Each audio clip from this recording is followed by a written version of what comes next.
Well, it's time to start my day. And the dirty little secret is that I started my day at 6 o'clock. Well, there's been good news and bad news since yesterday. I obviously had to cut the live stream short yesterday because of technical problems. Um, kind of, sort of. I mean, really, it sort of looked like the file system might have been acting a little funky. I was pretty sure that wasn't the case, actually, and it turned out that wasn't the case. So, I don't even remember right now what the issues were, but once I got turned off the live stream, figured them out pretty quickly, and all is well. The other good thing, depending on how you look at it, is I actually found the 2018 driver file, which is no longer downloadable, for my digital artist 15.6, which is this guy right here. This is the XP Pen Digital Artist 15.6. It's what I've been using for a couple years now.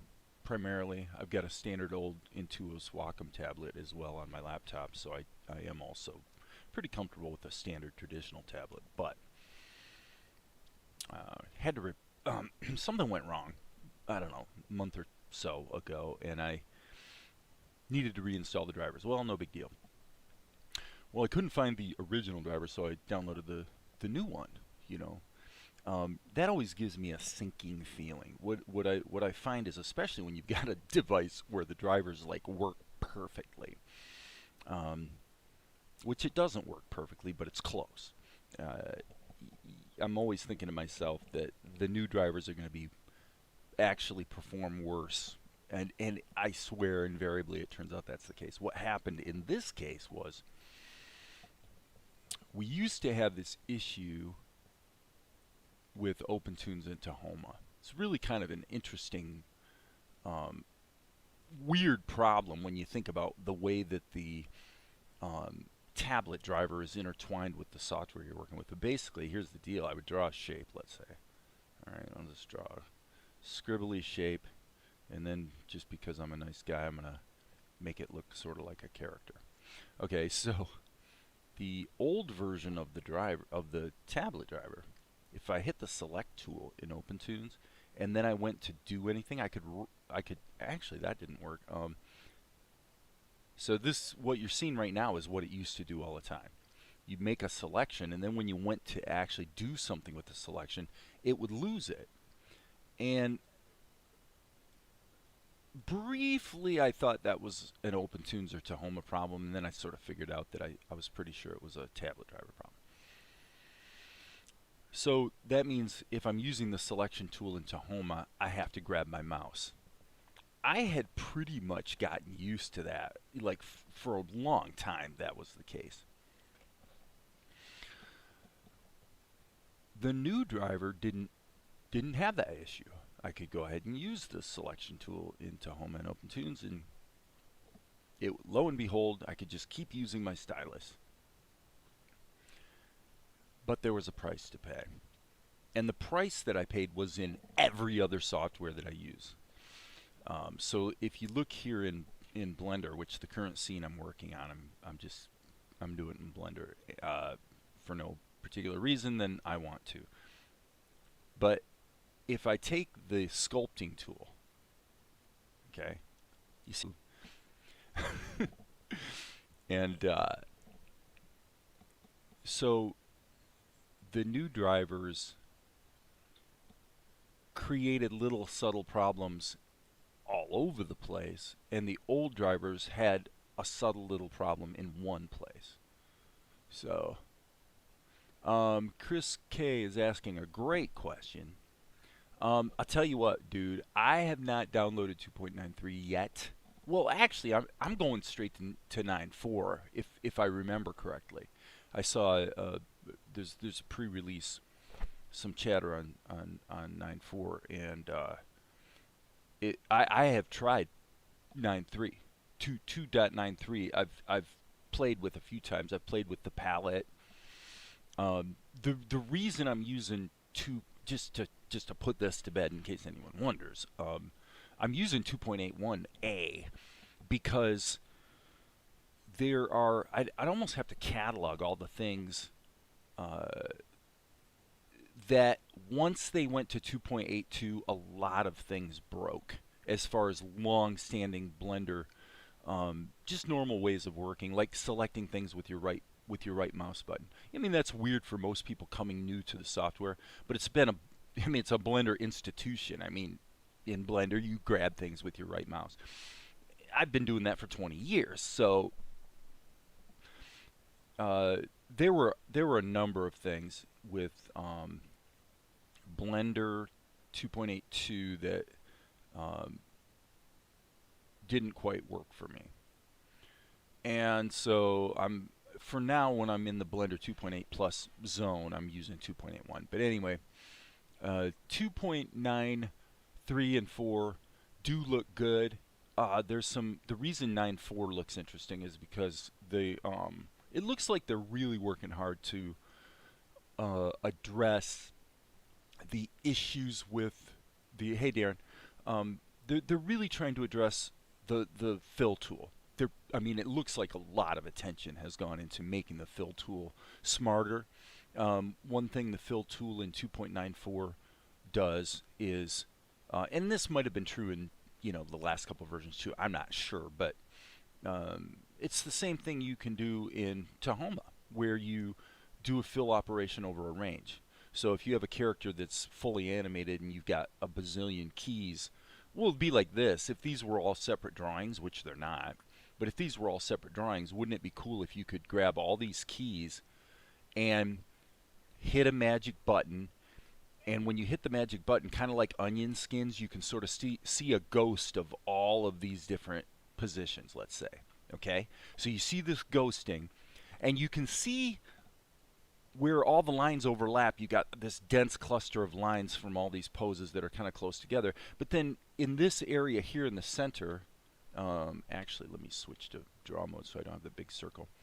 So if you could do that, if you could make it so that all these movement keys were different drawings and you could see them all at the same time, then what you'd have is around the edges you'd have a bunch of lines overlapping. But here in the center, it would look pretty open because there aren't actually any lines in there. Okay, so then the idea would be, okay, well, I can see all my keys at the same time. Now I'm going to put a fill operation right here in the blank area, and that's common to all the poses, and boom, they all get filled. Okay, that is how it works in Blender 2.94 and maybe 3. I'm not sure, and I don't remember what they call the feature. It looks pretty cool. If I'm going to go to Blender 2.934, whatever, I'm going to have to really do some grokking out on customizing the interface to get things to behave more the way I like in Blender 2.81. But the thing about 2.81 that's cool is, you've got your layer masking, but it's really simple. It's just stack based. So everything below acts as a mask. It's about as dumb as you can get, but it's simple, right? There's not a lot of setup involved, and I don't know, Blender 2.81 sort of hit the sweet spot for me that way in terms of the balance of simplicity versus capability. So I've got my fill tool, I've got my masking for shadows. I don't really have to deal with groups because if I want to, I can just create a whole new grease pencil object, and yet you can still take each of these layers individually, and through the relations down here you can parent them to like an empty or something. So there's a lot of flexibility. If somebody were like obsessed with being able to do bone deformation with the grease pencil, I'd tell them to go get their head examined, because the last time I checked, it doesn't work at all. And if you're going to take the time to set up a bone rig that presumably would be used over and over, you might as well just use either 3D 3D modeled material or image is mapped to a plane, you don't really need to use the grease pencil for that, right? Okay, so yeah, Chris, they are talking about. I mean, I know Ton has said some things about the jump to 3, but bear with me for half a second. I'm gonna check my history here because I think I think you might be wrong about that. So I am going to look at all my recent history. Yep.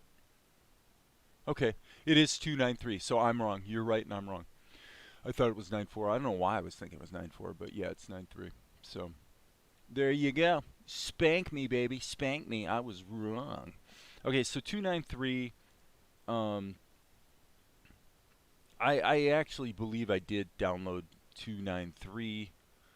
I wonder what the portable version is right now. They're usually a little behind the main development.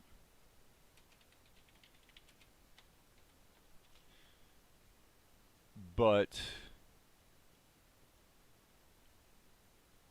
yeah, portable apps is still at 292. That's kind of typical. They're usually a point behind or so. But anyway, so here's a username I've never seen.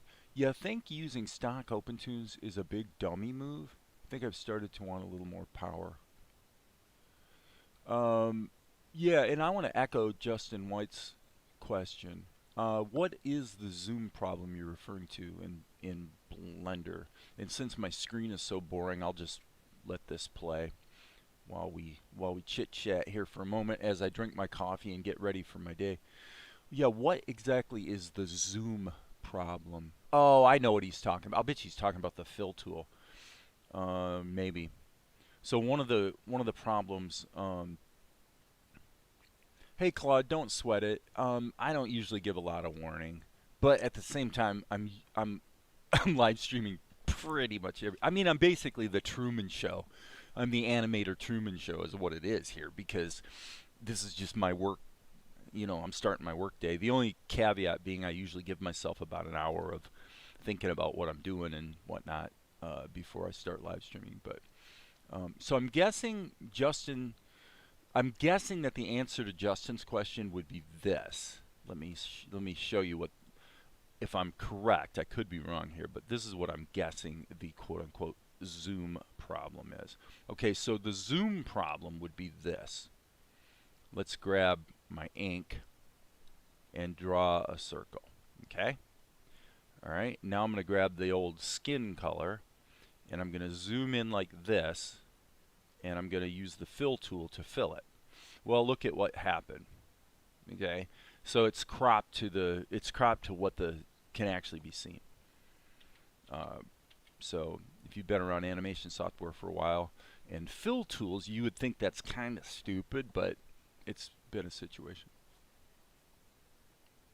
So now Chris says your fill depend in the position so your close doesn't fill all the model. Well, I mean, so I was correct. That's what Chris was talking about, the fill problem. Or the zoom problem. If you're zoomed in, it wrecks your fills. Nice walk cycle, but I guess you'll get to that after the chat. Yeah, I'm not going to chat too long. But, I mean, basically, it's interesting, though. I got a comment and a question. Darren, I'll kind of direct this to you. Somebody was commenting that they were using the plastic tool and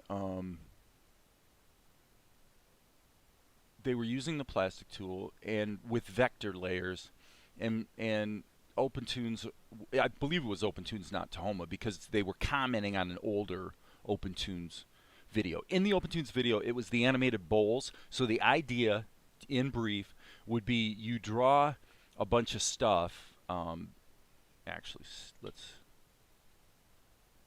so the idea, just for demonstration purposes, would be the principle would be you draw things in your shot, like so, and then in Tahoma, what you're doing in essence is you're using the plastic tool.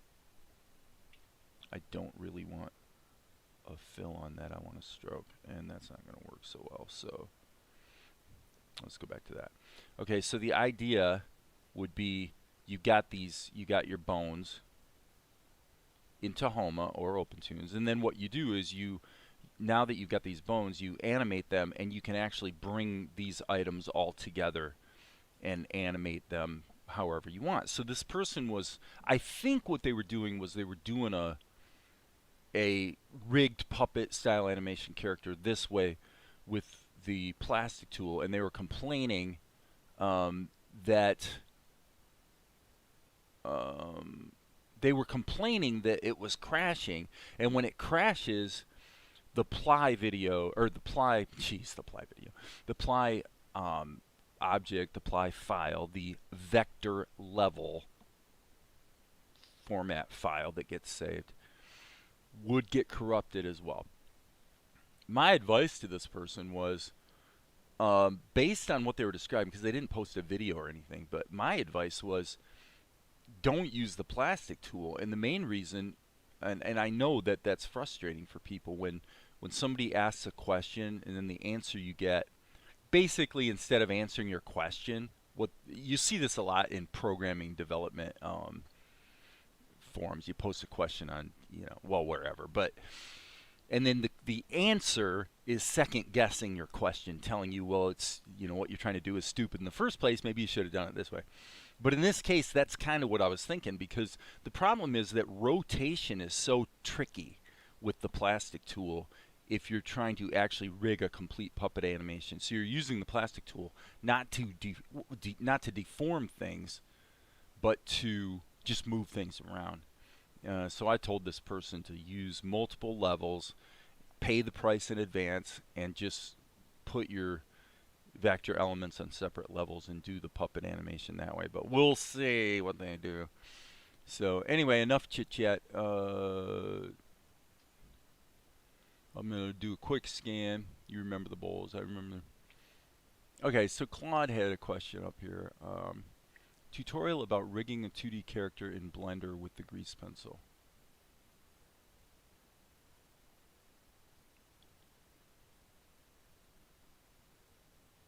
I mean using the rigging a 2D character while animating with the grease pencil.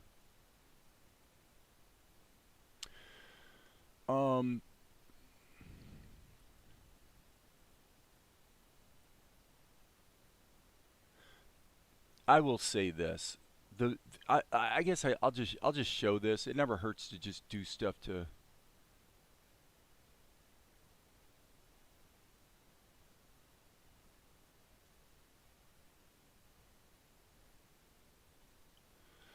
The challenge of the challenge of chat here is that it's not very clear what people are trying to say sometimes. I'm not sure.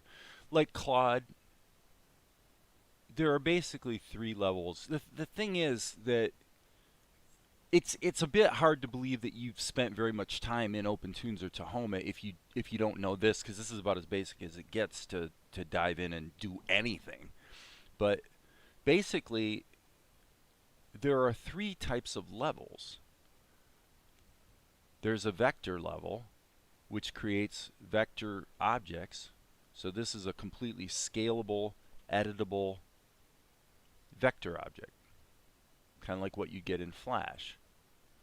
Okay, and then there's the smart raster level, which lets you very simply create what you're calling pixel art, but the caveat is you can't just paint.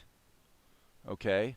You lose the ability to paint with a zillion colors in exchange for the benefit of being able to have a procedural color scheme where you can change things after the fact.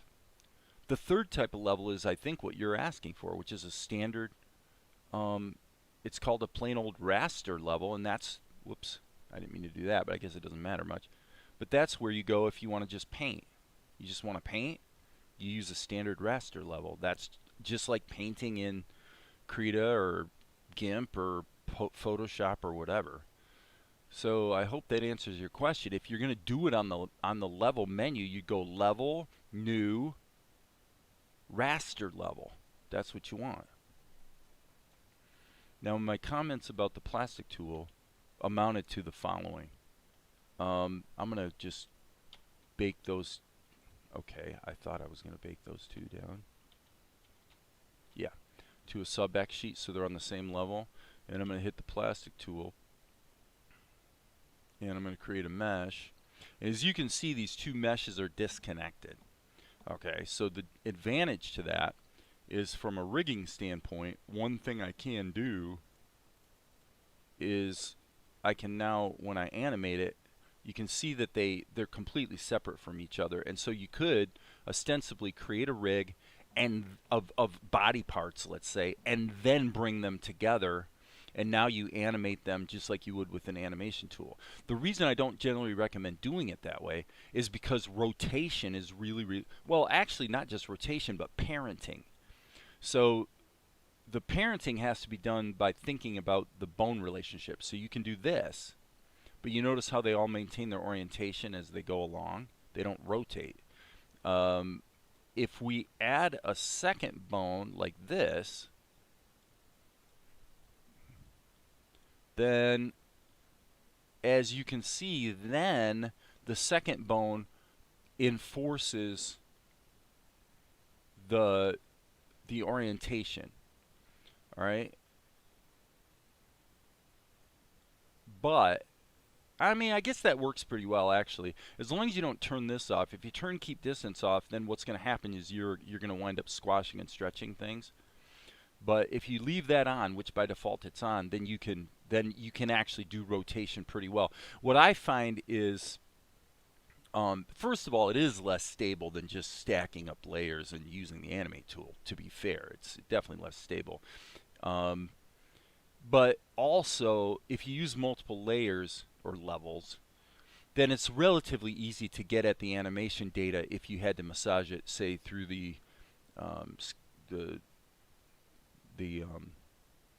not the schematic, the function editor. Relatively easy to get at what you're trying to tweak. With the plastic tool, it's a royal pain to sift through all the columns and, well, all the rows and columns in the function editor to find what you're actually wanting to operate on. It gets to be a bit of a mess. So, okay, so I'm doing my best to sort of address the questions in the spirit they are being offered. Blank outs on the live stream. Okay, how to animate in pixels? I just told you that, which is you use a standard raster level.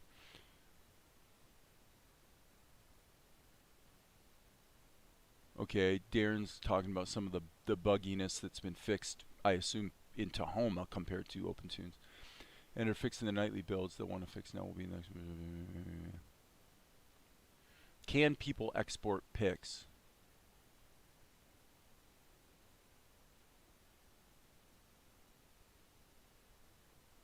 Oh, I see where we're going here, I think. Can people export pixel art brushes the same way with normal brushes in OpenToonz? What's the difference between OpenToonz, Tahoma's 2D node editor, and Harmony's node editor?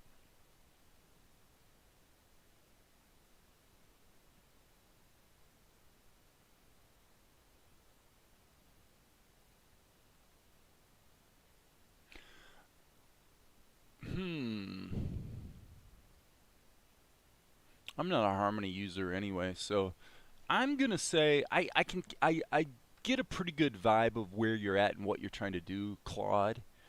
I would say the following. Number one, if you're thinking about pixel art and what you're exporting or whatever you're trying to do with it, my suspicion would be you might want to look at, and it sounds like since you're asking about Harmony, it sounds like you're pretty, like you don't care what software you're using, you just kind of have some stuff you want to do. I'm trying to think of the name of the, boy, and you know what, and I'm not going to be able to remember. There's a guy I used to be subscribed to who had a bunch of tutorials for Krita that were involved with, let's see.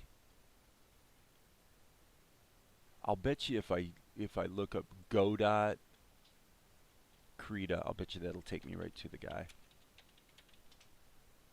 Yep. Okay. GD Quest. I would say Claude. Just I would look up this guy's YouTube channel to see what he some of his stuff about pixel art and Krita. At the end of the day, there's always a way um, to get there. Even if you have to go to one format and then reconvert it, you might have to take two steps. But so much of what we do in the world of animation, because we're creative people, I think this is what happens. I know it is with me. Is that you want so much to just flow with what you're intending to do creatively, and it can be a real frustration that you have to take a bunch of steps where you want to be in right brain mode and you have to stop and be in left brain mode, and it's really kind of hard switching back and forth actually. um, and the people who are most successful probably are the people who are the most pragmatic and I don't care. I just however I need to get the job done, that's what I'll do, kind of thing. um, I fall somewhere in between. So um, you mean onion skin because no. No, I had him up. No, I just pulled it up a moment ago. It's I'm talking about GD Quest. GD Quest has a lot of really good stuff about Krita specifically, with an application toward game art, game creation, that type of stuff. If you're actually creating a game, what do you actually have to do? A lot. Okay, there's a lot of graphics creation involved, and he uses Krita very effectively for that type of a thing. So I think I'm going to. Yeah, he may have done some OpenToonz. I don't know. But as for me, friends, let's get back to work here. Okay. So yesterday, when we were so rudely interrupted, I was working on. I actually modified this shot, by the way. Um, okay, regarding the bug fixes to the plastic tool,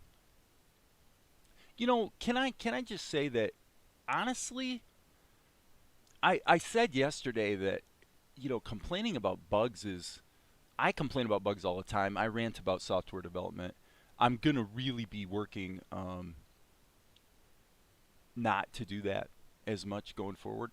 But honestly, none of these programs are actually that buggy. If you operate defensively by saving frequently, you know, yeah, the plastic tool is a little buggy here and there, but usually, you know, I'm able to get work done. Again, it's a really involved discussion to think about this whole right brain left brain thing is actually kind of a big deal. Um, there's this constant tug of war. Let me put it this way. I should probably switch back here so you guys can see my beautiful face. What I'm trying to say is this. I've been live streaming and creating videos and talking about animation pretty much with open source tools for like 2 years. And I'm pretty productive. But I'm not as productive as I should be. And the reason is that I've realized it really is this simple. Um, Claude, you're asking questions that you shouldn't actually have to ask on the chat. Okay? You can Google that right now. Okay? I will give you this little hint. Vegas is now owned by Magix. But, take 1 minute and look it up yourself before asking the question. Um, so what I'm trying to say here is that when I am drawing, I make progress. Everything moves forward. Everything else, by comparison, is noise. Everything. The software tools, all the stuff I bitch about because this program crashes, it's all true, but it's not the problem. When there's a problem, the problem is 90% me. Because, as I say, when I'm drawing, I'm making progress. I've spent, people ask all these questions about the different software. The reality is that if if you took all the time that I have wasted trying to save time, instead of trying to save time, just keep drawing. Just go. Just do the work. I would be further ahead. And I would be faster than I am at this point. And the biggest key to dealing with the bugs and increasing the speed is, in fact, somewhat non-intuitively, to slow down. It's just like playing a piano, and believe me, I mean, I play piano, guitar, drums, and bass, all of them pretty well. Okay, I've learned a lot of instruments, and when I'm working with a young player, I will always tell them what you want to do is, and this is true for people that are, it doesn't matter what software. You can be using Blender, you can be using OpenToonz, you can be using Krita, you can be using GIMP. It doesn't matter. Harmony, Clip Studio, you name it. It doesn't matter.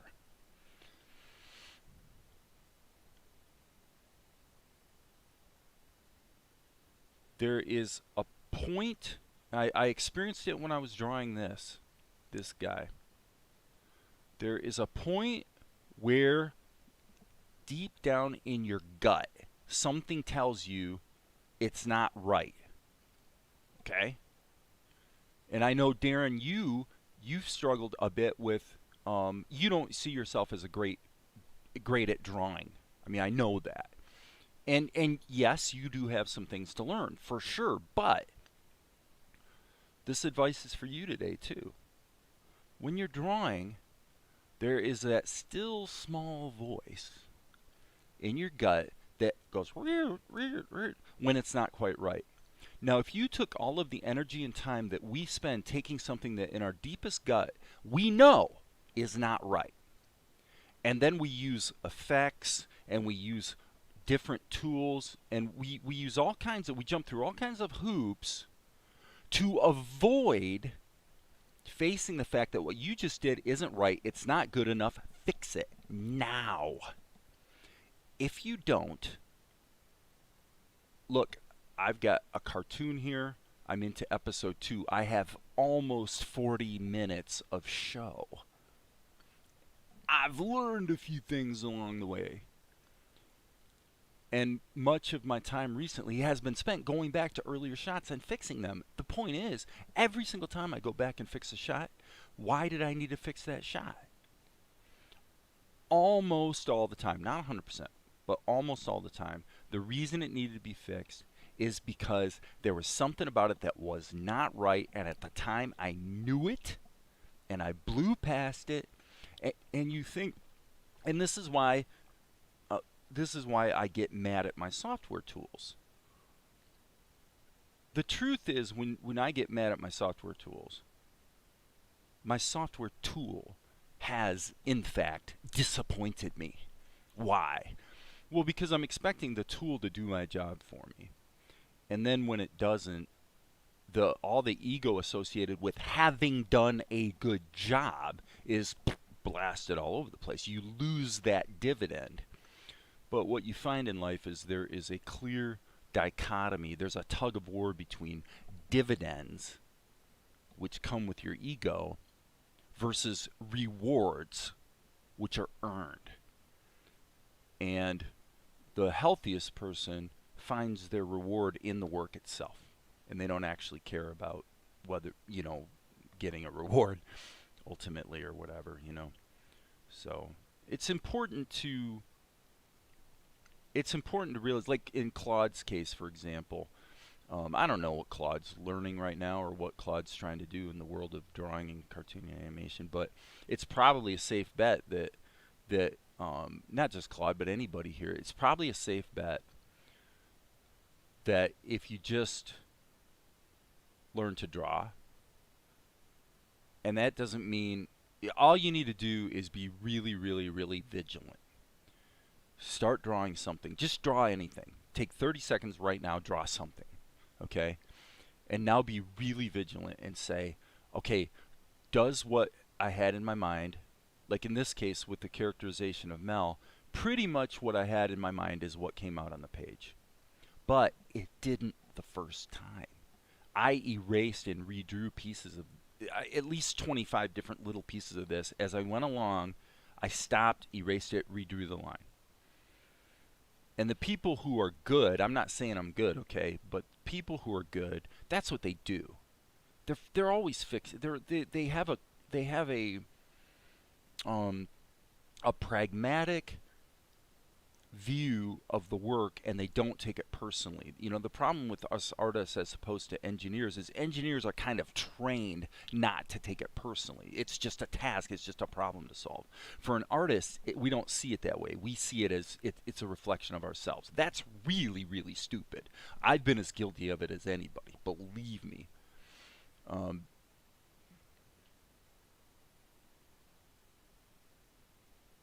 Because of what you learned, but you're telling me exactly what I'm trying to do great. Oh, thanks, man. The reason I mentioned all this is because usually the questions that I get here, when the questions I get here are related to software. Think about it this way, you guys. I'm pretty analytical, so this probably is, I'm going to guess this is probably not a bad insight. Okay, when somebody asks a question here about software, they usually are not delineating specifically, hey, in OpenToonz I did this, click that, and then this blew up or went wrong. Okay, or they're usually not asking that. Sometimes they are, but usually what they're doing is they're asking about possibilities. Can OpenToonz do this? Can Blender do that? Can Krita do this? Ah, if it could, my life would be so happy. I'd be able to realize my creative vision. No. No. If you think that, I guarantee you, you won't realize your creative vision. Because you're depending on the tool to somehow make life easier for you. And all the time you're spending struggling mentally and logistically and practically with that question, if all that time had been spent just learning to freaking draw, you'd probably find out your work would be a lot better and you'd progress a lot faster. Why? Because just being able to stupidly just freaking draw is the common thread between all these different softwares. It doesn't matter how good, I mean, think about it, it's the 80-20 rule.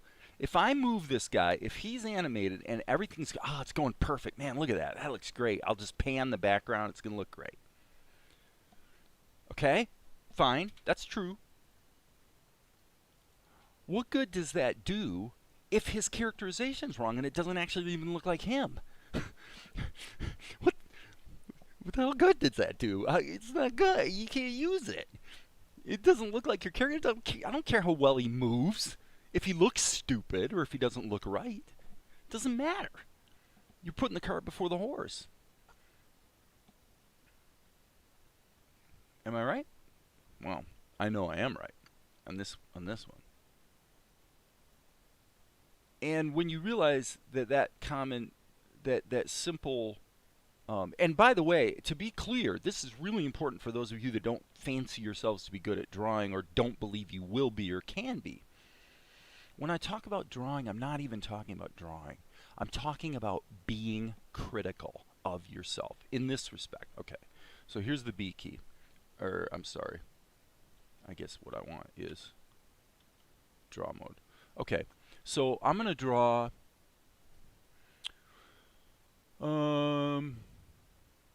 well, we've been watching Death Note, so I'll just draw a character that's kind of like L, just because that'll be fun. Okay, so I'm gonna save this and actually just start a new one. Okay, so and I'm gonna draw him in an orientation facing toward, it's not going to be a profile, but facing toward his left or my right, because that's harder for me. Okay, it's harder for me to draw a character in a orientation going that way.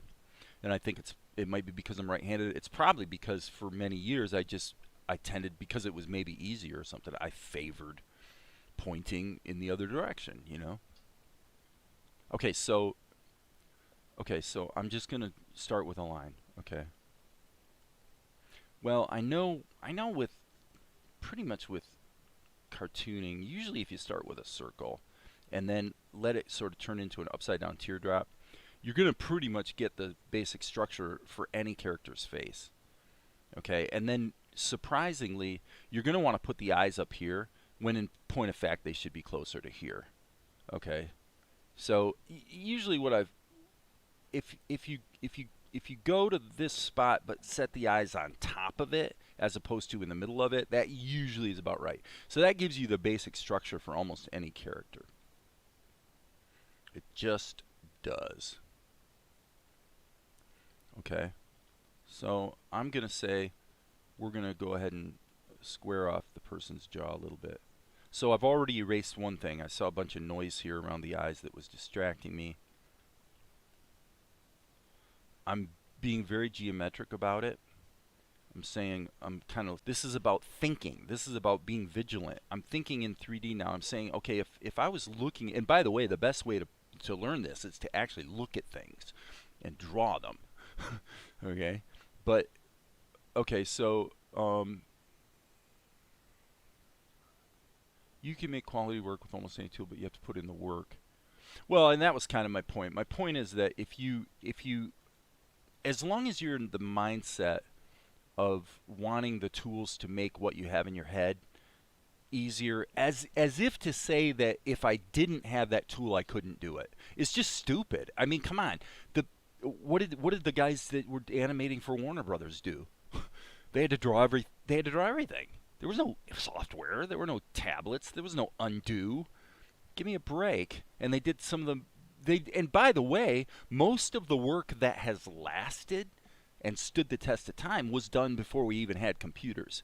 So don't you freaking think that your tools are the answer, because they're not. And I emphasize, I've been as guilty of that as anybody. Most recently, though, I've been learning when I'm drawing, I make progress. When I'm struggling with anything else other than the core skill of just drawing, not even animation, actually. For me, animation's pretty easy. You move it from here to there, you massage the timing. Okay, fine. No. It's all about the drawing. Because if the animation's perfect, as I said before, and the drawing sucks, it doesn't do you any good. It still looks stupid. Sorry. Drawing is the core skill of animation. And those that like the idea of creating a rig and a model and being able to, I'll get the drawing right one time and then I'll reuse it over and over and over. That's true. You can do that, and there's nothing wrong with that. It's a completely different brain process, though, in my opinion, for the most part.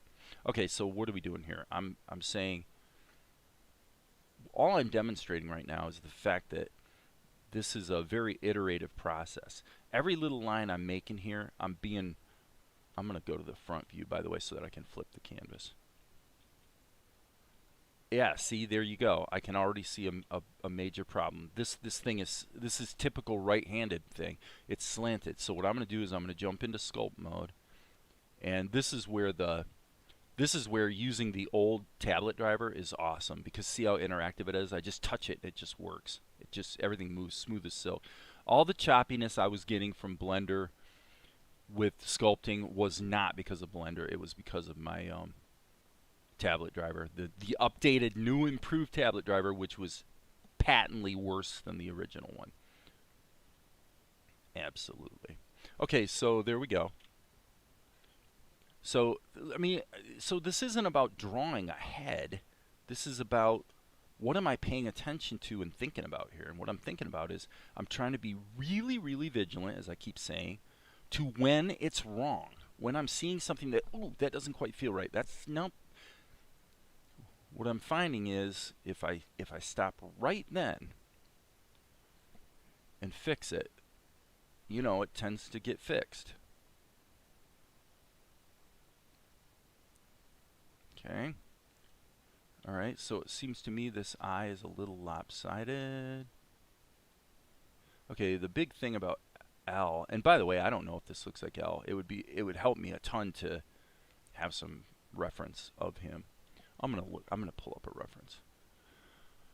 We'll call it Death Note L. This is definitely a good show.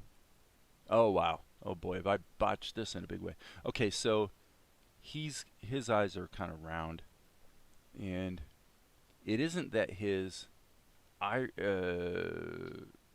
his irises actually are not that unusually large. It's just that his pupils are large within the iris. He's got massive pupils.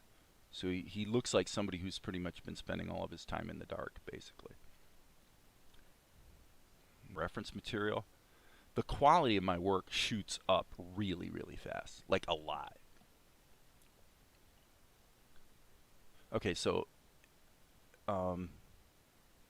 that's why I'm pretty good at like portraiture and stuff like that. Portraiture, wildlife painting. Because if you give me a photo reference, I'm usually gonna pretty much nail it. But that doesn't mean it's easy or that I do it on my first try. Right? So this is not a bad rendition of L. It appears to me that his eyes are actually a little too big. And so now what I'm going to do is I'm going to go to the median point. That's probably more like it. And I think his eyes are slightly further apart. So I'm hitting the G key and then shift. Okay, that's not too bad. B key. Whoops. Sorry, my bad. Draw. Okay, so his hair is kind of like all over the place, and he's got these. Al has this pretty much dark circles under his eyes.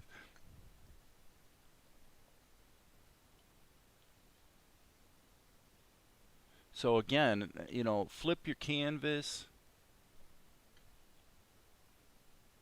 Look for the stuff that's going to go wrong, because stuff's always going to go wrong. I'm going to kind of do a little erasing. I do this a lot, man. I do a lot of draw something and then immediately erase it. And I think it's because of this thing I always say about working from the known to the unknown. What happens is you draw something, but the fact that you drew it wrong shows you what's right. And you know what? What if you had to draw this and say, that didn't work. That's not right either. Darn it. Okay, what if it took 50 times? Who cares? You know, who cares? It's just like playing that piano. If you do it, it's the doing that makes you better. I'm a hell of a lot better at drawing than I was 2 years ago. Especially women. I couldn't draw girls to save my life. Now I draw some pretty sexy looking, you know, babes.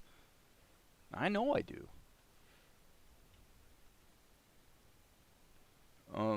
Another thing I do a lot of times is I'll use pyramids triangles make it easy to measure. So if I want the guy's mouth to be a caricature mouth where it's really sitting low, and I want, say here's going to be the bottom of the chin. So now there's a vision going on in my mind right now. I'm seeing this in my head, right? I'm going, okay, can I see the character? I can't see him yet. Okay? We're going to put the chin there. I'm going to say, there's stuff over here I can't see yet. But maybe I can get that line right there. All of a sudden, okay, now I can see where the cheekbone maybe would go. Right? So everything I'm drawing shows me. So you have to draw badly. You have to draw badly if you want to draw well. You cannot draw well until you've drawn badly, because the whole idea of drawing badly is it reveals what's wrong so that you can then correct it. So everything is a process of correction. Everything. is a process. Everything is, think of it as engineering. Don't think of it as drawing. Don't think of it as being artistic. Don't think of it as being some sort of reflection of you or your talent. It's like engineering. It's problem solving. Okay? We have to define a structure here. For example, this shape doesn't tell me as if there was an eyeball there. So, well, if there was an eyeball there, then the eyelid would sort of crawl up around that sphere, wouldn't it? So it's sort of a slit that's open to allow the sphere to kind of, you know, poke through. But that also suggests that you've got this area down here that's going to be maybe in shadow because this is, you know, this is in the Z axis, this is sticking out further than this, right? And if the light's coming down, then it's going to create a shadow. And by the way, it's also going to create a highlight.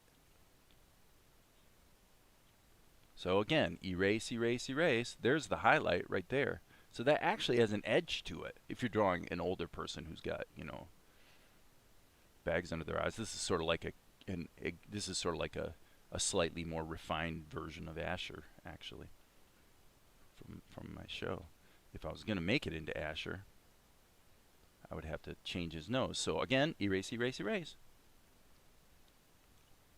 Erase, erase, erase. Try again. So we pay this price, you know, there's this cost that we pay where we draw and it sucks. And then we say to ourselves, I can't draw. I suck. Oh, man. I don't want to show this to anybody. That type of thing. And I don't think there's necessarily that great of a benefit to taking everything you do and showing it to everybody. It can be beneficial for yourself. If, in other words, if you're a person who deals with shame issues where you really are always trying to hide your creativity or hide what you're doing because you know, you feel bad about it, then for you, sharing might be a useful thing so that it's just like you just get used to it. You get numb to. Actually, when I started live streaming, it was like that. I was pretty uncomfortable actually with live streaming, although most people probably would have looked at me and not realized I was uncomfortable. But so as I'm drawing this guy, I am realizing well, first of all, I'm realizing the whole thing's a little bit too big, but back to draw mode. But what I'm really thinking about is the three-dimensionality of it. What in other words, if this was 3D, put it this way, it would almost be like, and this is not a bad exercise, it would be almost like if you actually mapped this in 3D space, you said, well, what would be the contours here in 3D space? What would this actually look like if it was a 3D model? Well, he'd have his lips, you know, this would kind of wrap around here. You know what I mean? So this is not a bad way to think about it for practice purposes. What would this have to look like if it was actually 3D geometry? These are all different, you know, just different ways to think about it that may help you to understand what the heck you're trying to do. All right, I haven't looked at the chat in a while, so I'm going to go back. Ooh, bunch of new chat. Okay. Exactly what I'm trying to draw more this year compared to last. I've been working on some of the things you've been talking about. Death Note's fantastic. It's one of my favorite animes. Well, and you know the funny thing about the funny thing about Death Note to me is that it was written and created by exactly the same team that created Bakuman. And Bakuman couldn't be more different than Death Note. Could not be more different. You know, it's about two teenagers that want to draw manga. You know, it's a slice of life drama, and man, I love that show. And it was the first manga I ever read. I went to the library, this is probably 5 years ago, and I said, you know, I want to kind of find out about this Japanese comic booky stuff. They call manga, or people who are snobbish about it call it manga. Okay, whatever. So I go to the library, and I'm like, I don't know what to read. You know, they got a bunch of them. So I'm like, I'm just gonna pick one, and I picked Bakuman, and it was great, you know. And okay, so Anab Gupta is says how to color multiple frames at the same time. If you're talking about in Blender, I don't even know if you can in Blender 2.81, but I know 2.93 that is out now does give you the ability to do just that. I cannot remember what the specific tool is called, but I would direct you to this. I'm going to go to YouTube and looking at my history again. Bear with me, guys. I'm looking at my history, and what I was looking for is this. Okay, so this video, grease pencil improvements, Blender 2.93. Let's just take a look here, folks.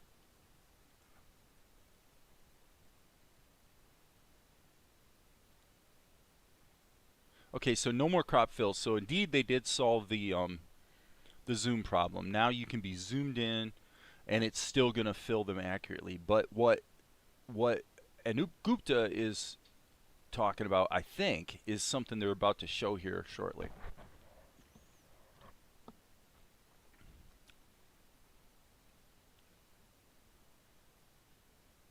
Well, and Darren, you've been immensely courageous, I think, in let's see what they're doing here in terms of just getting out there, and I think that, you know, I don't know how much of a choice it was for you to make the decision to actually start showing your face, but you know, probably for you that was a good choice. So here what we see is there's a they're not just using the fill operations to sneak into the corners better, which they do. Let's go back here a little bit. I want to look at this again. Okay. Ah, shoot. Sorry, guys. Multi-frame. Okay, so there it is. The icon's right up there. So it's going to be right next to the like draw behind and additive drawing. There's going to be an icon for multi-view. It shows you multiple frames at the same time, and then as you can see, all they're doing is finding the empty space that's common to all the frames, and you do a fill operation there, and it fills them all. That's pretty cool. That's a definite cool tool. You know, the problem for me with Blender 2.93 is that, as I said before, there's enough things about the overall Blender interface and user experience that were broken with Blender 2.82, and then going forward, that's just the direction they've gone. That for me, it's a bit of a annoyance. That hello, what's going on here? The good news is it's all fixable. If I go in, I mean, let's face it, you can do anything with preferences in Python in Blender. So if you're willing to take the time, I know I can get, you know, 293 dialed in. I'm sure of it. I just haven't done it yet. So, all right. So,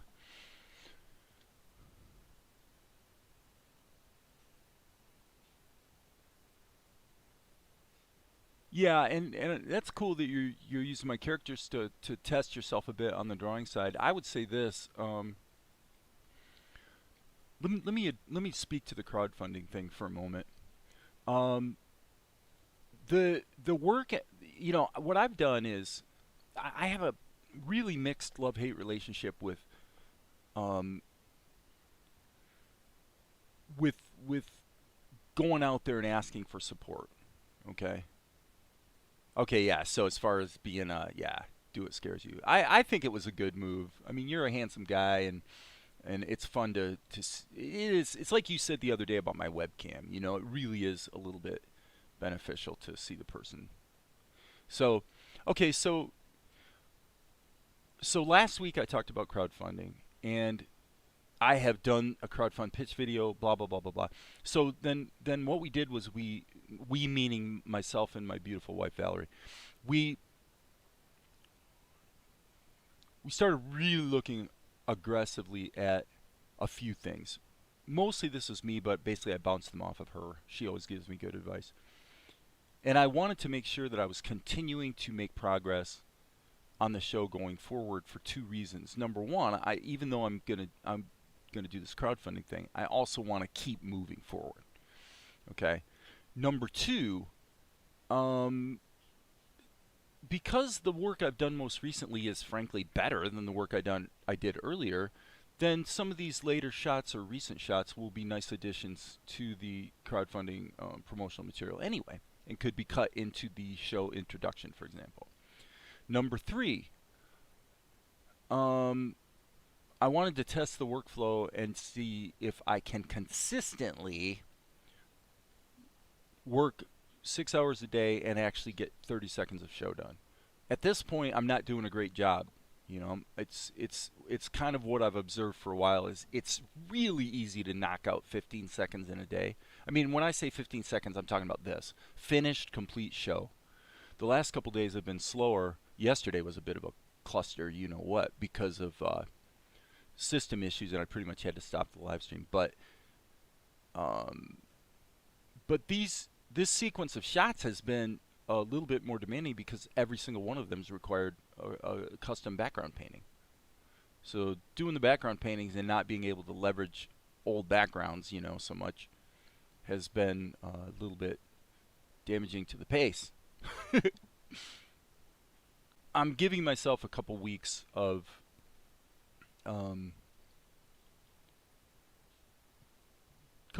just working with the um, you know, kind of taking everything I've learned in recent days and weeks and putting it into practice just to make sure that whatever I'm claiming I can do, because my assumption with crowdfunding is that if we don't get a certain level of support, I'm still pretty much doing it all myself. You know, I'm not going to hire people unless I have the support to do so. And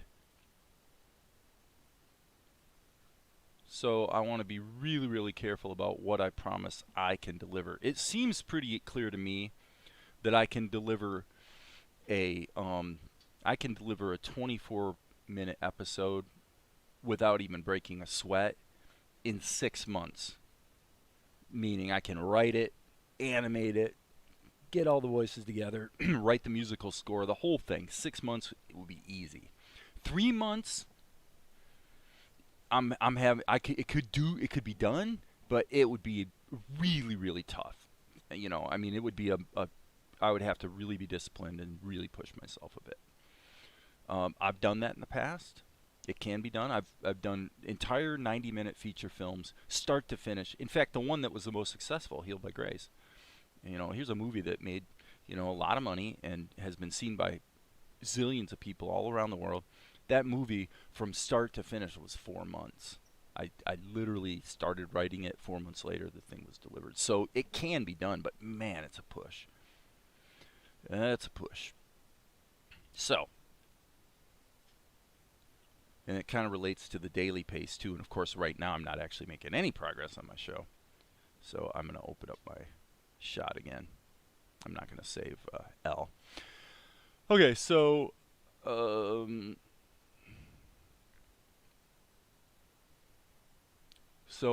in the sense of daily output, it appears to me that this has been pretty well established that 15 seconds is easy and 30 seconds is hard.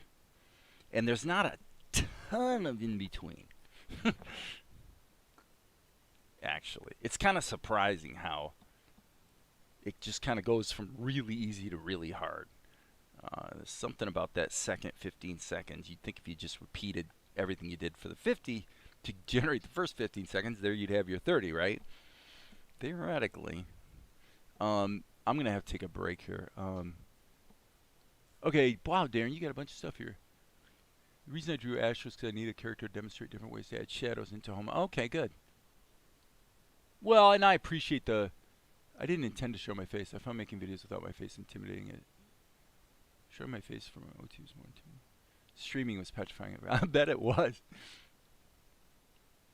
No, it's good. I appreciate the chat. Now listen, I know I haven't made a lot of progress here on live stream. It's been good stuff, but I need to go get Zuko up. He's over there in his cage singing, Good morning, good morning. He's actually singing that right now because he's ready to get up.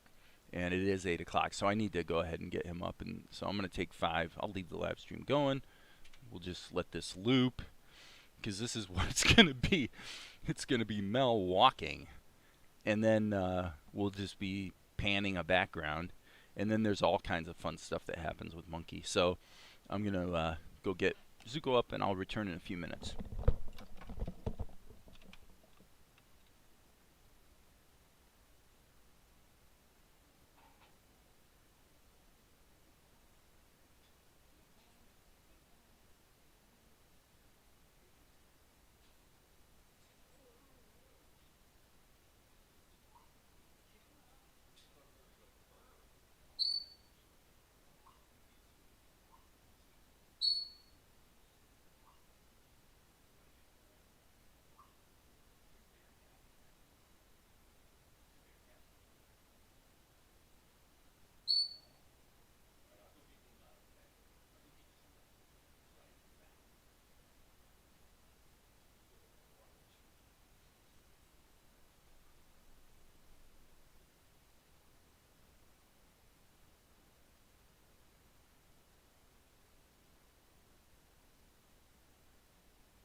Okay, my water's heating up. Yes, I drink hot water in the morning after I have coffee. I have coffee, 16 ounces of coffee, and then it's water time. And I drink a lot of water. Okay, and so I'm gonna have to jump up and go grab that here in a minute, but right now it's heating up. So, okay, so this is, I haven't really done a great job of thinking all this through very well, but I'm gonna jump to my I'm gonna jump over here and sort of look at my storyboard here. So what happens is Mel comes across the screen, and Monkey actually, so he passes a lamppost. This is probably completely impossible for you guys to see because it's there's not enough contrast. But we need to have a lamppost in the shot, and then Monkey comes along and climbs up. So this is really quite an interesting shot from a sort of the mechanics standpoint, because what we're going to want to do, let's just do it. Let's just start working out the logistics here. Okay, so I'm going to go into object mode. Okay, so here's, I'm gonna just use this opportunity to kind of map it out and figure it out in real time.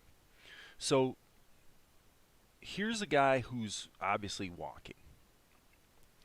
But what you're going to have is you're going to have the background panning past behind him. Okay, so now you're using the panning background to sell the idea that he's walking, so you don't have to do a walk cycle. But as that happens, yeah, Blender today, Golden Slime. As he passes a lamppost, Monkey is going to fly up the lamppost and then reach down. So this is a very, very, very dense bit of animation. Okay? Well, if we're gonna loop this animation cycle, and we are, then it probably makes sense to parent the grease pencil object to an empty, because even though the background's panning behind him, over time we actually want Mel to, let me see, I should do this way so it is clear to the webcam. But basically, so Mel is basically here on screen. And what's going to happen is over the course of the shot, as the background's panning behind him, he's also going to be slowly drifting to the other side of the screen, so that when he gets over here, once Monkey goes up the lamppost and reaches down to steal the purse out of his pocket, I'm sure this makes sense. I'm sure this makes sense to you guys. So, with that in mind, let's add an empty. So what I'm doing is I'm thinking this through in real time, and then essentially just okay, so by the way, this is one thing with Blender 2.81. I like the fact that we're able to grab stuff with our right mouse button the way we always have in Blender. But notably, if you grab this with your right mouse button and you hit shift and you want to grab something else, the next thing you grab is with your left mouse button. I have no idea how this works in Blender 2.94. Probably everything's, or 9.3. I'm guessing everything is left mouse because that's more the standard way of doing it. But anyway, so I'm going to hit Control P. I'm sorry. Yeah, Control P, and I'm going to parent Mel to the. I'm going to parent the grease pencil object to the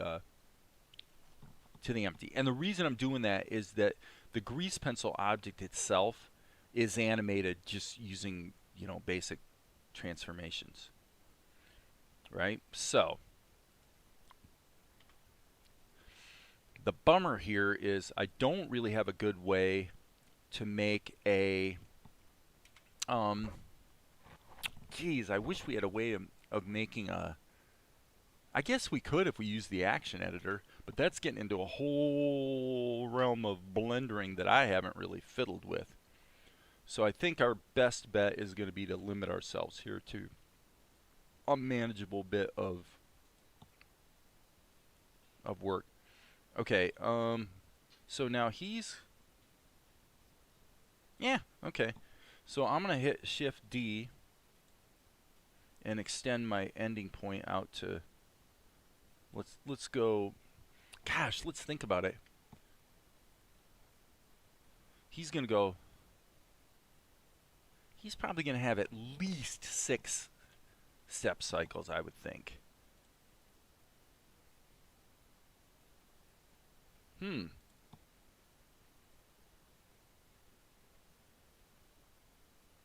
Okay.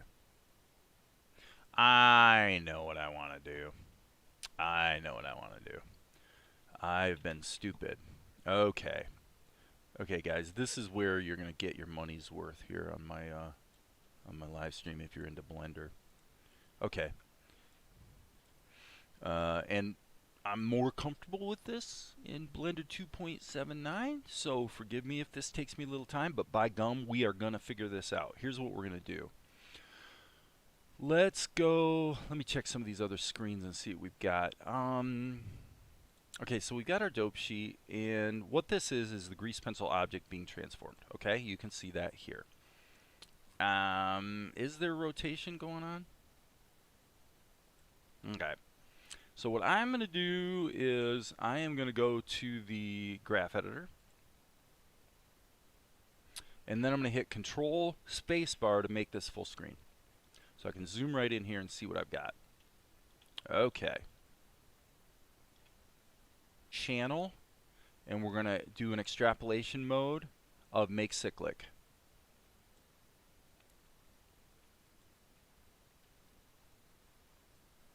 My suspicion is we probably want to do that on every single one of these channels. So channel extrapolation mode. Let me see. This is Shift E. Okay, let me see that. Ah, very good. Very good. Okay.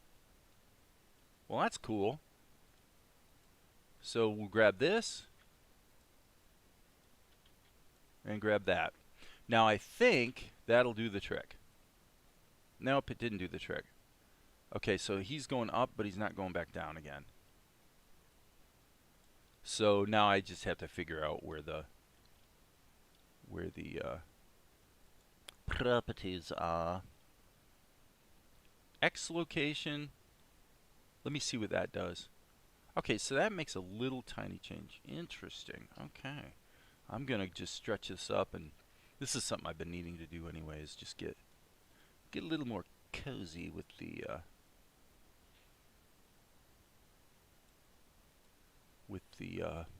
graph editor. Okay, so I'm going to actually make that obnoxious just to see what happens. And it doesn't seem to do anything. I'm going to delete those keyframes. So it would have been better to be thinking about the graph editor when I initially set the animation keys. So since I just said that, why don't we do just that? I am gonna say let's hit the B key to box edit. So this is gonna be a little bit slow-ish because I'm kind of, as I say, I'm figuring out how to get jiggy with the graph editor here as we speak. What's bugging me though is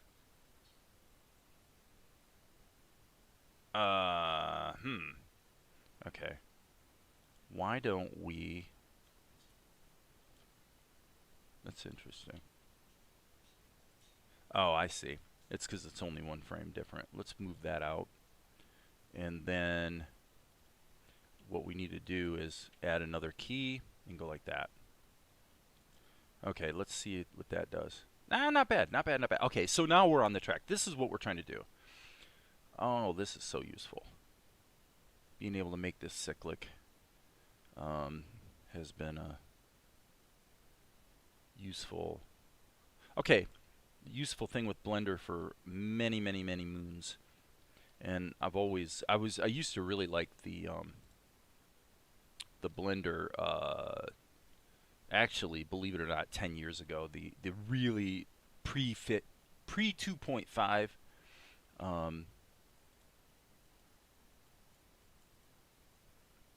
they didn't call it the function editor back then. It was called the IPO, the interpolation editor. But I think this will do the trick. Look at that. Oh my gosh, this is so awesome. Okay, there we go. So we've accomplished that, and now a fair question, I suppose, would be, let's go into draw mode. Actually, just to be safe, I guess, let's go into edit mode. I'm just wondering if, does Blender give us, we know that in the dope sheet we can choose to see objects or we can choose to see grease pencil layers. So what I'm wondering is that true? Let's go to the dope sheet here. So dope sheet, grease pencil, okay, it essentially shows a dope sheet. The action editor might be where we want to go. Let me look at this. I tell you the truth, I have never used the action editor. I get what it is. The idea is that you take a bunch of animated keyframes that you sort of package together as what you'd call an action, and then you have the ability to loop or otherwise manipulate that action. So it's definitely a super cool thing, but I have never dinked around with the action editor since, like I said, since Blender 2.5. Actually, before 2.5, the really early, so we're talking more than 10 years ago. So I think, let's go to the dope sheet here, and then I think the answer is probably to go back to the graph editor here. And it doesn't appear to make any difference what's selected here. But this is, yeah, it's showing at the object level. So in other words, you can't really, there really is no concept of, I guess it makes sense because you're not really translating and rotating grease pencil stroke points, right? So there it is, back to the dope sheet. So the question for me is, how do we take, and this, by the way, should actually be on grease pencil. So how do we take these keys, bake them into, call them an action so that we can have them loop forever? Can it be done? I'll bet you it can. So if anybody out there is a Blender guru and you want to weigh in on how you do that, that would be great. So I'm going to take these, because you know it's a useful concept. The idea is that you're taking animation keyframes that are in a bunch of different channels, right? And you're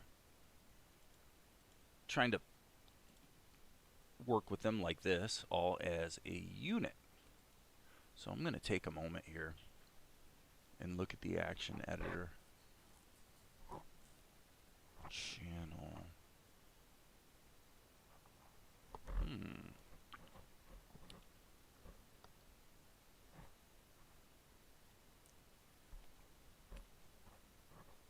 Okay, hold on here.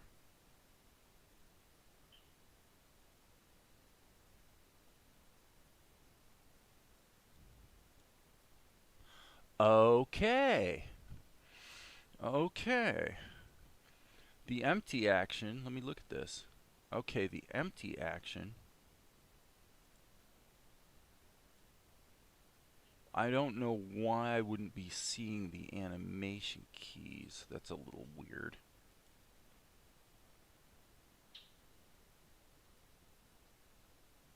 And what's strange for me is this is called stroke action. The grease pencil object is stroke is the name that Blender gives it before you change the name. So I'm thinking that this action should be pertinent to the grease pencil, not the empty. If I switch this, yeah, there we go. I was correct. So this is, in fact, this is showing me. Let me look at the dope sheet. Okay, I'm going to get the hotkeys because coincidence of coincidences, every time I pop up this menu, it covers the one thing that I actually need to see. I guess I could move it downstream like this, but.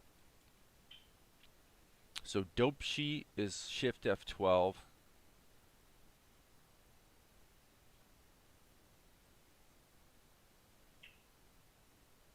Here we go. I wonder if that's Shift. I wonder if that's Shift spacebar. Nope.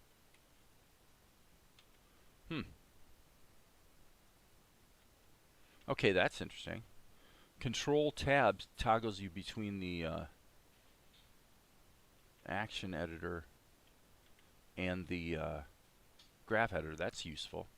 If this was on the dope sheet, would that still? Okay, that was not the dope sheet. Action editor. So, okay, dope sheet. Yeah. So either way, so I'm having to wrap my head around this as we speak here in real time. You got your editor types, and this editor type is dope sheet.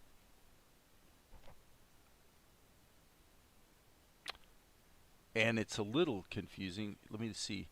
Here you've got a graph editor, so the graph editor is an editor type, but within dope sheet, you essentially have kind of subtypes.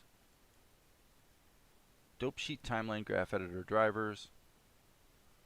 A little little bit of some shared responsibility here. So unfortunately, this means that we're not going to make a lot of progress on the cartoon at the moment. But frankly, I don't care because I'd like to figure this out. I'm back after an hour. He means the dots in the timeline.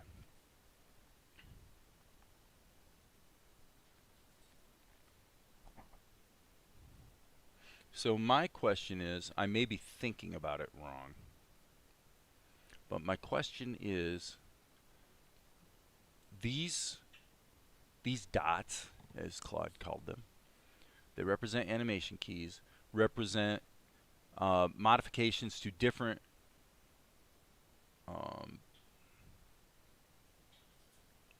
okay, let me pause for a second. This is confusing. This is why I was moving this over here so I could see what the heck I'm doing. It's quite confusing actually. Because if I go to grease pencil and then stretch this out, let's look at the pattern here. Okay, this looks like kind of like the letter M followed by two straight bars. Okay, so just holding that in mind, let's go to the dope sheet.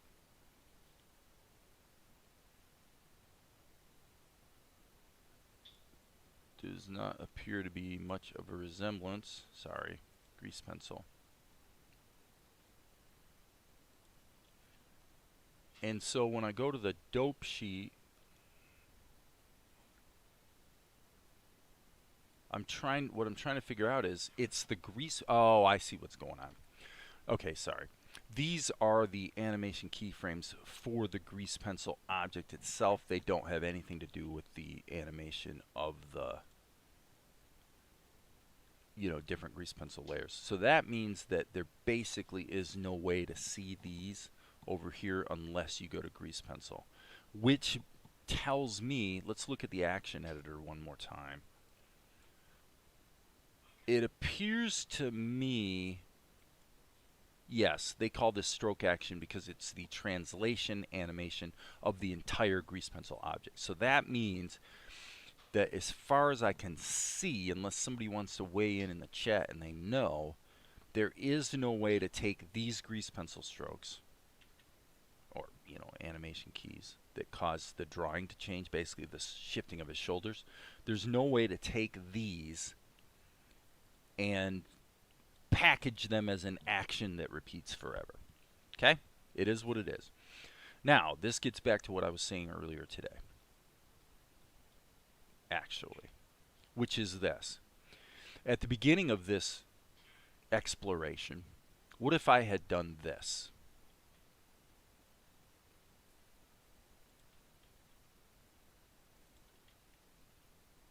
Okay?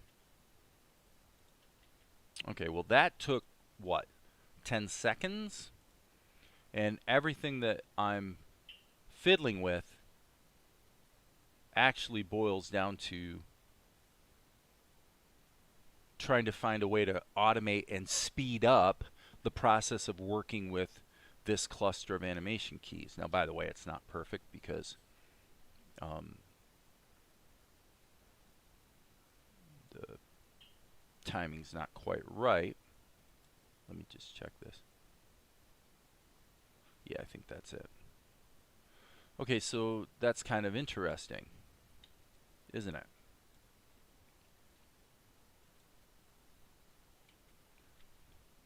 So we spend a good part of our day trying to find the magic tool to save us time. For me to do at this point is actually delete this. I'm sorry. Delete all of this. Okay, so the idea is to get one cycle correct.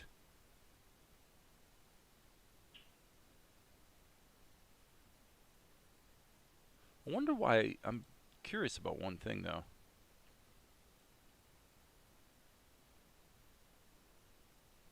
Yeah, I see what's going on here. First of all, I suspect, okay, so one of the, yeah, all of this is actually redundant. I think one of the flaws of Blender is if you don't isolate your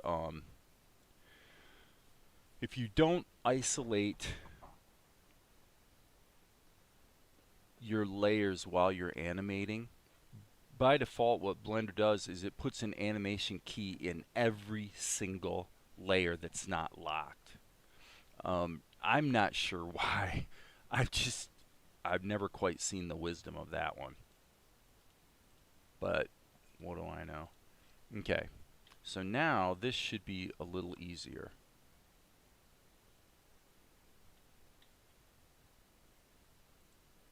Just okay. Okay, so now we got rid of all those redundant keys. You can see that it was quite a lot easier to actually block this in correctly. Okay. Zuko's over there. He's like copying me. He's saying, okay, okay. Zuko, you're a nut. You really are a nut. Okay, so that there were all these redundant animation keys that weren't doing anything. And I would have completely missed that. So there's something about the brute force approach that is very direct and actually gets things done that you can kind of see why people don't decry the brute force approach. Okay, so what we're going to do now is we are make sure we're in object mode. What we're going to do is we're going to take this, and we do have automatic keying turned on. So I'm going to just put it here. He needs to be below the screen so we don't see where his arm's cut off, by the way. Okay, and what we're going to do is we're going to get him to, I would say, about there over the course of the whole shenanigans. Okay, that's not bad. That's actually a pretty good pace, as a matter of fact. I'm kind of surprised it turned out that well. I better save my work. Okay, so what that does is it's going to give us the ability to pan a background behind him. So the background will be panning more quickly than he's walking.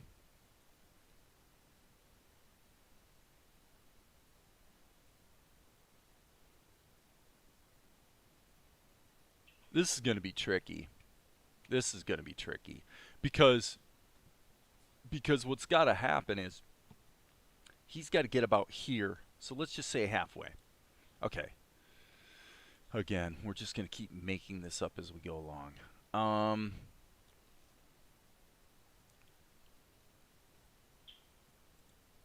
I think the thing to do here would be to put in, I think I'm going to just find something online I can insert for a moment that's going to be a panoramic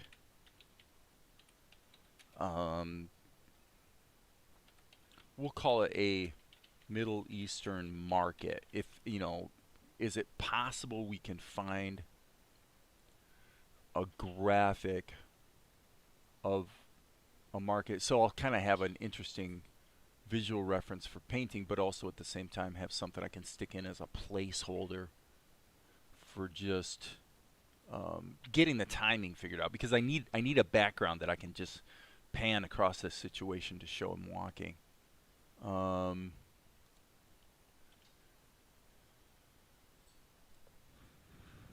it may not work out. Boy, that's so cool.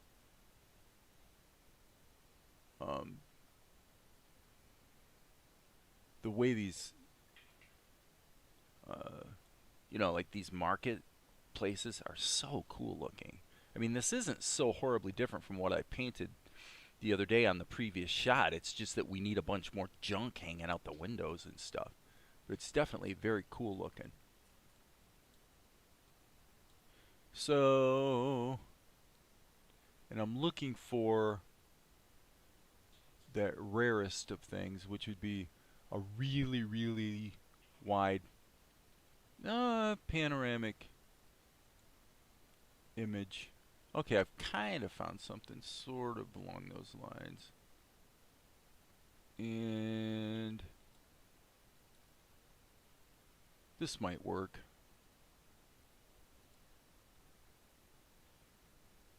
No, this won't work. Sometimes you get images that look really good when they're small, and you zoom, zoom in a bit and realize, ew, doesn't look so great. Okay, it looks to me like this is not our lucky day. So what I'm going to do is go to Krita and just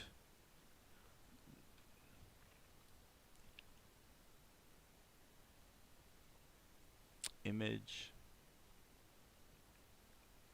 scale the image to a new size, and I'm going to change the size to, I'm going to make it ridiculous, 6,000. I don't want to lock that. I actually want to make this, I want to leave this at 720.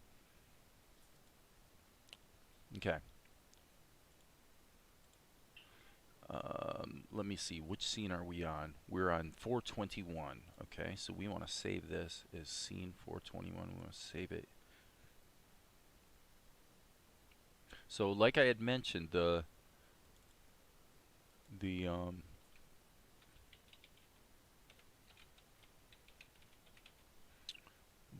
background painting requirements have definitely slowed things down. So, but I'm not complaining. It's still a lot of fun. And so here's what we're going to do. I'm going to really think this through for half a second. Let's see, hit the fill tool. Let's see if we can kind of rapidly block in something that's actually going to work pretty well. Okay.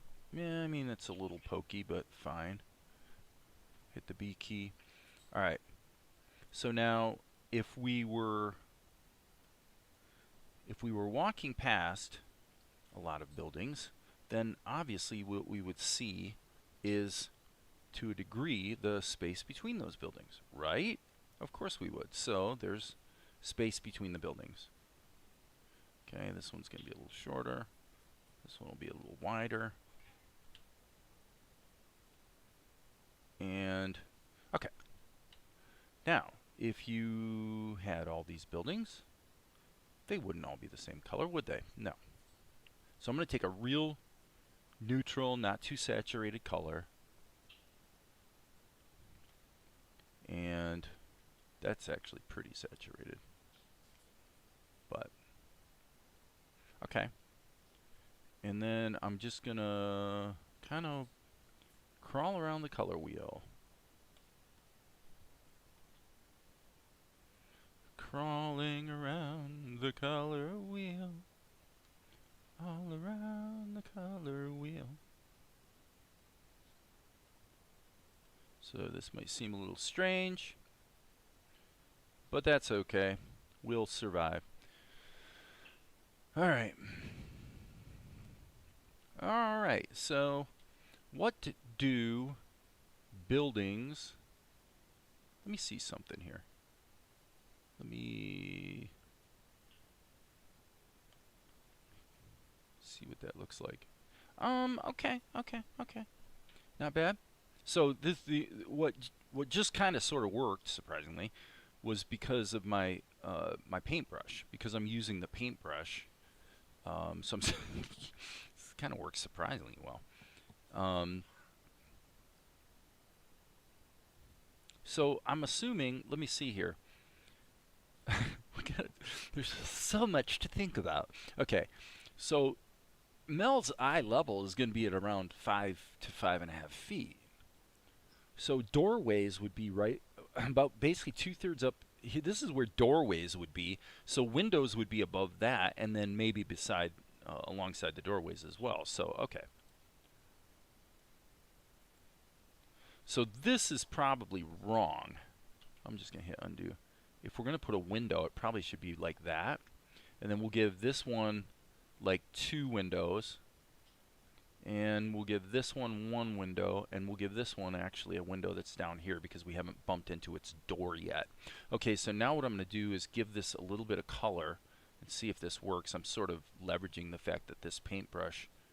Okay, that didn't quite work, so I guess I'll stick with black, probably. Black-ish. Okay, not horrible. Let's go ahead and put a door with what we've got. So we're going. I think we're probably going to be okay on our distance here. We'll see. But we're just going to keep rocking and see if we can make this work. This is going to be a big picture window. Okay. Save our work. Okay, I'm going to add a layer. And for lack of a better idea, let me see what happens when I just jerk a line across like that and then put it in overlay mode. Okay. Not bad conceptually. I want to thin that out a little bit. And let's move that up a bit. I am going to just, I'm basically seeing if there's a way I can kludge a bit of a brick look. Okay. So what I'm doing is I'm basically repeatedly baking this down. So I'm doubling and then doubling. I'm duplicating the layer and then re-baking it down so that the layers are so I don't have a obnoxious bunch of layers. Okay. So let's put this below and then fiddle a bit with blending modes here. I'm just going to start up here at the top and see what happens. That's interesting.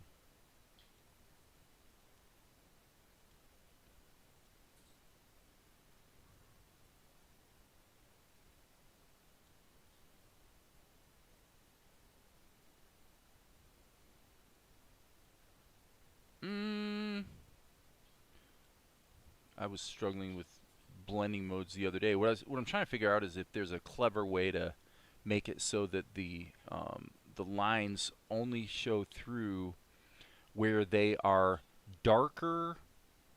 Yeah, I think I'm going to try darken this way. Let's go to darken, and now let's start turning this down. And what I'm wanting to see is not.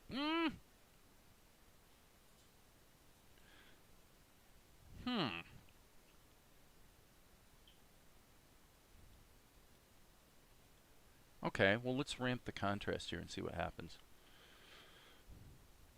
This is kind of an interesting exercise, actually. We can always flip this back later. Okay, so yeah, super saturated. But what's kind of bugging me here is if we're in darken mode, then wherever these lines are darker, they'll show through, and wherever they're not darker, they shouldn't show through.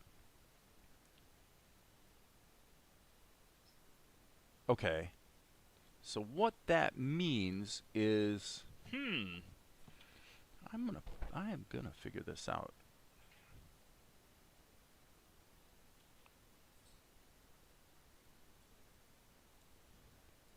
Hello? Hello? Okay.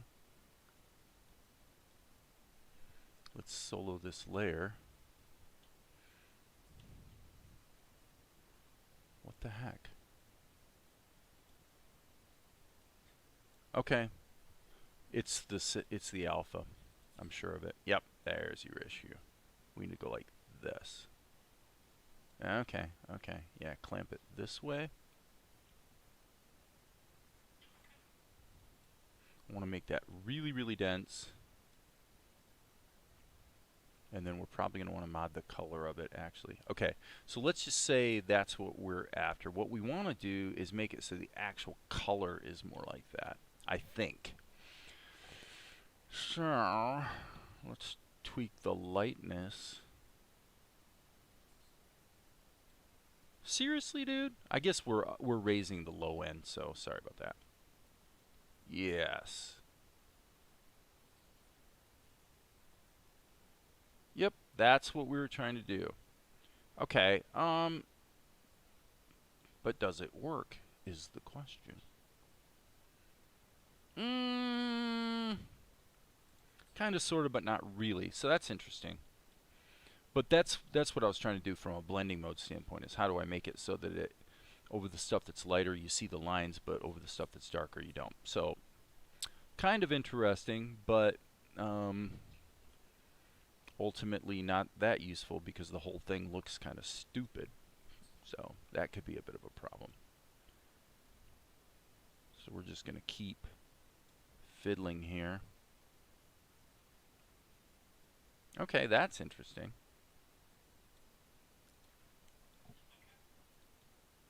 Okay, so now what happens if we turn that?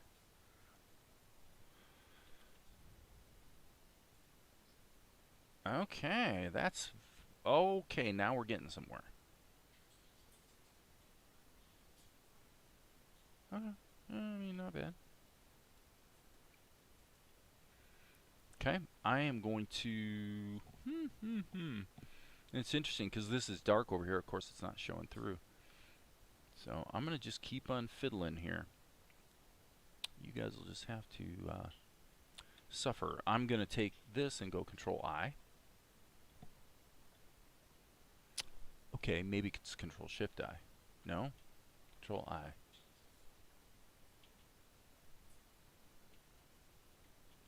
Hello?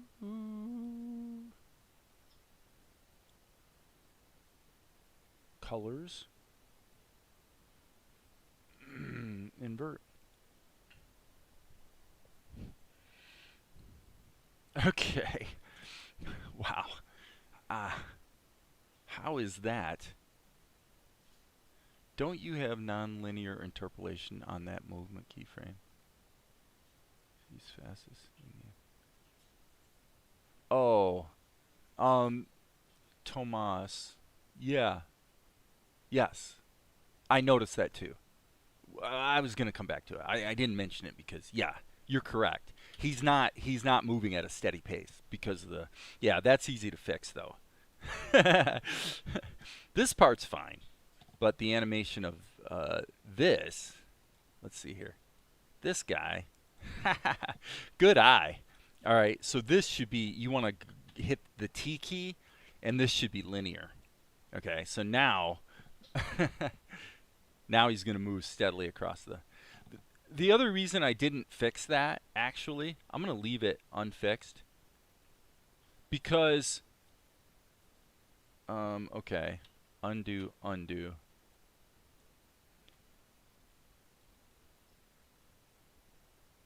I was entertaining in my mind the possibility, A, that I might actually like the variation, and B, the fact that we're going to need some time. You've actually brought up a really important point about the animation keyframes here, which is that he's going to, he's gradually working his way across the screen, and the background's panning behind him. So from the audience's perspective, the cameraman, the guy shooting the movie, is actually moving with Mel, but he's also moving a little tiny bit faster than Mel. But the two of them together, moving slightly like this, are moving past the background. So this is really what you're seeing. It's very much a parallax type of situation. Well, it occurred to me, and I didn't mention it, but since you mentioned it, I'll follow up on this. It occurred to me that if I actually did the same sort of interpolation on the background, I have to think it through because it might have to be flipped in reverse. Is that if by the time we get down here, the background starts panning more slowly, then that would suggest that Mel's still walking because his arm motion hasn't slowed down. But what's actually happened,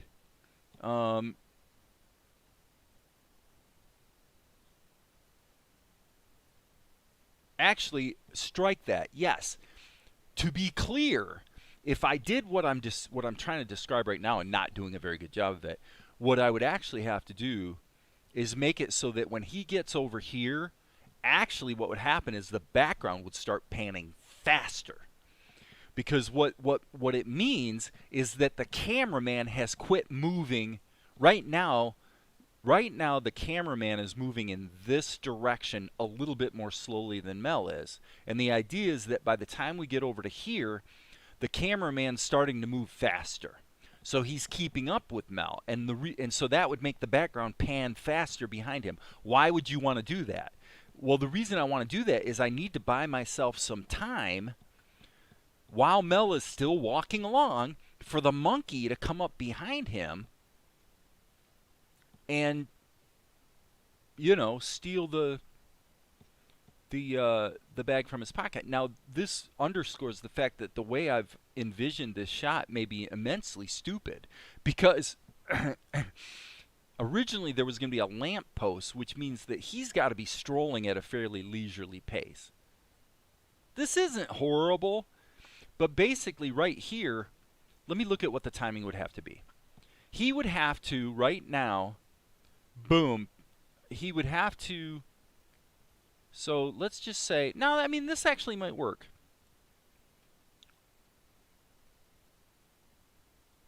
I'm sorry, I'm not showing you guys. I'll put my mouse on here. My mouse represents the lamp post. Okay. Let me just see what this would have to be. Boom, 1, 2. Okay, so it'll barely work. But what's going to happen is right here. Having said all that, that tells me that probably this really wide panoramic background is probably stupidly wide. It probably doesn't need to be nearly as wide as it is, but that's fine. We're going to keep rocking and rolling. So I'm really glad, Tomas Mitechka, I'm glad that you said that, because it helped me to explain what I'm, both to you guys and to myself, what I'm trying to do here. Okay. Okay, background.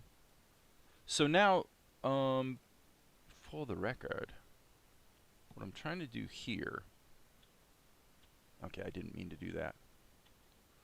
What I'm trying to do here is invert these colors. So I'm a little weirded out here by the fact that nothing much seems to be working. That it did make it darker. Okay, let's go with that. And now, probably the thing to do, if I want to be, well, I'll tell you what the thing to do would be. Let's create a new layer. This is easy, actually.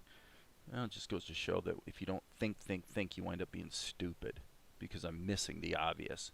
The obvious is to just create a paint layer, grab this, and hit Control-E and bake it down. Okay. Now, we should be able to hit Control-I, and there's what I was after in the first place. Okay, so now what I want to do is actually do another curves op, because I really wanted to create this as like a highlight situation. Alright, so now what I'm going to do is actually hit the A key and just move that up a little bit. And while we're here, select nothing, hit the, actually let's grab this, sample the black, and I don't know if I've got this set to fill in the background. I don't. Yeah, I do. Okay, perfect. Okay, so what does that do for us? Well, better save our work. I know this is rough. I know it's rough, people. Let's turn that off. You can see how that's working. So now my question for me here was, let's do, I don't know. Let's just pick a blending mode, any blending mode. Okay, that's kind of interesting. That is actually kind of interesting. It's not exactly what I was after, but okay, okay. This is one of those moments where I tend to go, let's grab all these and just bake them together and just be done with it. Keep it as flat as possible. Okay, hey Maria, finish your morning chores, ready for caffeine before starting your... Actually, speaking of that, I need to go get my my water. Okay, so what I'm going to do now is I'm going to grab this, and I'm just going to recapitulate these doorways, and we'll just pick colors for the doorways. It doesn't matter. It's all fun. Let's just rotate around the globe here and see what we can do. This one's probably going to be pretty dark-ish. So, earth tones, if we're assuming wood, is probably well advised. And then here, we're just going to go through and fix up these windows a bit. Okay, so all of that, you know, jumping through all those hoops was strictly so we could just have a fast way to create bricks or siding. Okay, so again, this is one of the ironies I've alluded to many times today. All of that work that took, what, an hour or something, was to speed things up. Selah. Ponder that for a moment. Realize how insane that actually is. All right.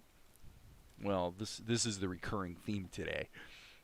Just like invariably, everything that's supposed to, all these wonderful tools that are going to so speed up my workflow, it's going to be awesome, wind up taking orders of magnitude longer than just freaking learn to draw. Just paint it. I'm being a little over dramatic, but it is pretty much true actually.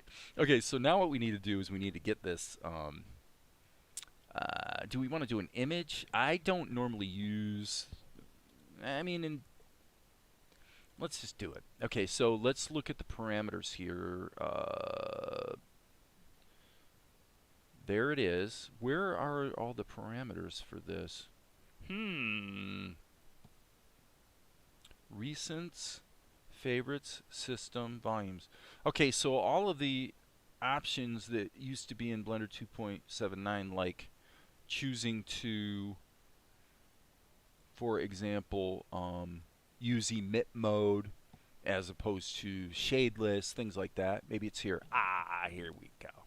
Here we go. Those are operator. Yep, we want emit. We're not doing an image. That's it. That's all we needed. Perfect. Okay. So now we need to be in render mode. You could be in material mode or render mode. Doesn't really matter. I tend to like render mode because it. And by the way, you can see here. Guess what? Mel's eyes never got filled in. So, anyway, let's hit the G key and float this guy around for a moment and see what we have. Now let's. Okay, so now what we're going to do, I believe it'd be Shift S. Back in the old days, it was. Okay, that's the cursor. We want to probably go to the object. Set origin. Origin to geometry. Okay, so now, and by the way, this needs to be median point. There we go. Okay, so here is the world panning by in the background behind Mel. And I want to make it pretty much as small as possible.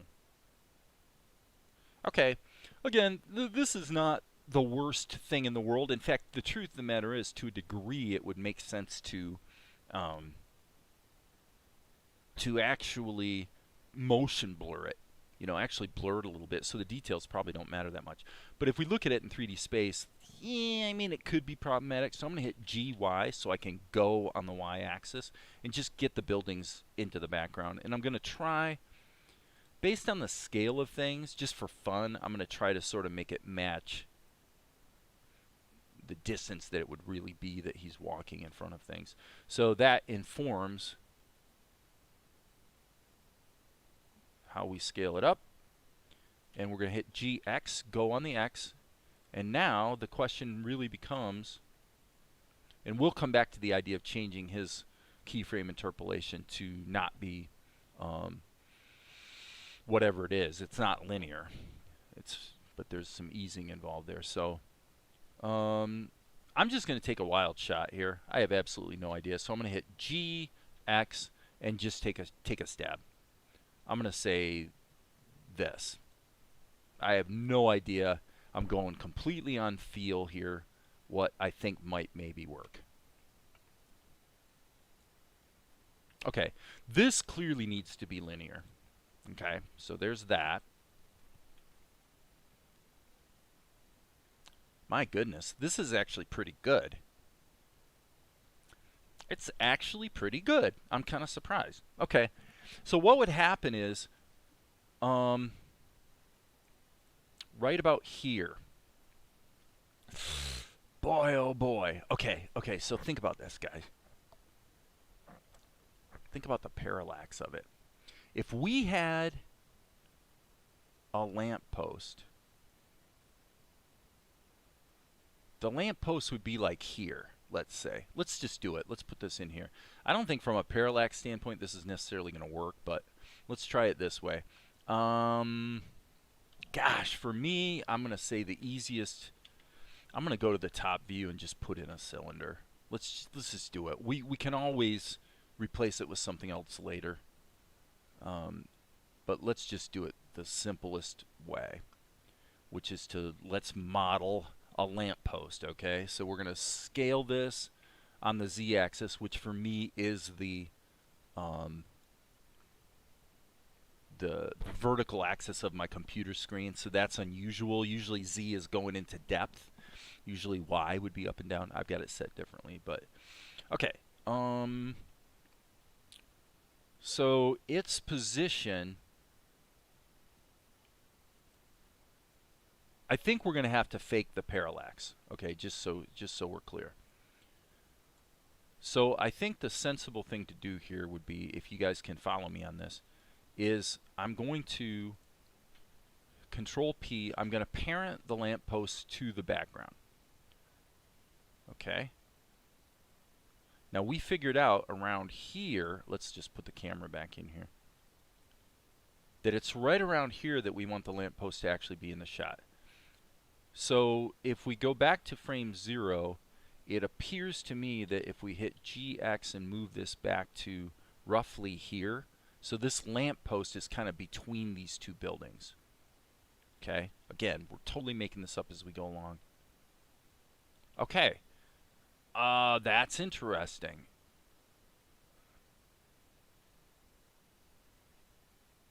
I wonder if that renders like that. Okay, yeah, it does. So, I hadn't considered the idea of the lamppost being in front of Mel. But what's happening right now is we're actually getting parallax from the camera. But what I want to do is I'm going to hit GY and move this back a bit. Oops, that's not what I wanted to do. I want to do it here. So it's on frame 0, so I'm not introducing unnecessary animation keys. But what I want to do is move this back here, and I'm actually thinking it would be kind of like that. What I'm wondering is this going to still be kind of like X-ray mode? Okay, where the heck did it go? Oh, I'm sorry, my bad. Go on the Y. I moved it back too far. I am a silly goose. Okay. Let's go back to frame 0. And I'm going to rethink this a little bit. Okay, so I'm going to take this and I'm going to move this back even further. I've got to just give myself a little bit more room here is the problem. Okay, so with that, I'm going to scale this up. Go on the X. And hopefully my final, yes, it looks like the only thing that changed in my keyframes was actually the X. So that's good. I think when I hit G, I think I hit GX when I did this keyframe. So that's something to keep in mind. If you hit GX, it's only going to set a key on the X. If you just hit go and move, it's going to set keys on every single dimension, and then you're going to have a bunch of keyframe garbage to wade through. Okay. So now going back here to the beginning, what we can see is we got to make a decision on how this is going to be positioned. So I'm going to hit G, Y, and my thinking was that this was near the edge of the sidewalk out away from the buildings. That's what I was thinking, which would put it, okay, so see that? We get a nice parallax. That's what I wanted. That's exactly what I wanted. And then what will have to happen is from about frame 30, Oh my gosh. I've got 1 second to do it. It's not enough time. Why it's not enough time, people? Okay, so here's how we'll do it. What we're going to have to do, this is going to be a real challenge. We're going to have to animate monkey. So we're going to have to create another grease pencil object and parent it to the lamppost. Okay, so the lamppost is the parent. And then what we'll do, and that way, it's not strictly necessary because actually from front view, remember, the only thing that's, well, I guess we are moving, we're not moving the camera. The astute viewers out there are saying, Dave, why are you so stupid? Why are you animating everything but the camera? Well, there's two reasons. Number one is that the pace of Mel's progress across the screen is different. In other words, if I animated the camera in order to get this panning background, I'd still have to animate Mel. So everything else has to be animated anyway, number one. Number two, we haven't animated anything else except the background image. Because remember, the pole is parented to the background. So what we need to do is right here, like frame 20, we would see, okay, so let me, hold on, erase, stop. What I was trying to say is that if we go to the front view, we can animate monkey climbing up the pole and doing whatever he's going to do, and everything's going to look right when it's rendered because the animation is all being controlled actually by this object. Okay? So what we're going to do, let me check something. I thought I just saw something strange. Yes, this is scaling down. That's not good. Let's look here. Yes, here's the problem. I want to take this key, these keys that are pertaining to the scale. Actually, I guess I don't want to kill the first one because that just sets the initial scale for the building. Okay, see, now it's not shrinking. Okay, cool. All right. Now there is the remote possibility that that shrinkage was actually helping the look of the animation. So I better make sure. Okay, that's not cool. Now it is getting bigger. Doggone it. Y. Something's moving in the Y space. Yep, look at that. By gum. Ah, that's crazy. Okay, so if you're wondering what the heck is going on here, I'm going to my Y location. There should not be a keyframe here at the end for the Y. So it was actually the opposite of what I said.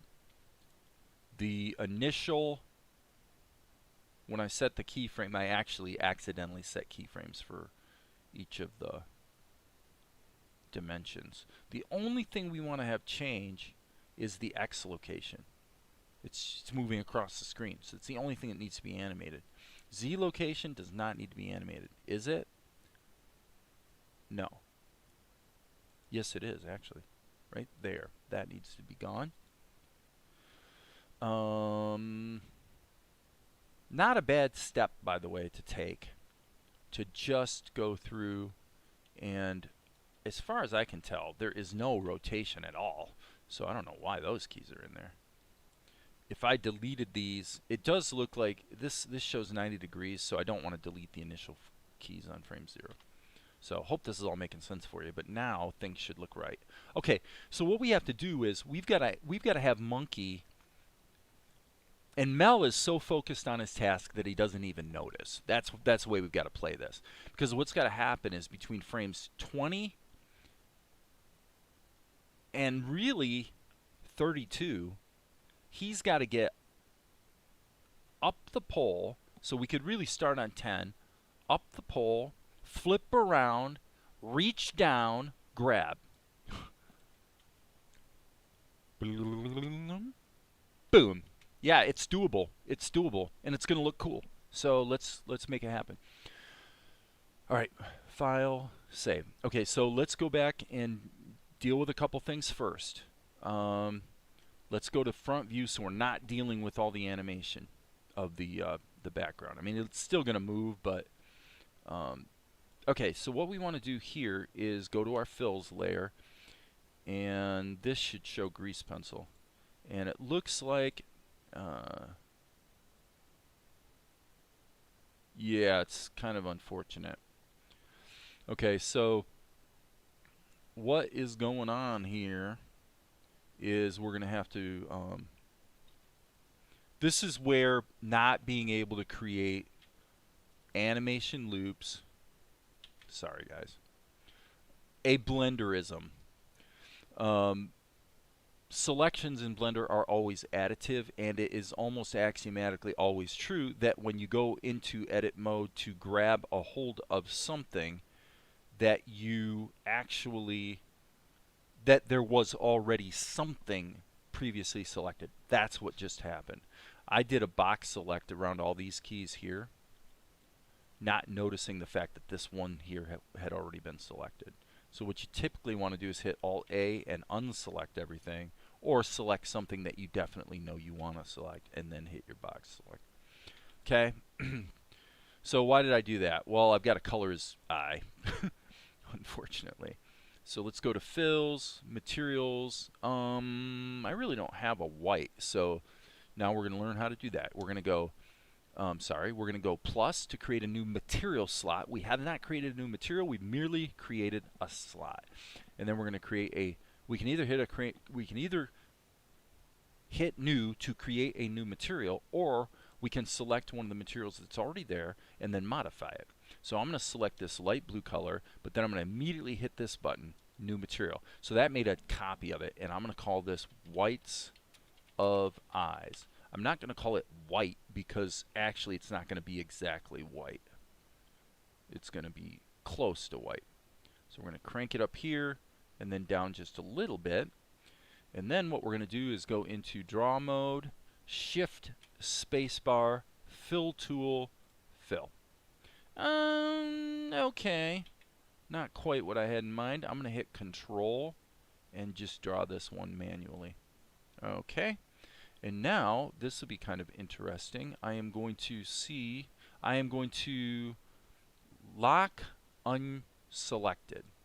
So that means all materials except the one that's currently, well, okay, it's not quite that simple. I was going to say it isn't automagic, unfortunately. So that means,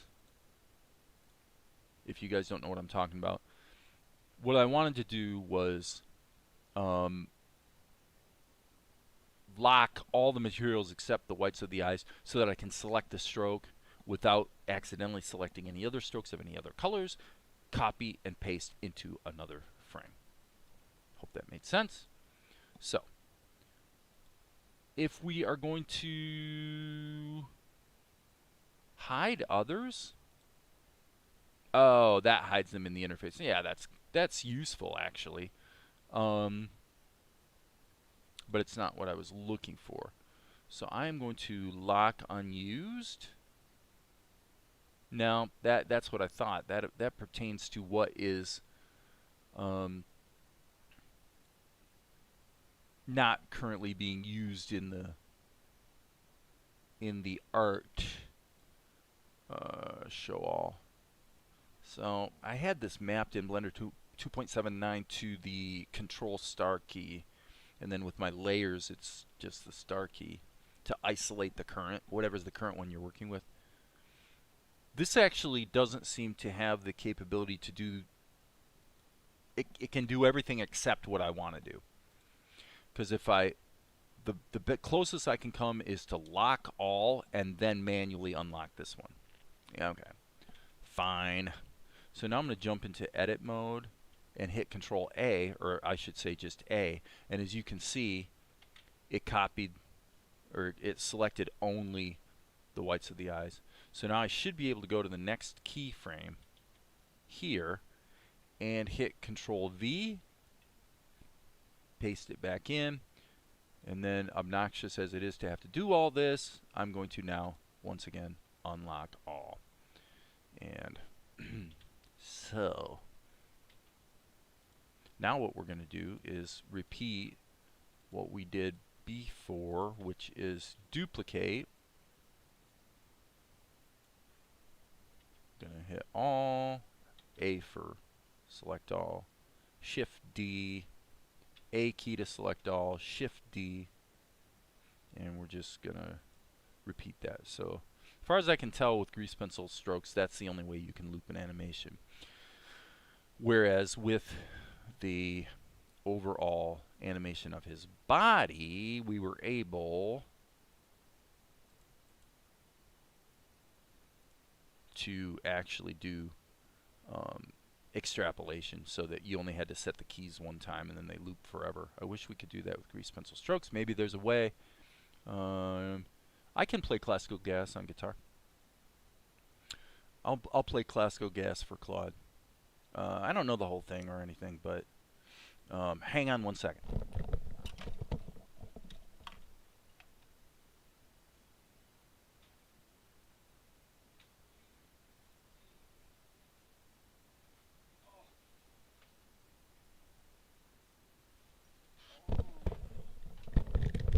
I haven't played this one in a bit.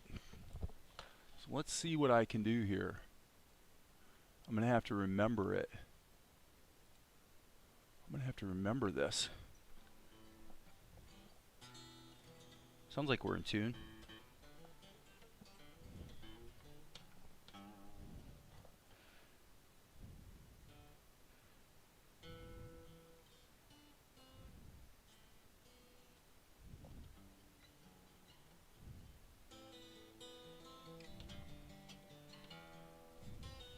Ah. Aha.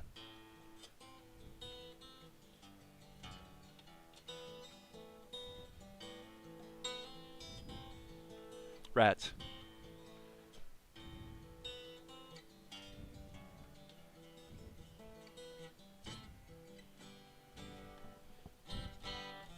I can't remember what it does after that, but anyway, yeah. That's a great one. Mason Williams.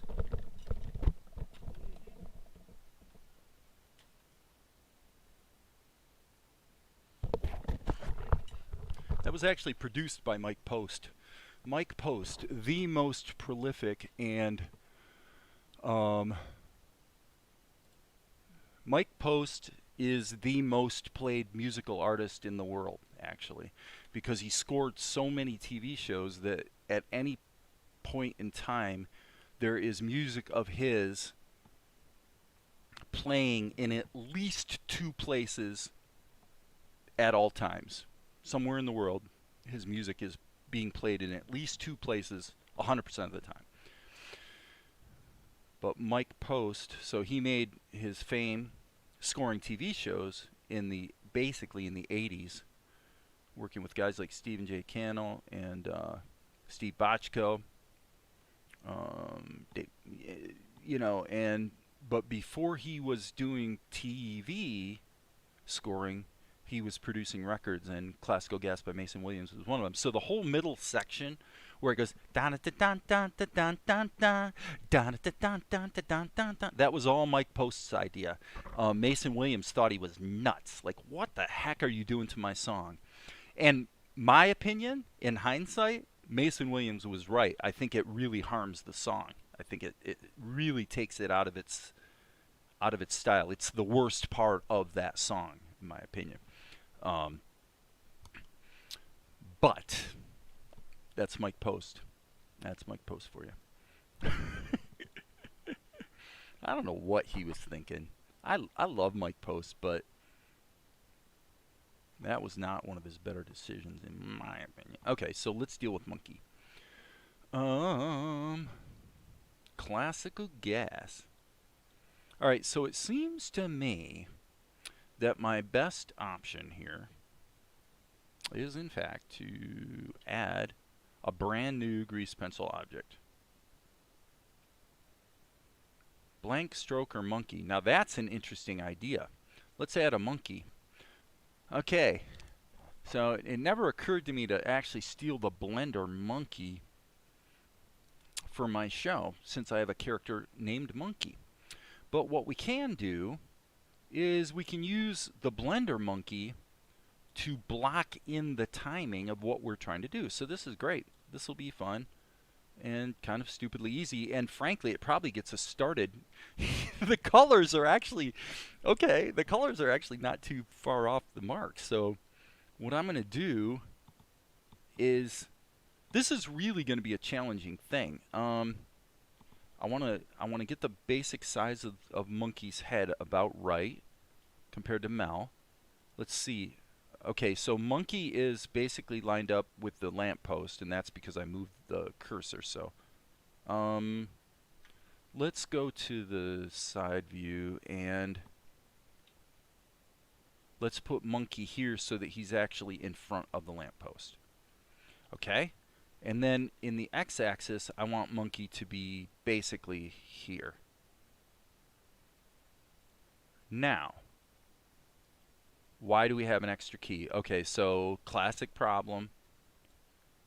Classic problem. There's always a bunch of keys that you didn't intend. That's like totally normal. So what I'm trying to look at now is, okay, so what we're going to do, this is important. We need to take Monkey, and then I'm hitting Shift, left mouse button. He is going to be parented to the lamppost. That way he can crawl up and around the lamppost, and when the lamppost animates, he'll be carried along with it. Okay? So now, when we jump to the front, or the camera view, sorry, what I want to see is he in front or is he behind? Okay, he's behind.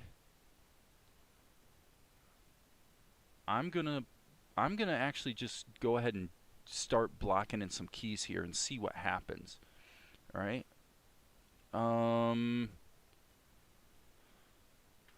Object, set origin, geometry, or I should say origin to geometry. Okay. So let's go back here.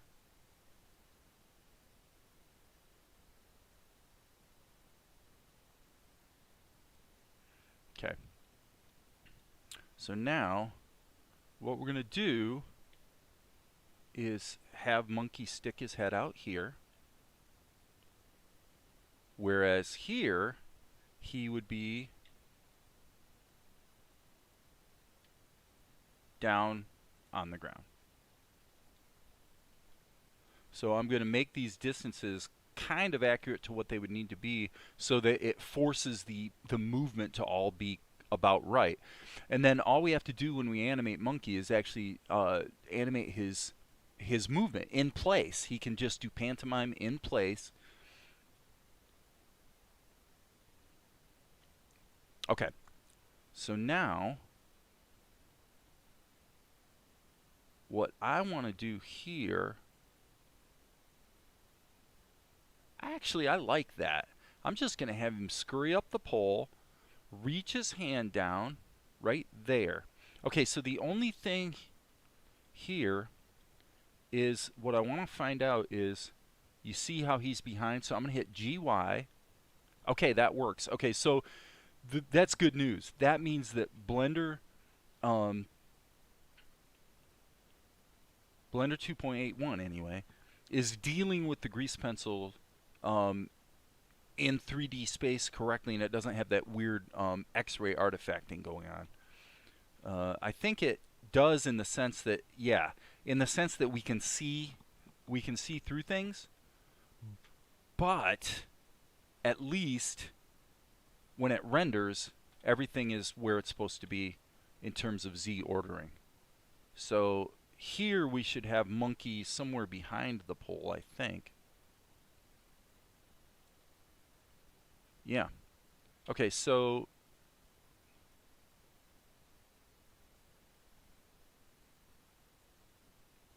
this is tricky. I'm going to, whoops, okay, again, same old problem. Move this here, and then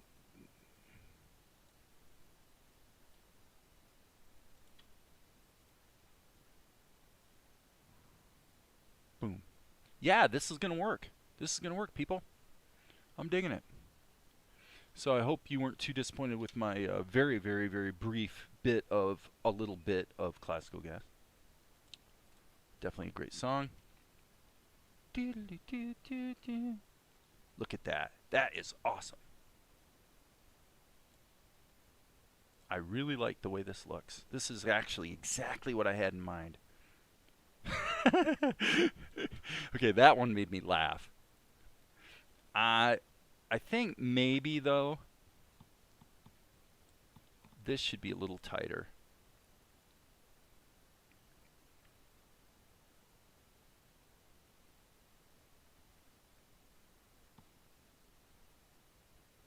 Yeah.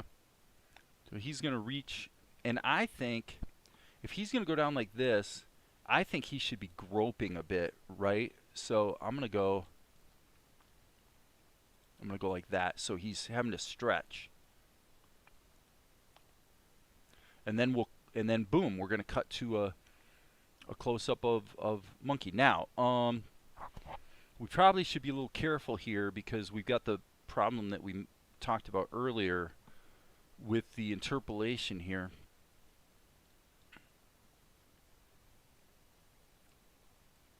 Let me look at this. These are the grease pencil strokes. So I want to go to dope sheet, and I'm going to save my work just so I don't paint myself into a corner here. I'm going to hit the T key. I'm going to change this to linear interpolation, and then what will happen is that might change the timing relationship a bit. I have to say it looks about right to me. Anybody want to complain? So monkey's going to climb up. We're going to have to obviously replace Suzanne with our monkey's head, since our monkey is not Suzanne. But on balance, I'm going to render this out and stick it in the show so you guys can see how this is going to flow with the other stuff. So let's go here. This is shot number 421. We want to go here. We're going to save this to anime. Come on. Scenes 421. What time is it? 9:28. This is a good example of a shot that's going to be quite time consuming but be very cool when it's done.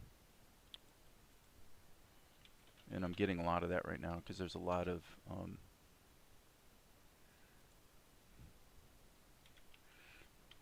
whoops. Oh, come on. The current sequence has a lot of animation in it. It really does. Okay, so I'm going to accept that. It did switch it to a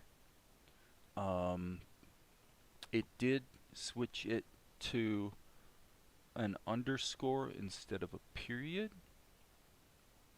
I'm going with JPEGs.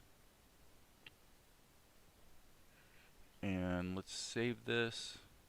What is our complete length? A 48? I guess we'll go with it. I'm going to hit Control F12 and let this render so I can chop it into the show. Okay, so coming back here, let's let that render for a minute. Oops, that's the wrong screen. You didn't want to see me. You wanted to see Vegas. Okay, so now we'll come back here. We've got the ripple editing turned on. And let's go to 421.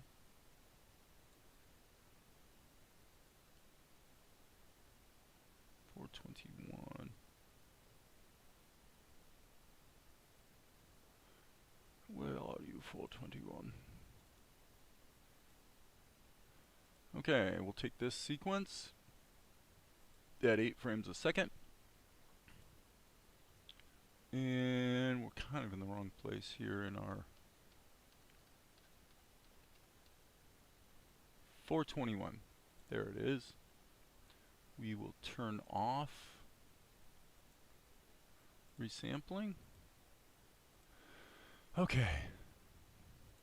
So, that's what Monkey's interested in.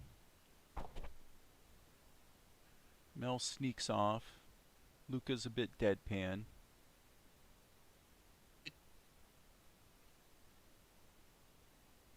Boom! He gets the, yeah. And then it cuts to a close-up of Monkey. I again, as much work as it went into to create this shot, I think it's going to get cut from the show. Let's just do it and see what happens. All right, so I'm going to cut this out. Just go Control X and see how this feels without that shot in there at all. Be really tragic, wouldn't it? Since I spent like all day, what was it, 2 days ago doing that shot. But guess what? There is absolutely no question in my mind that this shot is harming the show a little bit. I shouldn't say. Let's just say we could leave it in there; it would be okay. But this is a interesting concept that wasn't that well conceived, and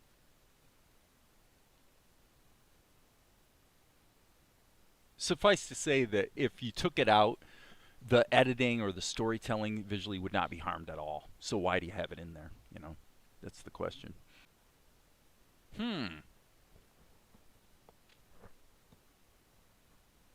Both in terms of animation and the lamppost and the monkey, I actually think,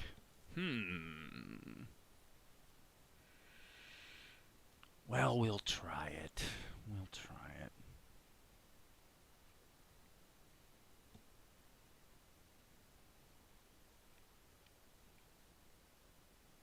I think that the proper solution here is probably to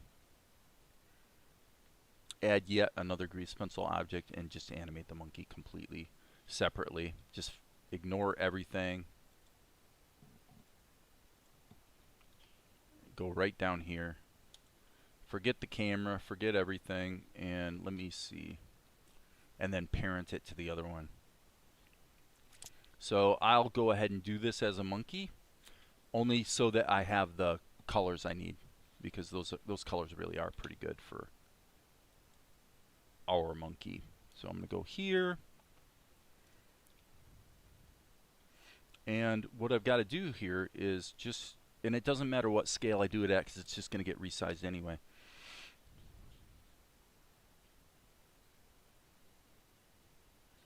So theoretically, from behind, monkey would scurry up the pole, turn around,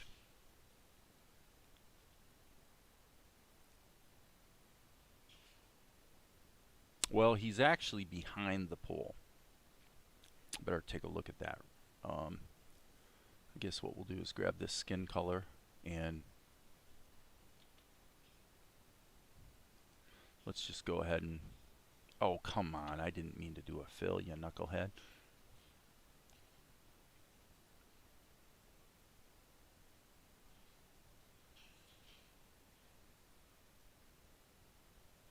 So of course I feel that our monkey is much more fun and interesting than Suzanne, but of course I would say that since I am biased.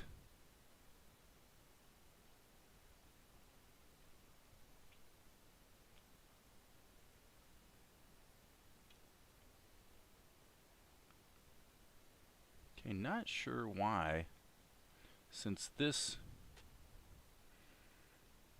is a fill without a stroke. If we turn the stroke on, nothing happens, so I assume it's probably just fully transparent. Yeah. And okay, so that's the size that the strokes would be. So why are we seeing this? I don't know why we're seeing the ghosting of the stroke when there is no stroke on this particular material. But I'm definitely not loving that. However, at the end of the day, is it going to matter much? Probably not. Okay, so interestingly,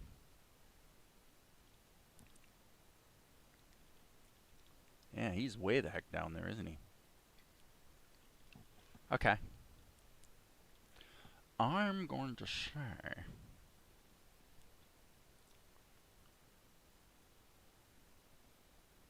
Boy, they really did actually a good job of nailing the monkey colors. They nailed the monkey colors. I'm going to actually turn on... Okay, where's the masking option? That's weird. Maybe this isn't wide enough. That's really strange. Where the heck is the... Okay, I want to see if I'm missing something like stupidly obvious here. Let me go back to object mode. And let's grab Mel. Oh, I'm stupid. Okay, my bad, guys. Wow. Okay. I am really, really silly. Okay, I was looking at my colors instead of my layers. So that was not like the brightest thing I've ever done.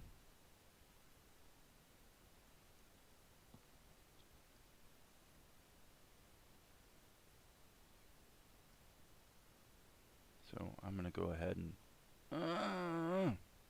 I do not like the ghosting of the stroke. That is like really, really freaking distracting. I don't know, and nobody's posting anything about that to help with why it is doing that. I don't recall seeing that before. It's pretty obnoxious. Okay. But for the most part, we'll ignore this for the moment.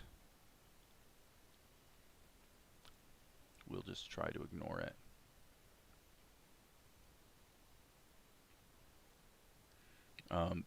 But yeah, it is enormously distracting. Like crazily.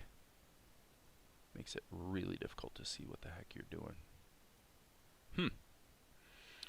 Okay, let's black 001 is a stroke, and now okay, so that's probably good. And the stroke is really, really, really big. Okay.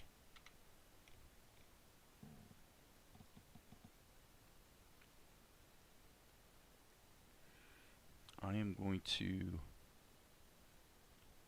Actually, I'm not going to draw those outlines. I'm going to take the liberty of allowing Monkey to be in silhouette. Okay. Before we go any further... I guess we have to animate him separately before we parent anything. So for that reason, I guess we're just going to do a bunch of keyframes. Okie dokie. So to a degree, they can be kind of whatever you want.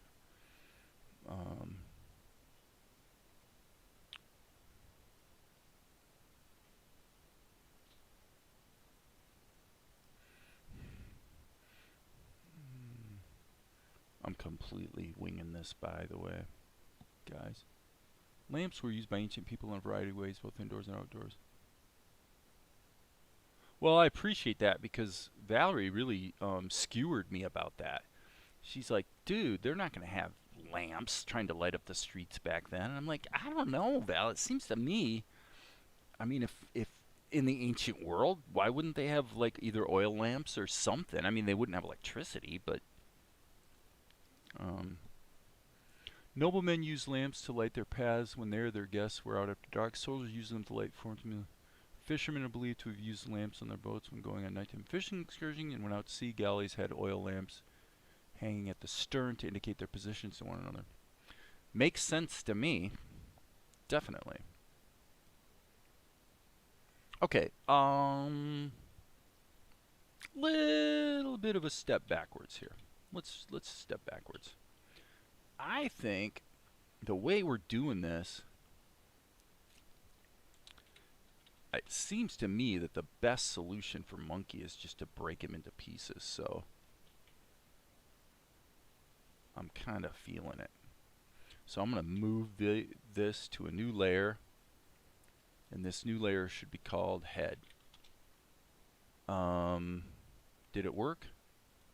And indeed, as I suspected, it did not work. That's what I thought. Yeah. Something I noticed before. Okay, what you have to do, there's no There's no other way to explain it than it just doesn't work.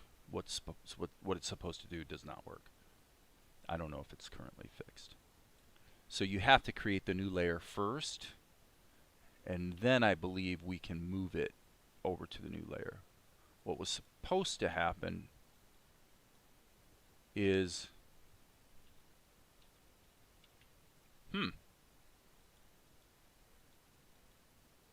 okay. Edit mode? This is extremely strange. But that's okay. We'll just go with it here, folks. So the way it worked in Blender 2.79 anyway. Actually, I'm going to hit select linked. Yes. Okay. I want to move those. Move to layer bod. That worked. Okay. That's cool. That actually worked out quite well. So this is going to be arm. I'm going to call it arms. Just because I think we'll get away with it. I think we're going to be able to use the grease pencil tools to sort of fudge the way we're bending things. So for me, oh yeah, I probably need a tail as well. So this is, I don't know, how do I, this is going to be cumbersome. I mean, this is not going to be, this is arguably a dumb way to do it, but I can totally see where probably, if you're into the Blender grease pencil and you're, especially if you like the idea of being able to make your animation sort of procedural and, you know, more of a puppet type approach, then I could totally see where somebody would want to do it this way. Auto lock inactive layers is quite helpful. That way I can't accidentally erase something. Okay, that'll work. Now I'm going to go to the legs layer and just give him, I'm basically spreading the leg out as wide as possible so that it's pretty easy to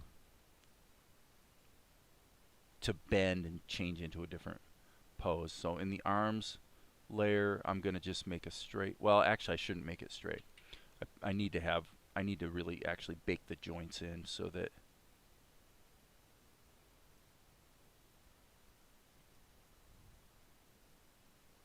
otherwise it's going to be, if you don't have multiple strokes along the length of the appendage, then there's nowhere to bend it, right? Sounds like Val's getting up. So, morning, baby. File, save. So, I'm going to go hang with my baby for a few minutes. I'm taking a break. Well, while we're breaking, let's run this sequence, because this is the state of the shot right now. We've got Suzanne in there. I like what I see, so I'm going to just let this loop for, I'll just let the beginning of the shot loop for a couple minutes while I take a break. I got to go get my water anyway, so back in a few, folks.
going to happen. So anyway, what's probably, I'm watching through this again one last time. What's jumping out at me is that shot right there.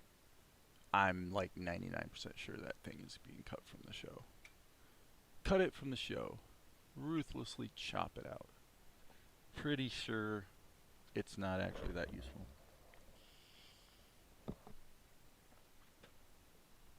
Back to the topic of lamps, because that came up just a moment ago. And my final word on the whole lamp thing is that this is not actually a lamp post anyway. It's just a post. We don't ever see the lamp. If the lamp was able to be seen in the shot, let me see what happens if I toggle between actually the camera and 1. Okay, that works well. Okay, so what if we go like this and then hit 1? No, it still works, so that's cool. Okay, so this is not actually a lamp post. If it was a lamp post, we'd have to have the argument of whether people use lamps on the streets back then, and the point is it doesn't matter, it's just a post. And if it's a signpost, my argument is if the sign was visible in the shot, then people would bang their heads on it walking by, so clearly you wouldn't see it anyway. So the bottom line is it's a post. Okay. Boom. Okay, so what is going to happen here is going to be quite fun and interesting. Let's go back here to monkey, and we're going to have to animate the snot out of this guy.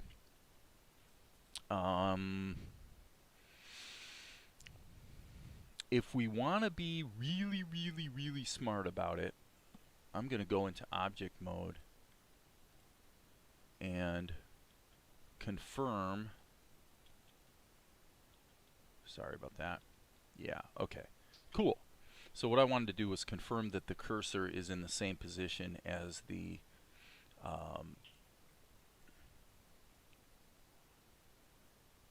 monkey object, so that I'm actually going to rig this guy up. I'm rigging him up. Okay. So this probably here for items. Ah, rats. I was hoping that its name would be in here.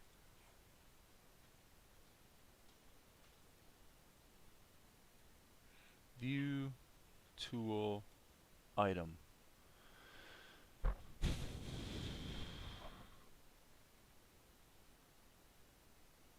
Empty.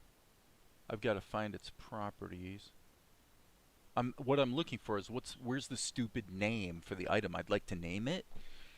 Where is the name? There's the view layers, constraints, scene. That's for your. This is so silly. Why don't they have the name in the item like it used to be?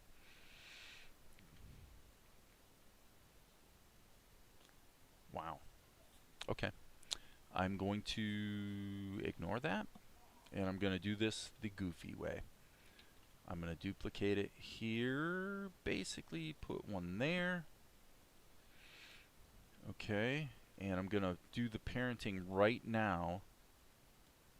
Ah, shoot. Okay. Well, this is the problem with 3D in general. It's the quintessential problem you always have, is just grabbing things. That's what I wanted to do, was grab that. Now I want to grab this with my left mouse, so I grab the first one with my right, the second with my left. And actually I've got it reversed. It should be this. Okay.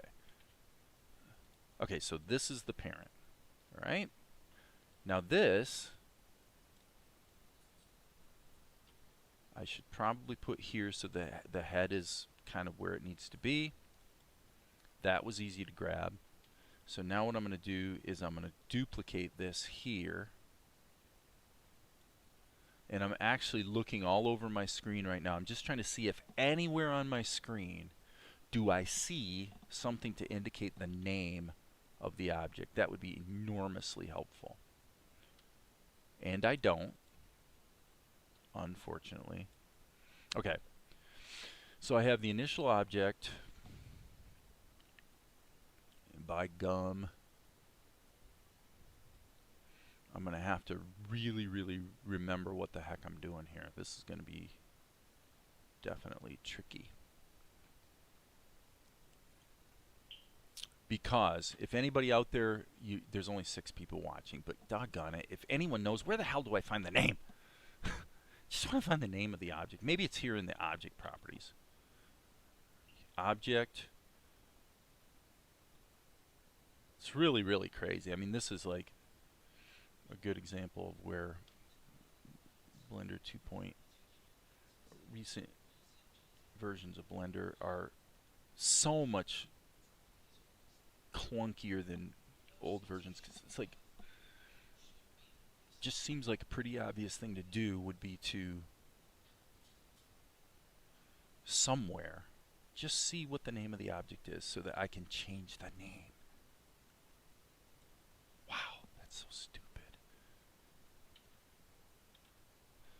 Okay, so I'm going to do it this way.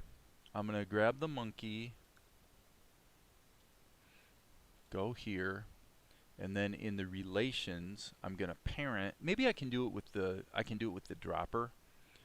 Okay, so if I'm going to parent the head, if I use the dropper, and it turns out that rolling your middle mouse wheel to zoom after you've selected the dropper doesn't work. Okay, so we're going to grab the dropper and grab this, empty 001. Okay, it didn't light up or anything, so that's kind of unfortunate, but I think we can do it this way. So this would be empty 002. The tail would be this one. No, the tail would be this one. The legs would be this one. And the arms would be this one. Okay. So now what should happen is, oh my gosh, that's exactly what I hoped wouldn't happen. Okay. So the only way I can explain that is that the monkey object, the grease pencil object of the monkey, its center is not actually centered. So hopefully we can fix that. Set the origin to geometry. Let's find out. Nope, doggone it. Okay, maybe it's because of this. Medium point.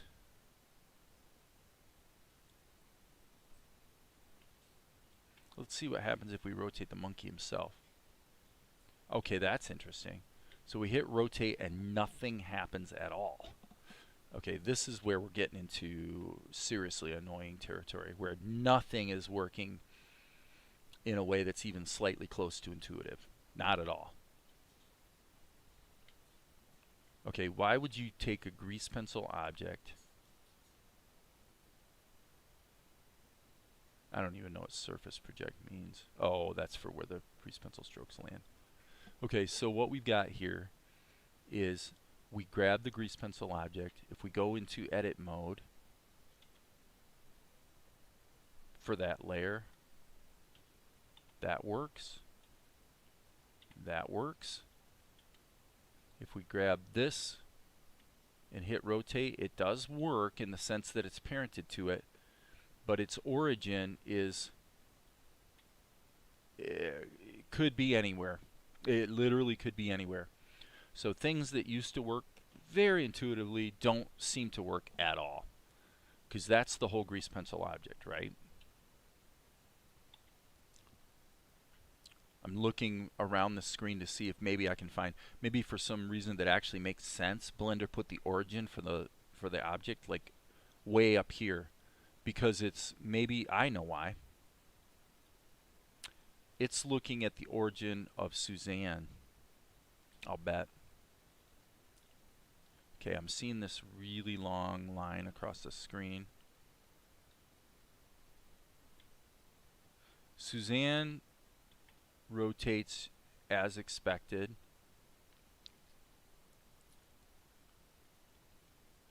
There's my monkey. Tell you what, just to make see, it would make life a lot simpler if I could make monkey a lot larger. But nope, you can't. So I have to zoom way out here, and let me see if he's trying to rotate.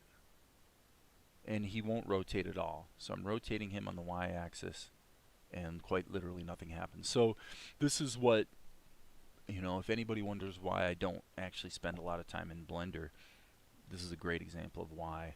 Again, as I say, things that used to be utterly intuitive never failed. I mean, we're talking for 20 years.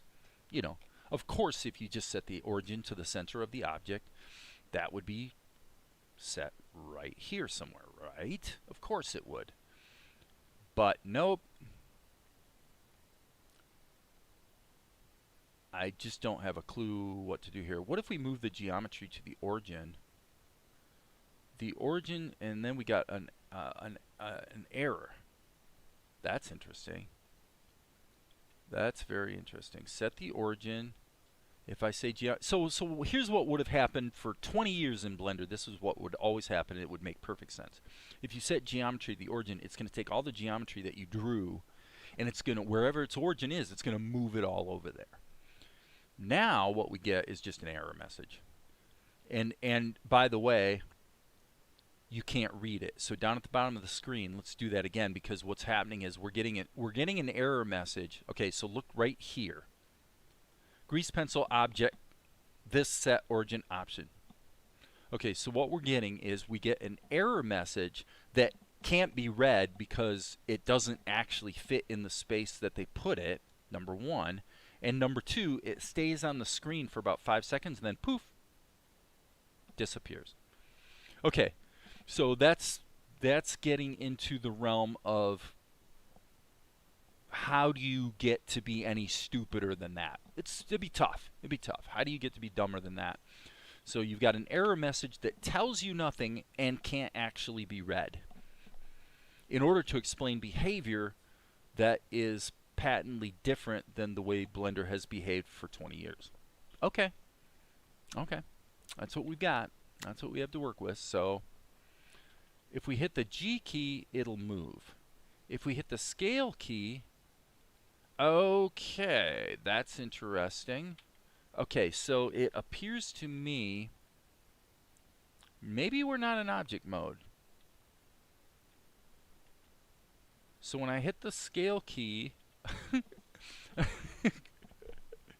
what it's actually doing is scaling the strokes.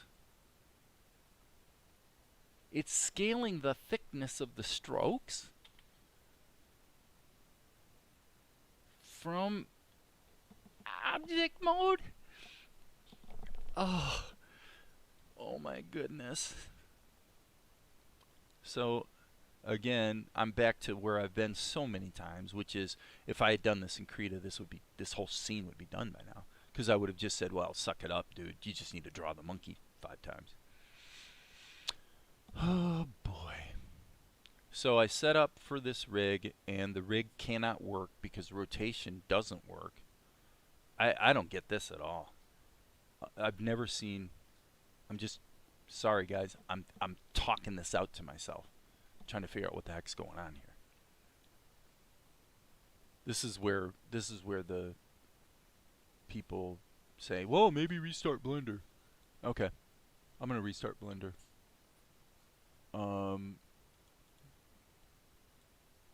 Yeah. Okay, now that's interesting. Now that we've restarted Blender, Monkey is actually in a different position when the scene reloaded relative to, okay. Rotate still doesn't work.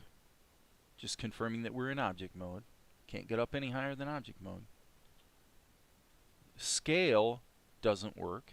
It merely scales some of the strokes that are of a specific color. And by the way, it's a color that's not selected for items that are in a layer that isn't selected.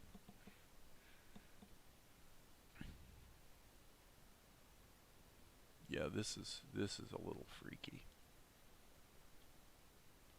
So if we scale up the arm, you know, initially what I was looking at is maybe things are positioned improperly.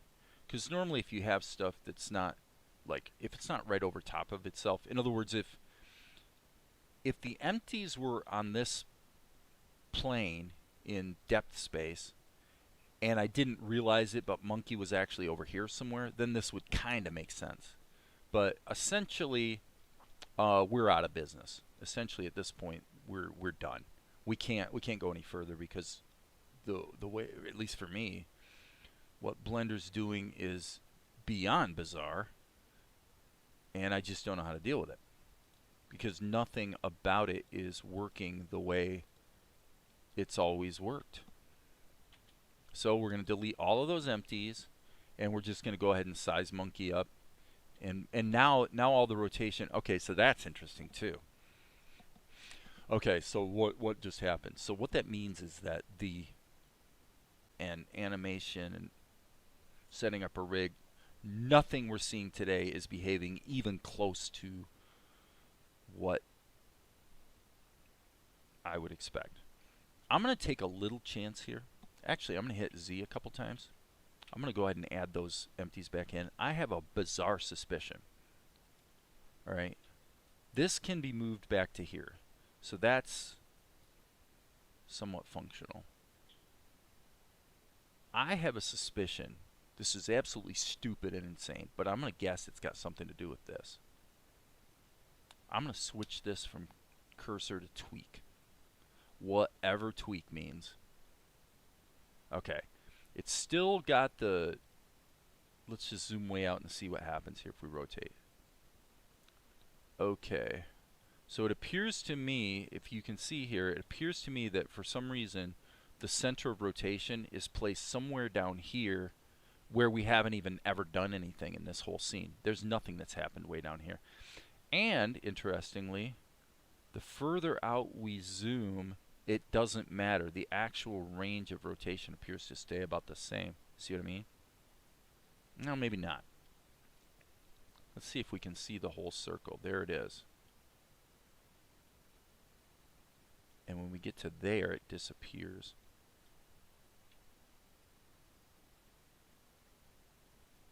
I've never seen any behavior like this before. Anybody got a tip? Because I would be all ears at this moment. What do you do? So if I hit the G key, it isn't that... What it is it's got something to do with the origin. For some reason, everything's origin is being treated as this arbitrary point that's way, way, way, way, way down on the screen. It's really strange. The fact that everything is clustered and positioned together exactly the way you would want it to be doesn't matter. This object's origin, I'm going to set the origins for every one of these empties. I shouldn't have to, but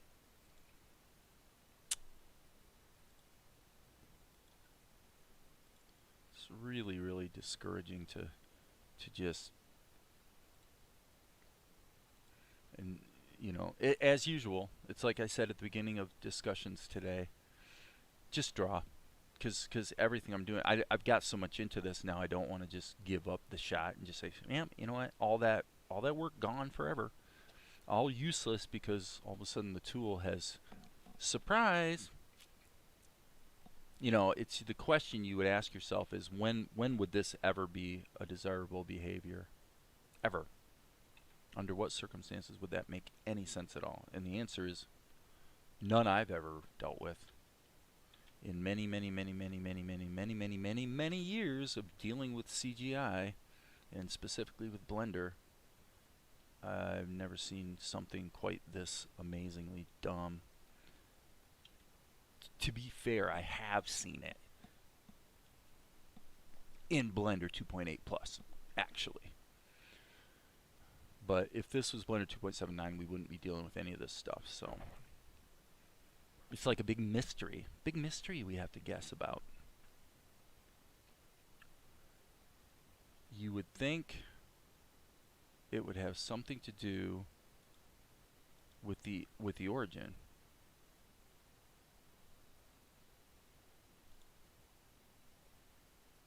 So if I grab this and hit go, I wonder if, let's try this. Since everything is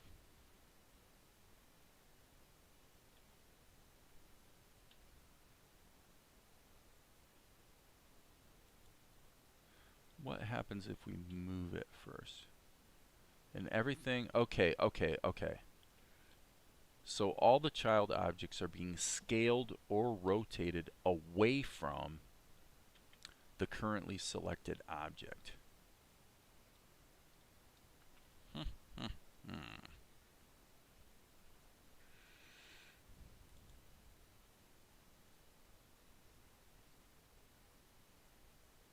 Set the object's origin either by moving the data or set the center of the data used.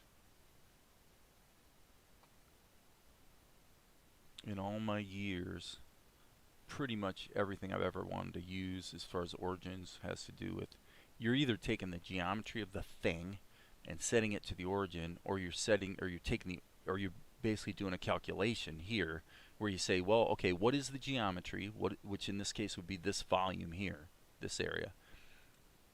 And origin to geometry says, okay, find the mathematical center of that area, put the origin there. So origin to geometry would have, in the past, always 100% of the time been the solution to this problem, and it fixes it quite well.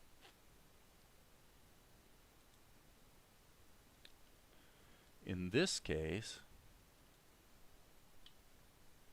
it's just utterly ridiculous.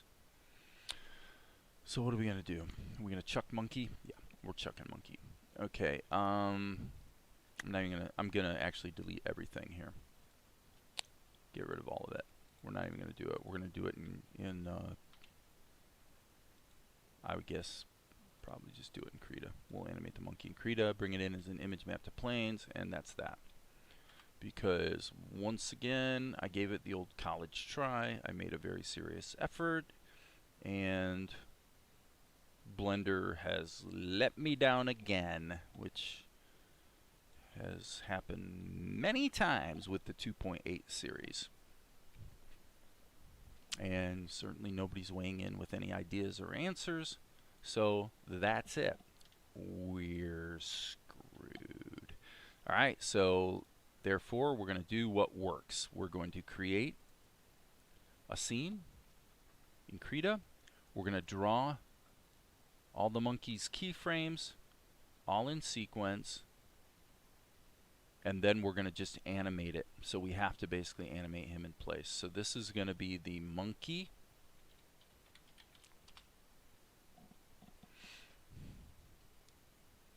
And all I have to do is draw all the possible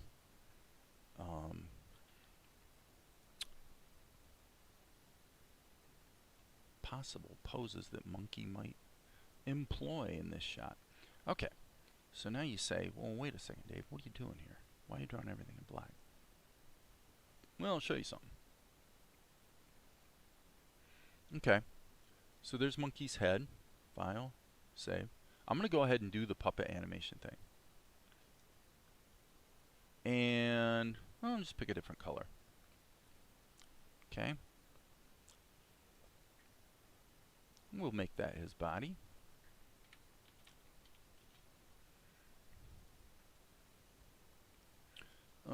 I would say the arms will leave. Okay, and by the way, actually, let's back up a little bit here.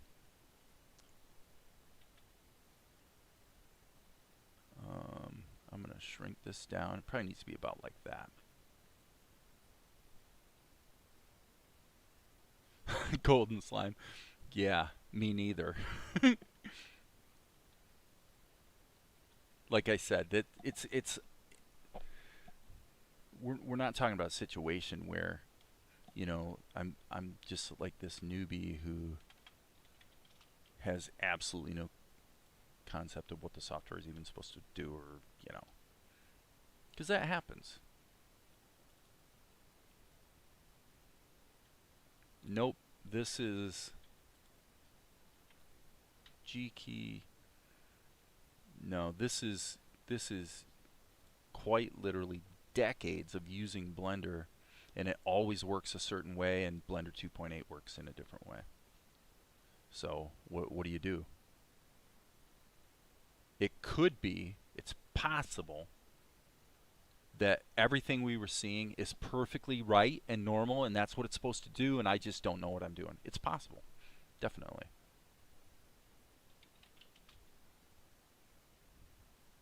Actually,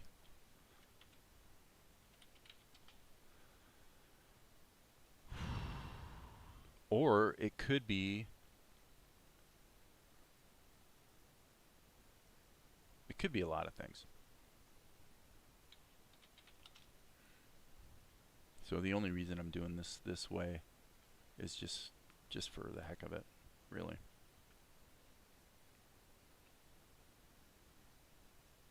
I'm just going to block in. This is his left leg.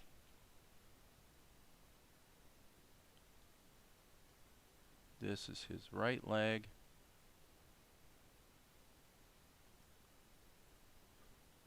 And then we're going to give him a tail.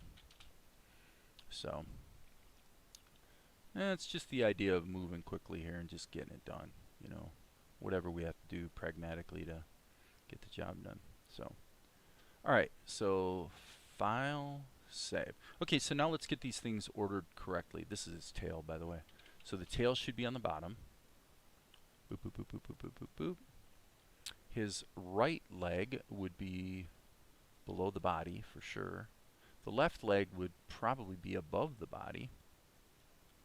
The left hand would be above the body, but the right hand would be below it. And the head, probably goes without saying, should be on top. Okay, there we go. Dead pianist, hello.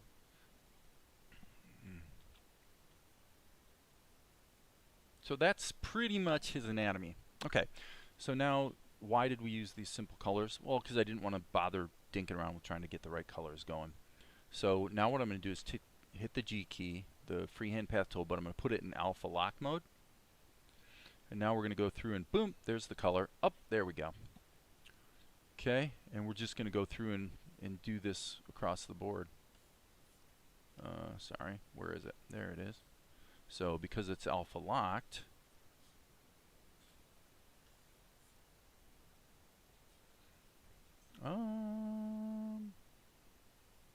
oops. And there we go. Okay. So now for the purposes of this shot, this scene, if you will, really we just need to have the, let's see, let's sample this color. We just need that sort of tan color, a little bit lighter and a little bit more towards the yellow.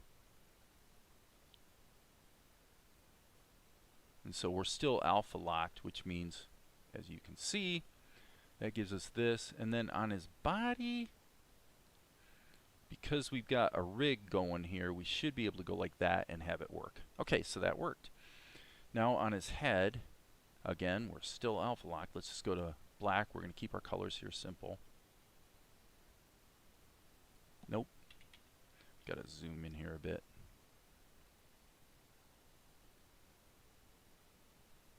Oh, come on. That's the curve. That's the stupid curve interpolation that I've never seen be useful even once. Not once. But unfortunately with Krita, it always starts using the freehand path tool in curve interpolation mode. It is what it is. That was not supposed to happen. I did not hit the B key. That's my fault. That's my fault. Okay, we can be a little bit loosey-goosey on Monkey only because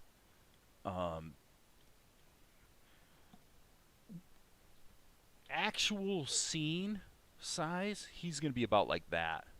That's pretty much what you're going to see. He's going to be pretty tiny. Okay? So file, save. Now, what I'm about to do, Actually, I'm going to go to Tahoma. I'm going to go to Tahoma. This is where it actually makes sense to go to Tahoma. Because if I put each of these, yes, we're going to cut and paste into Tahoma and do the animation puppet style.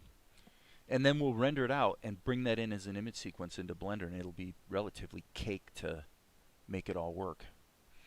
So at least that's what we hope. So we're going to do it. We're going to Tahoma. And this is going to be Tahoma. We're going to do this as shot number 421 as well. So you guys will see this really is going to make sense. So if it wasn't for all the time lost to dinking around with struggling with Blender with things that don't work correctly, this would be a pretty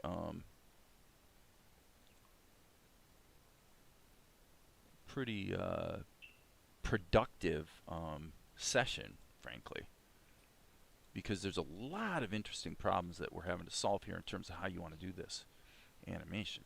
Okay, so this is 421, and so now what we're going to do is we're going to actually hit Control A, and we're going to go Control C, and we're going to actually build up this puppet right in here. Okay, so here's the hand, left hand. Now these things are probably not going to be positioned properly, okay, as you can see, and that's okay. We'll get to that shortly. Left leg, Control A, Control C. The way you could trick it, actually I'll show you guys how you can trick it. So if you have this problem where you want to jump over to Tahoma, let's just go ahead and get rid of all this. So you want to jump to Tahoma, but you want things to show up where they're supposed to be. All right. The way you would do it, believe it or not, this is a little bit crazy. Just take an obnoxious color like, you know, fuchsia or something like that. And you don't want to be in alpha lock mode. And just draw little dots in the corner. Okay. Now the problem here is that I have to do it on every single one of these. Well, no, actually I don't need to do it on every one of these. What we'll do is we'll erase, erase, erase. Okay. So now, and then I'm going to put everything in a group.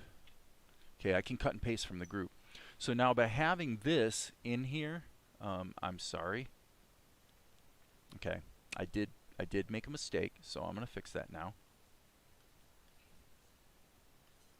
I'm going to get rid of all these. Okay, the smart way to do it would be add another layer and then put these little dots in the corner. Okay, and now I'm going to grab the group, Control C, and what Tahoma is going to do is, because of those dots in the corner, it's going to have to include the whole image. Now the downside to all this is you need to go ahead and re-erase those once you're over here in Tahoma, but it definitely helps with keeping things positioned properly. So you want to grab the group, not the individual layer. Okay, Control C, Control V, and you'll see that poof, it'll appear where it's supposed to be. Boom, boom. Control C, Control V.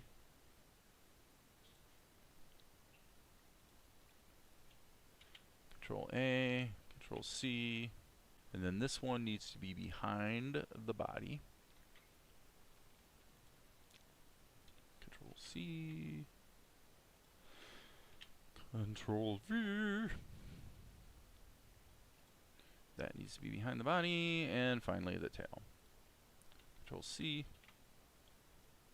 And then obviously we can use we could now use the plastic tool on the tail if we wanted to. So let's save all. So now what's happened is Tahoma just took are you talking for 3 hours? Yeah, pretty much. I'm pretty much talking for 3 hours. Okay. So let's make some quick corrections.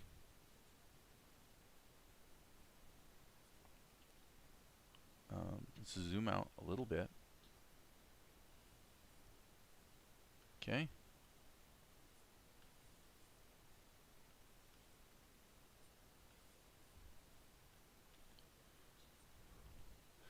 And we'll see at the end of the day if this winds up being a good way to work. I think it will. Certainly better than fighting with Blender's bizarre origin issues. Okay, so now what we can do is File, Save All. So now, as I was kind of starting to say, the what Blender's going to, or I'm sorry, what Tahoma's going to do is now all of these individual drawings that comprise the monkey's body are all going to be saved in the extras folder. Okay, so we're done over here. This can be saved, but basically we're done.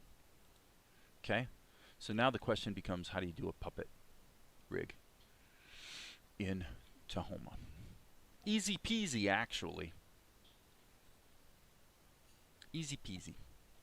We're going to open up the, I'll tell you what, I'm going to go over to the other window for the schematic, because the schematic's going to probably get a little bit large in this particular case. So I'm going to transition over here. And we've got to look at how our scene is organized. So the first, okay. So now actually what I'm going to do is come over here and name these, okay? So this is right leg. Obviously it's on our left, but as far as he's concerned, it's his right leg. Right hand, or right arm, I guess we should say. Boom. I believe that's the bod. That's the bod. Body. So left leg, L leg, and this will make it so that we can fairly easily get things parented properly. What was that, the left arm? Yep. Left arm. Head. Tail. Okay. Now, if we hit the animate tool, we want to deal with centers right immediately. Very important. Okay, the tail's center is going to be right there at his butt. The head center is going to be anchored around the neck position. Left arm is going to be anchored at the shoulder. Left leg at the hip. Body, basically I'm kind of thinking that his center of mass would be there. His right arm is going to be anchored back here. And his right leg again at the hip. Now we will be able to, we can change the drawings all we want. Okay. Unlike the plastic tool, by the way, the using the animate tool and center something, you wouldn't be able to. You'd have to do it through the level strip. Just saying. Transition. Okay, so what are we doing? We're going to make the head the parent of the body. We're going to make the left leg, I should say the child of the body. I'm going to make all of these children of the body. Children of the body. Sounds like some sort of cultic thing. You must all be children of the body. Yes, we want to be children of the body. Okay, so now our the body becomes the kind of starting point. Before I do anything else, I'm going to scale him down a little bit. Okay, it's just that I'm thinking, and I'm going to center him. What the heck? Okay. Now what we're going to do is go through and move things around, and then as we go, we'll decide where we need to actually redraw things if necessary. I'll give myself 42 frames. Okay, let me make this make sense for you. If we go back to Blender, what's going to happen is Monkey's got to climb up here, lean over, and reach down. And this has to happen within, we can just, I mean, in Tahoma we can just draw the keys if we want. We don't really have to,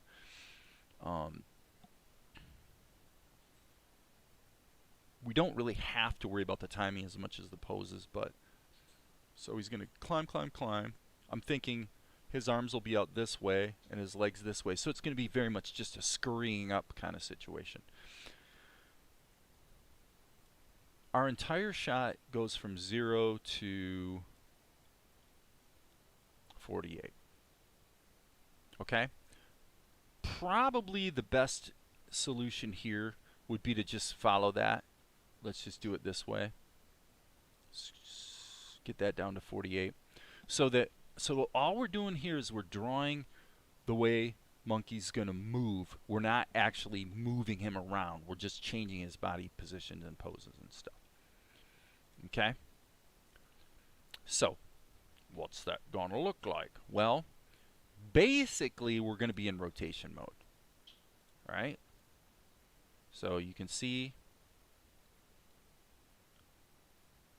what we're doing. So with the body, number one, I would probably put him like this. I would say put his arms something like this. I don't even care what body part I'm grabbing here. I'm just gonna get them all in a position. Okay, so I can see a problem that I want to address right away. So I think he really needs to be oriented out like that a little bit more. So again, when it's all said and done, I think I'm going to put the plastic tool on the tail to animate the tail. So I want to have his body kind of leaning out a bit so that we don't have the problem of, is he in front of the lamppost or is he behind it?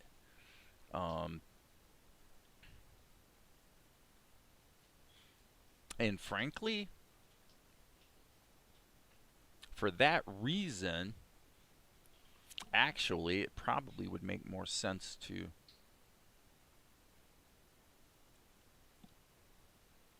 I'm gonna think about this. Gotta think about this a little bit. Because, well, it's easy enough to deal with. We can just take the, then I'm going to go in here, grab the selection tool, center it like this. I'm not going to use the plastic tool for this. I'm just going to give him another pose. Okay? And honestly, that's probably all we need. Okay? So if he's scurrying up between, let me just get that timing on that.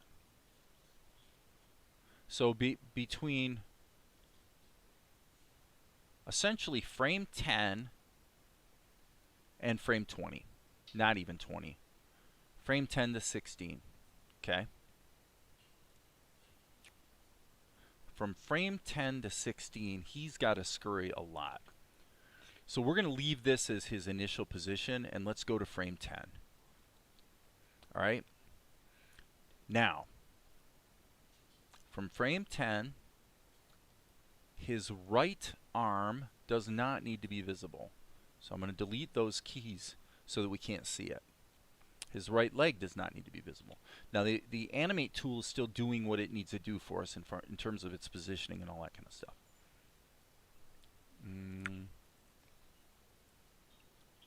A good walk cycle without see the legs. Oh, thanks, Golden Song.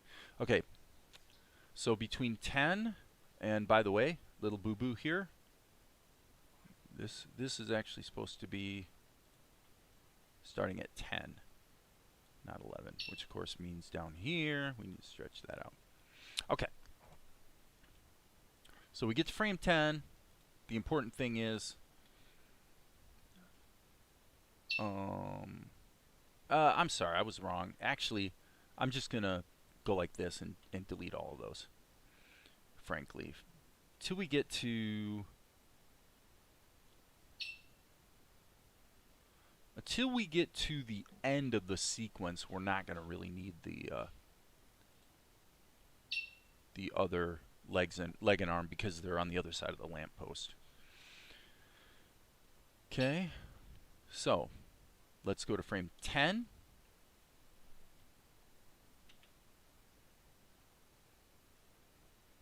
And we'll go like this.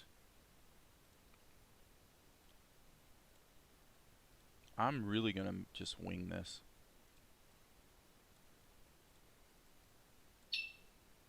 I'm going to completely wing it. And I think one thing I'm going to do here, let's go back to here. What I'm going to do is put in a guide right here that represents the lamp post, or the post I should say. It's not actually a lamp, it's just a post. Okay. And I would say let's take this and move it just a little bit more like that. Let's get the body off of it. So let's put it there. That works. Okay. So now what we want to do is, this is going to be a really fast scurry.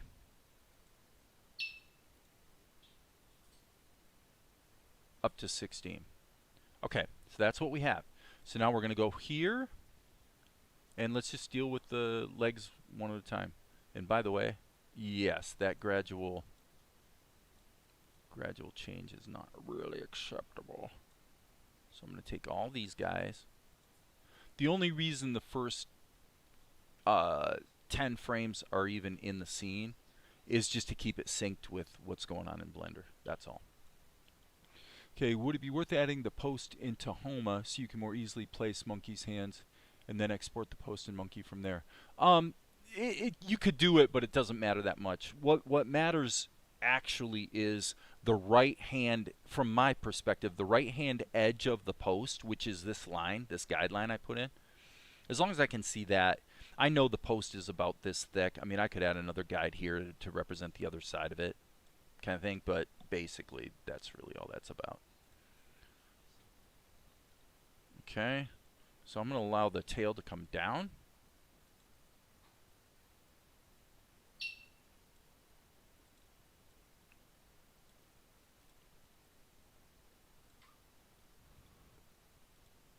Okay, now here I'm going to go like this, but I'm going to switch the drawings.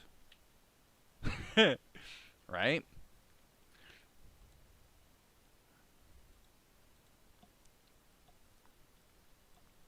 So again,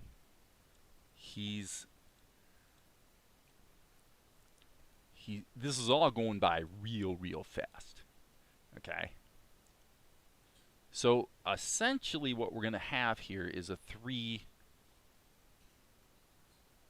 frame cycle. So this is going to go back to there. Okay, I might have to compensate for the rotation of the body. Yes. Okay. And let's just see if that feels right. 1, 2, 3. Okay. I don't like it yet. I don't like it yet.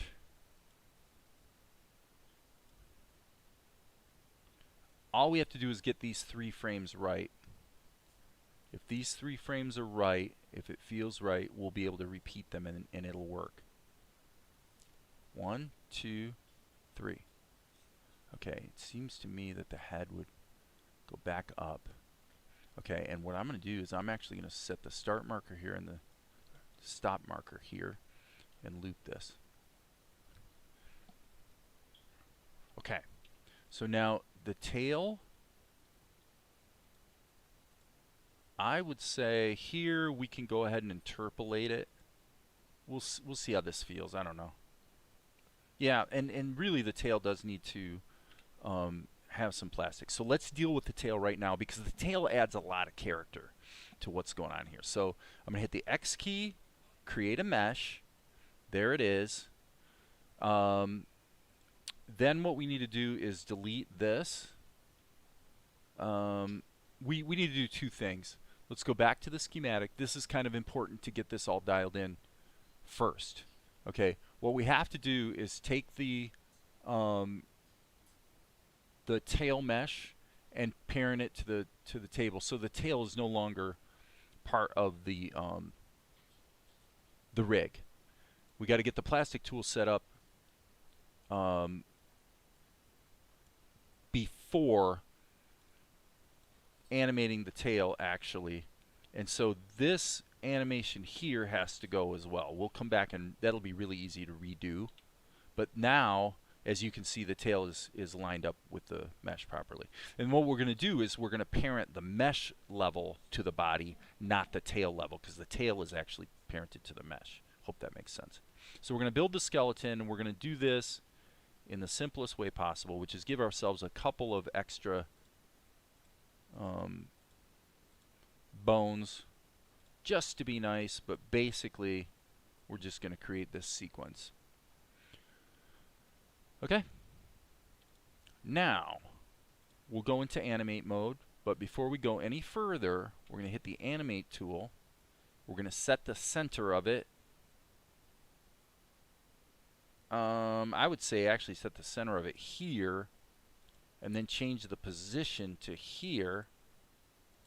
And obviously that's a little large, so I'm going to scale that down to something like that. And I believe X key, animate. Okay, so let's move this down to here. And before I go any further, I would like to have it basically in the position it's going to be in, so that we can add the plastic tool from there. Otherwise we're getting into varying levels of stupid. So I'm going to go, yeah, actually let's get this all done first. So when he's here, what would happen? I'm not concerned about the orientation of his tail right now, just the overall. I think we're going to do this. Yeah, let's try that. It might not work, but it's only going to take us a minute or two to figure it out. So here,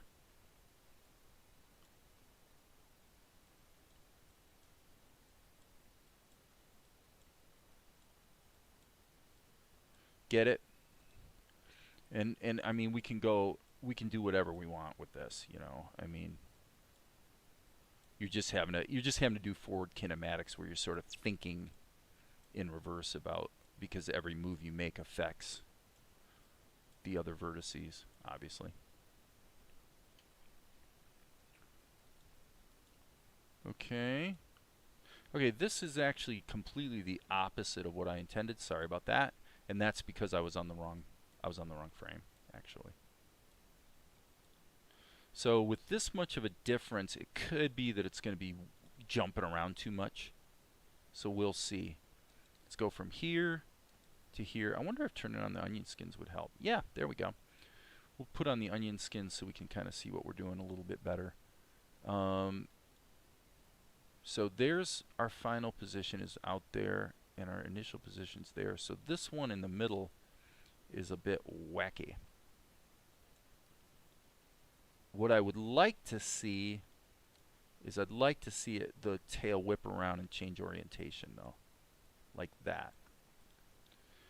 Okay, onion skins back off, and let's preview. There we go.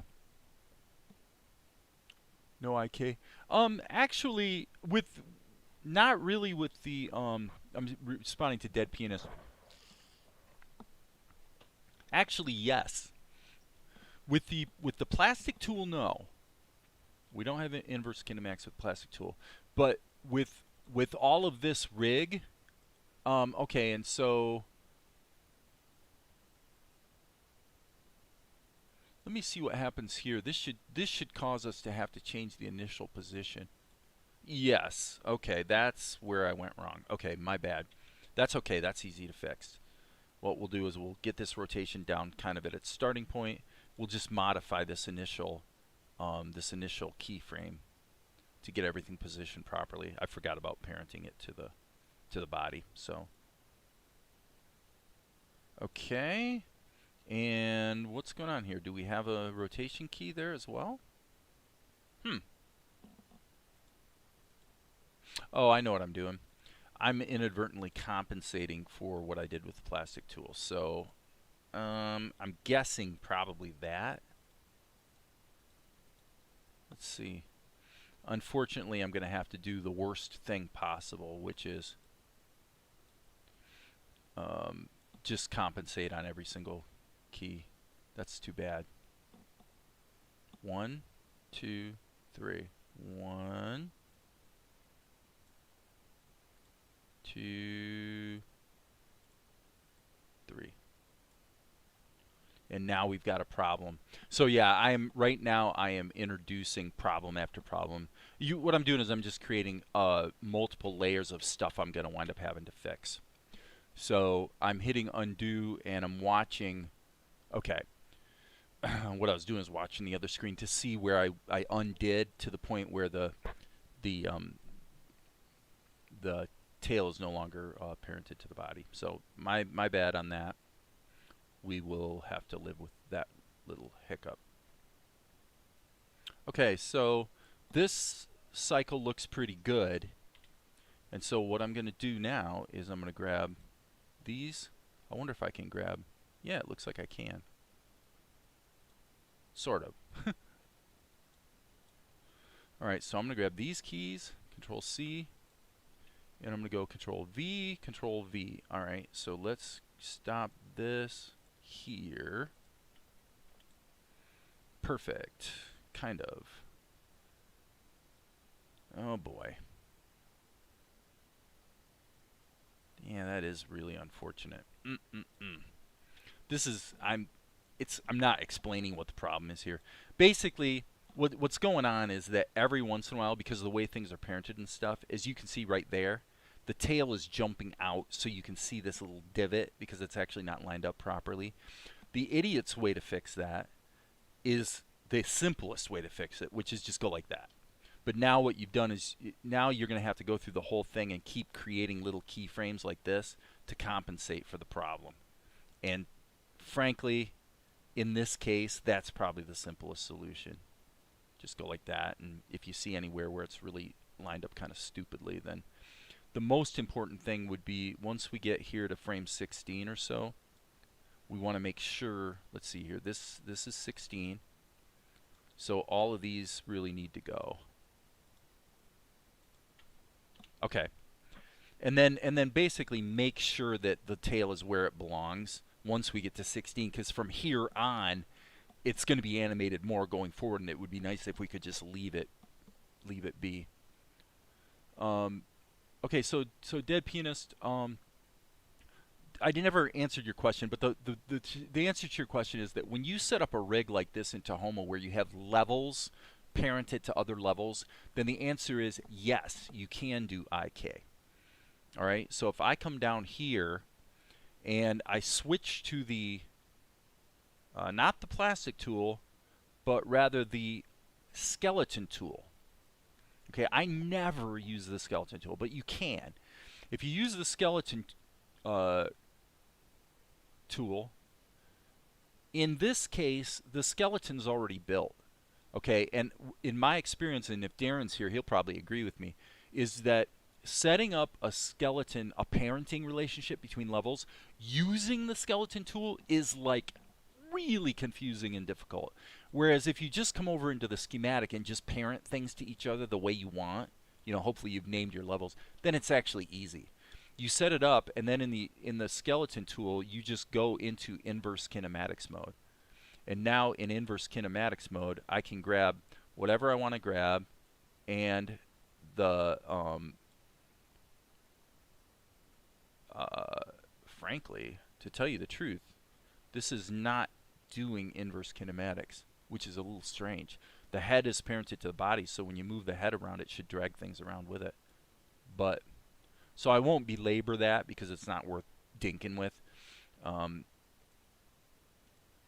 My general, I'm not a fanboy of inverse kinematics as being something that is like making your life tons easier. And I mean, this is going back to many years of doing CGI as well. The reality is that inverse kinematics does solve a lot of problems, and just to be clear, it creates as many problems as it solves. It just does. And so just something to be aware of. All right, so here we've got this leg kind of sort of where it needs to be, and I would say let's rotate this like that. And if we go to here,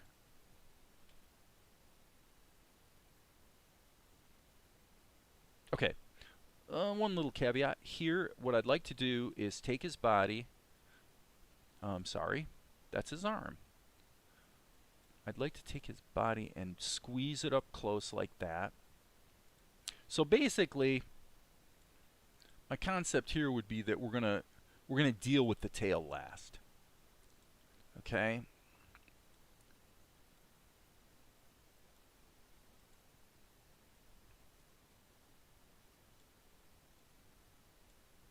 Okay. Anything else? The tail's where it needs to be. And so we're going to jump into animate mode. And let's just see.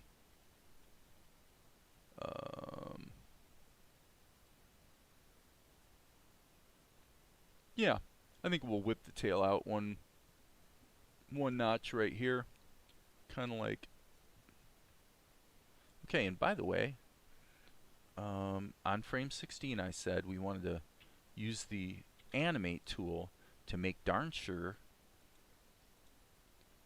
that the tail is kind of sort of where it belongs. So that's that.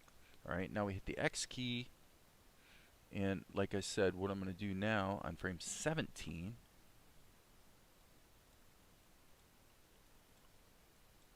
whoops, that's a little too much of a bend for my taste. So we're completely just kind of feeling this as we go.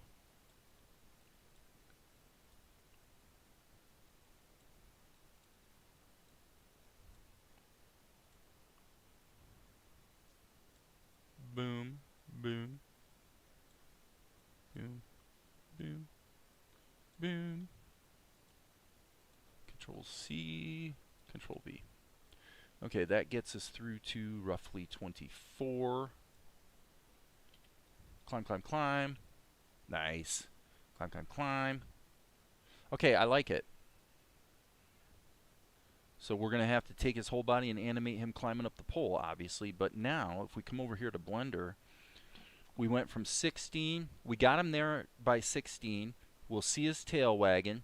And then right here at 25, he needs to reach down. He needs to be reaching down between 25 and 31. Okay? Piece of cake. So now we'll get down to 25. And this is going to be important. We're going to want to grab these keys and duplicate them. Control C. And then go down to 24. I think that one of the most challenging things actually with animation is just learning to work in reverse. I mean, you really have to sort of work out from the smallest movements out to the biggest movements, or you can do it in the opposite way, but you sort of have to have a workflow so that it doesn't get too chaotic. So basically between 25 and 31. So Tahoma will do our interpolation for us. So therefore what we want to do is go to the body. I'm going to do it on frame 30, by the way. Hit the animate tool. We don't want to change the position, we want to change the rotation.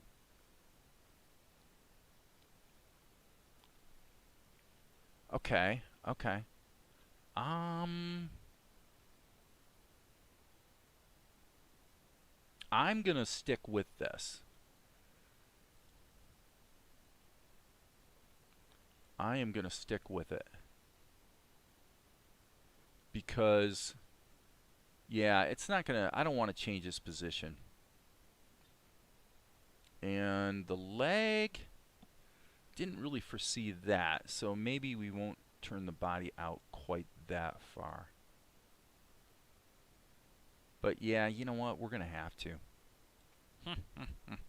Okay, so again, worst case scenario, but it is what it is. We're gonna have to do some compensation. We are just gonna have to. So here's the arm, and I'm gonna deal with his head like that.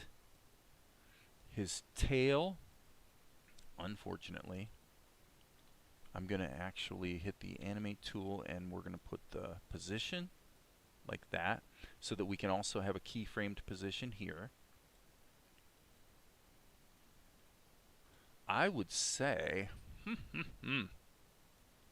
these 4 keys, Control C. See, this is where the plastic tool gets a little stupid. The problem is that these keys are going to get wrecked probably, I'm guessing. Yeah, they're going to get slid down, which is like so stupid. It is what it is. It is what it is, people. Okay, and if you don't know what I'm talking about, the basic issue here is that the X sheet doesn't give you any way to discern between. You could, yeah. Dead Pianist is asking. Yeah, I mean, Dead Pianist. It sounds like you're probably a Blender person, and so you're very familiar with the idea of parenting and using nulls, which is in empties, you know, as they call them in Blender. Absolutely. So what we're doing here is we have to deal with the fact that in Tahoma, all you really have in your X sheet is the indication that there is an animation keyframe. And if you paste in past ones, like because you want to repeat something, they will ripple down any animation keys that are lower on the timeline, down the timeline, later frames. That's a little silly because the two keys that got rippled were for the animate tool, and the keys that I was cutting and pasting were for the plastic tool. The two literally have nothing to do with each other. But you have no way to determine in the X sheet what these dots actually refer to, believe it or not. So that's a bit silly. So here we can see that we've got that same old problem of needing to sort of do a little compensation. Since his tail is wiggling so much, but you can see it drifting there. That's the problem. There is no good way to fix that little drift right there. There's no good way to fix it other than to guess the new position. So there it is. Okay, so apparently we stopped here. So basically, here's what I need to do. The position is for X. I'm just going to actually Control C. And then I'm going to go down here to where I compensated for it and paste it in. And that should cause the drift to... Okay, it's still drifting a little bit, but that's probably because it's drifting on the Y as well. So hope that makes sense for you guys. So I'm going to go Control C. And then here, again, I'm going to just do that. By cutting and pasting those values, that should make it so it doesn't drift. So that solved that problem. Okay, cool. So Darren, also when I've got plastic tool, I'm finding more and more I'm using a separate peg stock on. Exactly. Well, I mean, that's basically what Dead Pianist is saying. You know, hey, stupid, why don't you use a null? We don't really have nulls in Tahoma, but you can use a dummy layer, you know. So, or what we call a peg. If you come over here, you can actually insert, would it be a pegboard? A new peg bar? Effectively acts, so if I add a peg bar here, that acts as a null, and I can parent things to that and then parent this to other layers and do whatever it is I want to do. In this case, I'm pretty well deep enough into it, and it's a short enough scene that it's probably no big deal to leave it the way it is. Because I just solved the keyframe drift problem by just cutting and pasting the values in, which is, it's great that we can do that, you know. So let's go back to the start here and see what we have. Okay, yeah, there's a little problem. Boom. So that whole transition takes place way too slowly. Okay, so that means that I don't even know what's... There's probably an animation key there, unfortunately. Oh dear. Oh my. This is such a pain in the rump, it really is. Alright, this I'm hitting the G key because I've been using Blender. I need to not hit the G key. I need to just drag this stupid thing. Yeah. Okay, so you can see the tail lagging. Lagging behind. That could be a bit of a problem. So I think what we'll do is we'll just delete all those keys. Come here. So again, I keep looking for...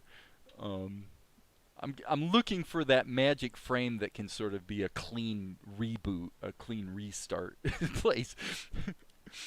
Okay. All right. So now we've got a few more interesting things to do. I never actually use the pegs because they're not shown on the X sheet. Right. That's what I do. So to kind of answer Dead Pianist's question. The way you would normally do this in Tahoma, if you're not being stupid like I am on this particular scene, is you would just go to any column and just hit the B key and draw a dot.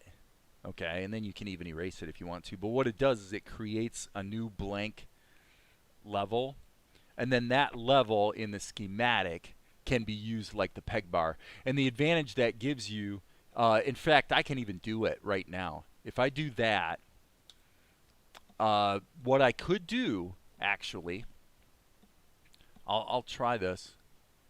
If we come back here, now if we come back here and we look at the schematic, in all reality, this is probably better practice, so I'm gonna go ahead and do it. But what you've got is, here's the plastic tool. Now you can see it's quite a mess of animation, right?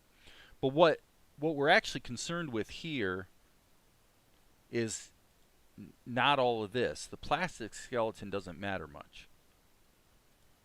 But all of this, that's quite a mess. That's quite a mess. Okay, I'm going to be bold here, people. Since we can't see the plastic skeleton keys at all, there they are. I'm going to hide them. All we want to see is, what I don't understand though, yeah, this is the plastic tool. Come on, turn off, you stupid thing. Okay, I'm going to grab these, and this is something I was sort of, not on camera on YouTube, but was complaining about the other day, is with all the improvements to the schematic and editing, the function editor, whatnot, is I still find the graph editor pretty confusing because there's no, Darren, how do you lasso the damn keys? I mean, if I have to click them one by one, I mean, obviously that's a little ridiculous. It's not the worst thing in the world, but I'm not sure what the distinction is between selected, which just turned bright white, like these are, and now they're turned red. So I can delete those, but if I lasso, okay, so I think what it is you have to select something and then you can lasso. Select, then lasso. Okay, that pretty close. Now, I believe if we flip this switch right here, that switches from the graph editor to the function editor, which is probably not the worst idea ever. Okay, so here we see, this is actually a little easier to digest. These scale keys, I probably want to delete. And then these are all, if you see here, if we turn that off, okay, we've gotten rid of all animation related to the tail, which is probably a good thing. Now we can go back here, and because this is actually a child of the, I'm sorry, it's the parent of the plastic tool level. Okay, so now we can deal with getting this kind of whipped into shape, and hopefully we'll be able to just set it once. See what I mean? So it'd be cool if we could just get it in position and not have to be fiddling. It would probably be good to set the center kind of right here, kind of like where it's going to rotate from. Get its position down here, and then we'll figure out what we have to do from a rotation standpoint to sort of make it all work. Okay, so now what I'm going to do is I'm going to take this position here. Okay, that's interesting. That is interesting. I'm going to delete that key. Let's go back here yet again. I find this a little bit bizarre.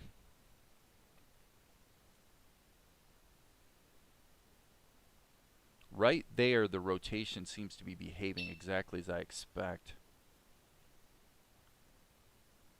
But this must be rotating around.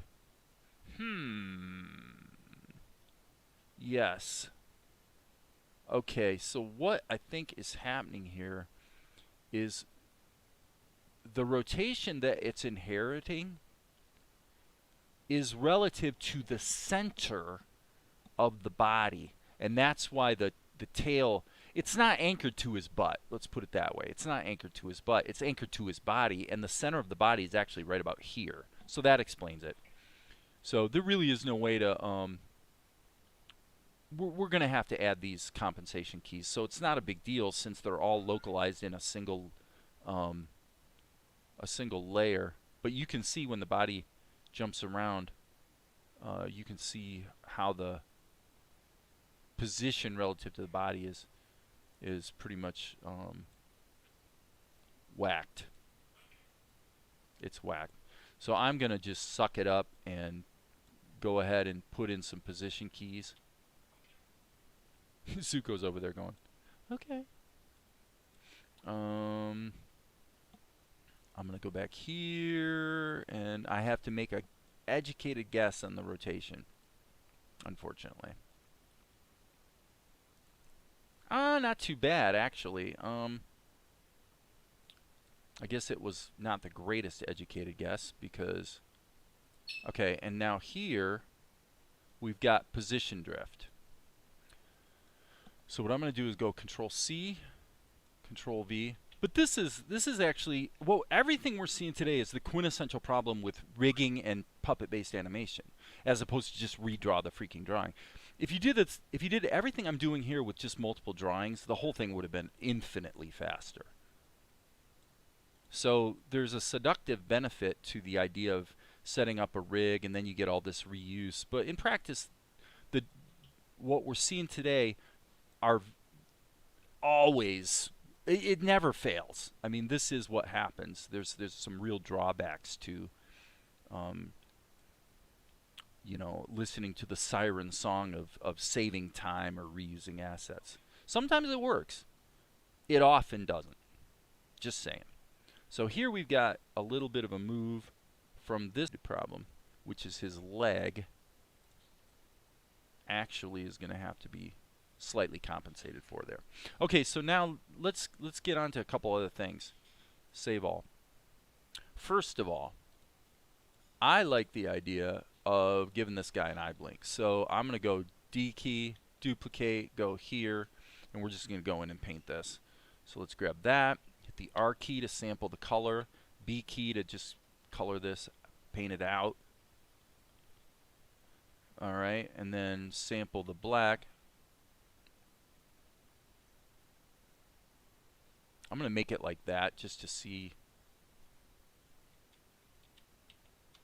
I think that'll work. We'll see. Okay, so he's going to be climbing. Just for fun, we'll stick a blink in there. But really what we want is to get up here and stick it in there.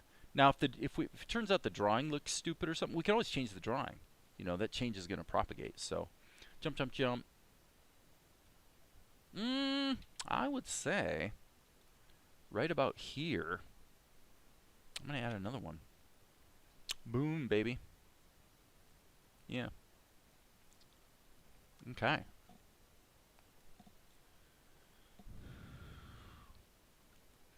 I don't think you tied this blank level to anything. Well, what's going on is the blank level is serving as the parent of the plastic tool, which is the parent of the tail. Okay? That's what that blank level is for.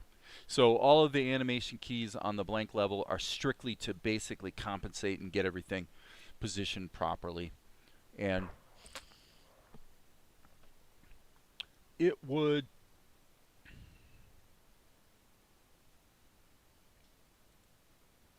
The answer to the problem I had would be probably to change the center position of this parented, or this parent level, to change its center to exactly match the center of the body instead of the center, instead of the butt. But we're far enough into it now that's not going to matter much. So da da da da da da da da da. Okay. I'm going to assume we don't need to fiddle with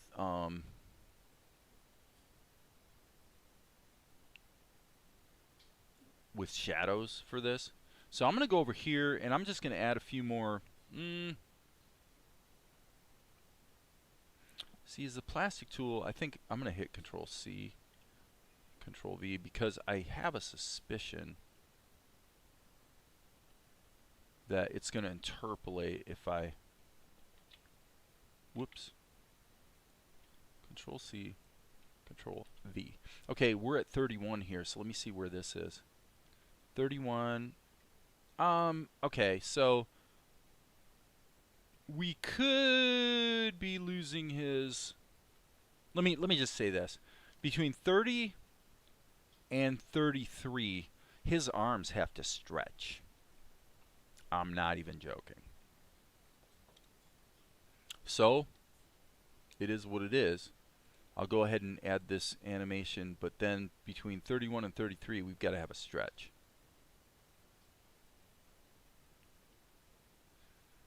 And I think when he leans down like this, I'm going to do another key. I'm going to use the whole body to do that stretch. He leans down. And I guess we'll make 31 the frame. So what are we going to do here? Number one. Good point. Good point, my friend. Okay, and I think, let me just see what we have here. I'm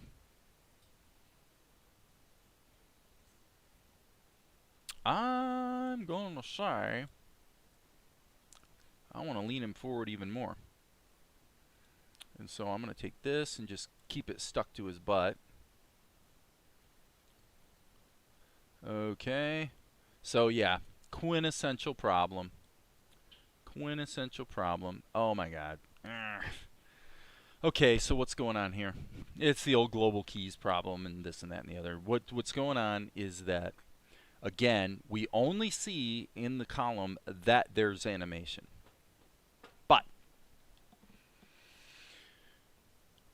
when I added the compensatory keyframe to keep it from doing an interpolation, it only added the key for the parameter that was selected at the time, which was the position, not the rotation.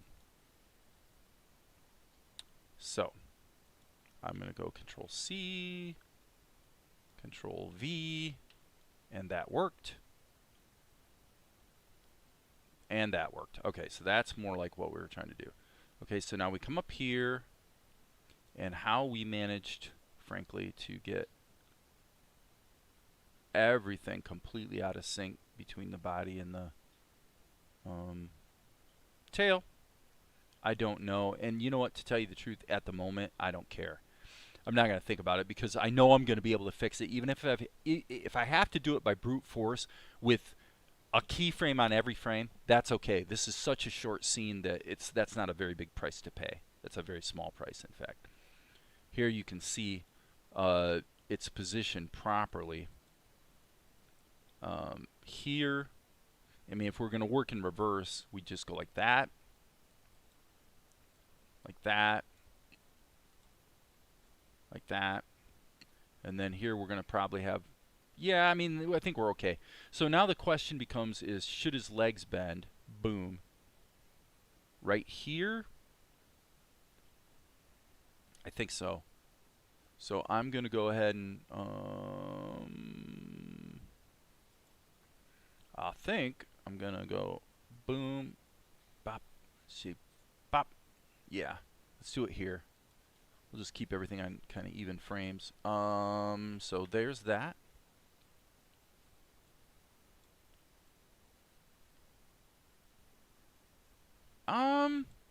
I guess I wouldn't switch it again, come to think of it. Boom. Okay, so I like the way that's actually working. Other than it's just not quite rotated enough, but in principle, I think that's actually working pretty well. Okay, so now, again, a bit of a caveat is I think this should only be like 2 frames. This all has to happen really fast. Because basically by the time we get to 30, yeah, by the time we get to 31, it's over. So all in all, I would say maybe his head, slight tweak, just to give it a little bit of life. Yeah, okay, I'm buying it. I'm buying it. I think I'm doing a pretty good job of actually keeping this as simple as possible, I must say. So now what we want to do is I'd like to be able to reuse the keys for the tail animation, but I just don't trust that things are going to copy and paste as I would hope. So I'm going to just do it this way. One, and I'm going to make this really rapid. This is what Monkey does when he's kind of excited.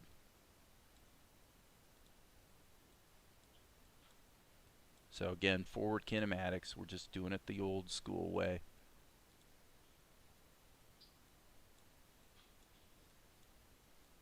By the time we get to 34, we're out of the I mean, his tail will be out of the shot. Because look, boom, he's gone. By the time we get to here, his tail is gone. So at 35, it's gone. Lattice tool? Why do I need a lattice tool?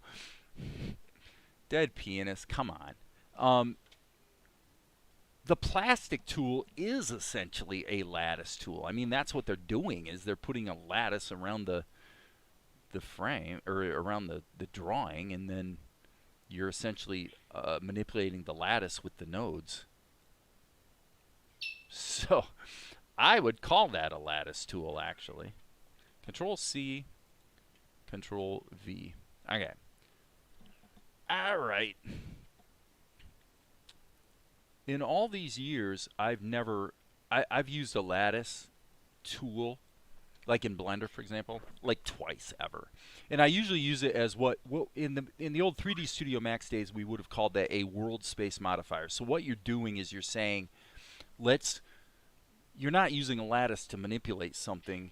What you're doing is you're moving something through the lattice. The lattice is in one place, like it'd be like if a fish was trying to squeeze through a pipe, right? It was kind of the quintessential example, right? So the fish model hits the lattice, and the lattice causes the fish's body to squeeze, and when the fish moves to the other side of it, it pops back out to its normal position. It's a very useful way to use a lattice, actually. But as far as using a lattice to be able to fine-tune like skeleton animation, I've never done it a single time ever. Never! Okay, we don't need those legs. So we'll put this back to the beginning and see what we have. Ba-doom, ba-doom, ba-doom. Okay, we got some problems. Let's just deal with them right away. Right there. Okay, so let's go ahead and we're going to do the brutal frame-by-frame compensation, because it just doesn't, there's just no reason to do it any other way. This is too short. Life is too short to sweat it, people. So we're just going to do it. This is exactly, anybody that's like enamored of doing like rig or puppet based animation, what I'm doing right now is exactly what you're always trying to avoid. It's exactly what you don't want to do. It's the whole reason you did a rig in the first place, is so you wouldn't be having to go and massage every single frame. The problem is it always happens. Like every single time. I've never seen it fail. So, alright, here we go. Climb, climb, climb. Boom. Okay, so now we got to deal with his arm. This is going to be a real problem. I literally have no idea how I'm going to do this. There are a couple ways. Let me tell you what the easy way is. Okay, I'll give you the hard way and the easy way. The hard way is, how do we make it so that we actually get his arm to stretch along this axis right here? And we could spend all day struggling with that. Or we could actually just choose to not be stupid and do it this way. Let's hit the D key and just change the freaking drawings.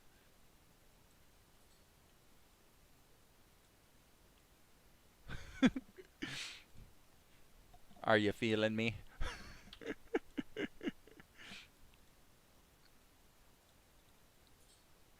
And this is going to be okay. So this will be drawing number 3.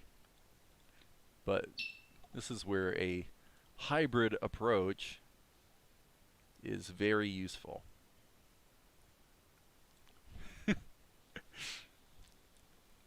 Because what you see there, as ludicrous as it looks, is exactly what I was wanting to do.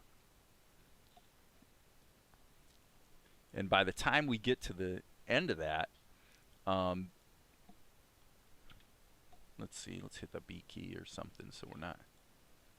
I guess what we want to do is actually just hide the mesh. Okay. Ba-doom, ba-doom, ba-doom. Okay.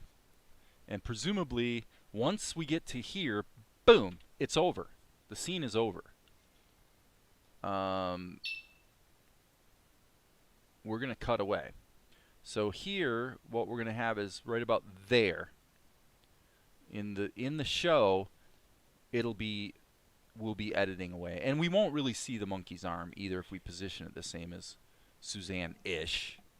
Now, to be fair, though, I see a problem.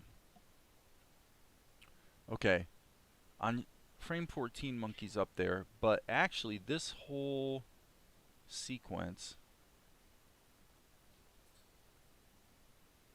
the problem is the way I drew monkey, monkey's actually about here. Monkey isn't here.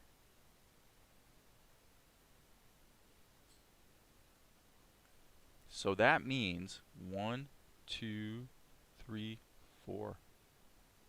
I think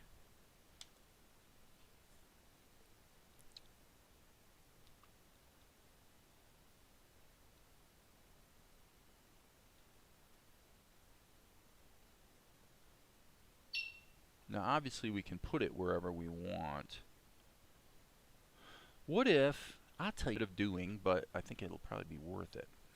Let's switch the leg back, and now what we're going to do is we're going to try to trick this whole thing to actually anchoring on the leg. Okay? This is obnoxious. So here, we're going to add another marker helper thing, widget, here. And that's where his foot is anchored. And then when we get here, believe it or not, we're going to have to... Oh, this is going to be ugly, but I think it's going to work. I think it's going to work. Okay. Now what we do is we take the body and we move it. So that stays there. Then we come back over here and we adjust the tail like that. See that? And then the only caveat, I suppose, would be that I think probably the rotation on this could be modded a bit so that once he's down here, it's like that.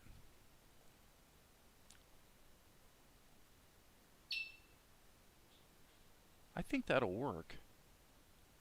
I think that'll work. It'll work. It'll work. Okay. So 0 through 48 is what we're going to render. And file, save all. So let's do our render settings and get ready to bring this baby into Blender and hope that everything doesn't turn into a complete bit of difficulty once we get back to Blender. Okay, so this is going to be plus scenes / 421 / monkey pre-render / and we'll call the actual files monkey, and they need to be pings. Oh wait, that was wrong, sorry about that. Pre-render, and we'll call this monkey, parent it in Blender to Suzanne, and then we'll just hide Suzanne so she doesn't render. And our hope, and by the way, Suzanne moves from here to here, so I'm going to take Suzanne, by the way, just to be sort of due diligence here. Remove Suzanne there. Okay. Yeah, that's fine. Okay, so there's Suzanne. There's no reason Suzanne has to be down this low, by the way. Suzanne could be there. Doesn't really matter. The point is from this starting point. So I'm going to go like that just so we get more animation with the climb. I think that'd be cool. So, yeah. Well, Blender will be a good boy. Don't worry. It's all going to be good. So now what we're going to do is I'm going to, just to be careful here, I'm going to put the cursor to the world origin. So that gives me, kind of gets me back to home base. Okay? Now what we're going to do is we're going to insert an image, images as planes.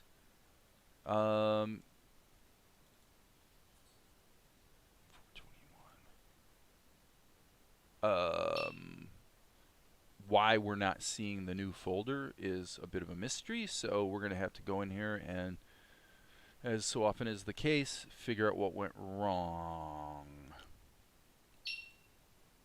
Yep, something went wrong. Okay, scenes, 421, monkey pre-render, monkey. Scenes, 421. Did I put render in there? Scenes 421 monkey pre-render.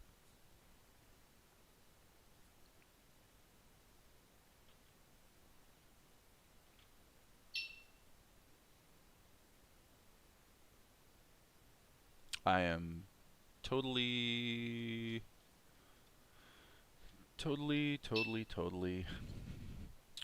confused.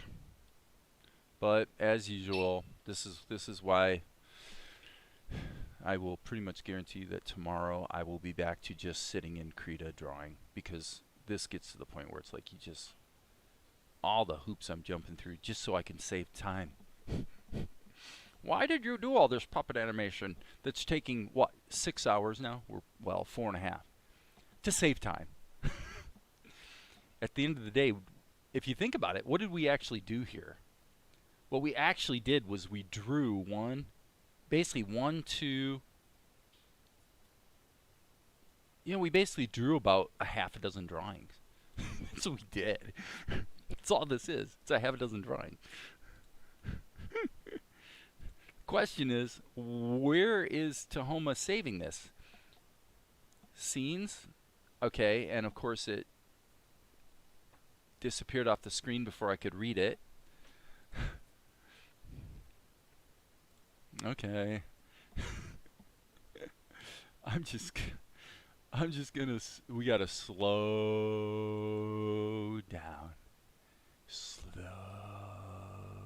down. Scenes, I'm just gonna slowly go through. Go to 421. I gave it the file name. Monkey pre-render. The folder doesn't exist. Why doesn't it exist? There's something really, really obvious right in front of me that I know that I'm not seeing. Did it create a folder called plus scenes? Let's just go back to here. There it is. Sure enough, that's exactly what it did. Okay, to be accurate, I've never seen this happen before.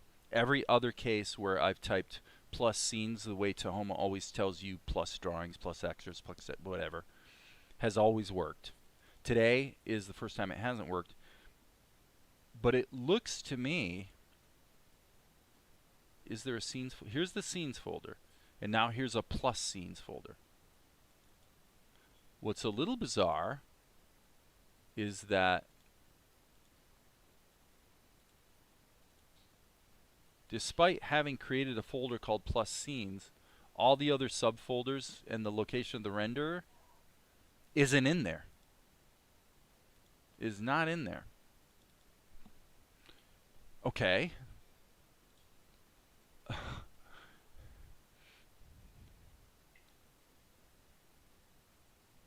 Oh my God, isn't that the truth? The quick way is the slow way, and vice versa.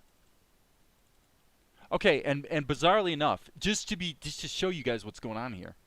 Okay, this is Tahoma. The Tahoma file browser shows me the existence of this folder, and when I go into it, there's nothing there. In point of fact, it's not that there's nothing there. It's there, but Tahoma's file browser was not updating.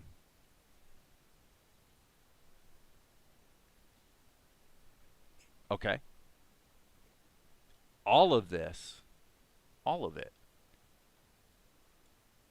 all of it to save time.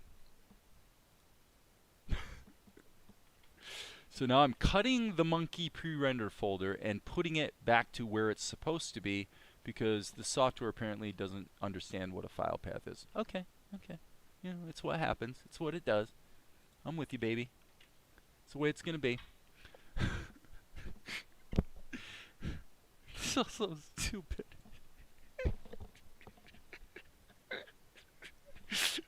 It's so amazingly stupid.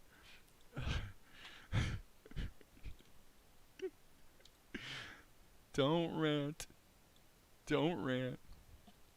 I'll just very quietly say just this one little thing. When you are a piece of software that purports to be all about managing images, sequences of images, there's one thing you probably need to be able to do flawlessly 100% of the time with a very robust system of checks and balances to make sure that when something goes wrong, you can deal with it gracefully and helpfully. What is that magic thing that you should be able to do really well?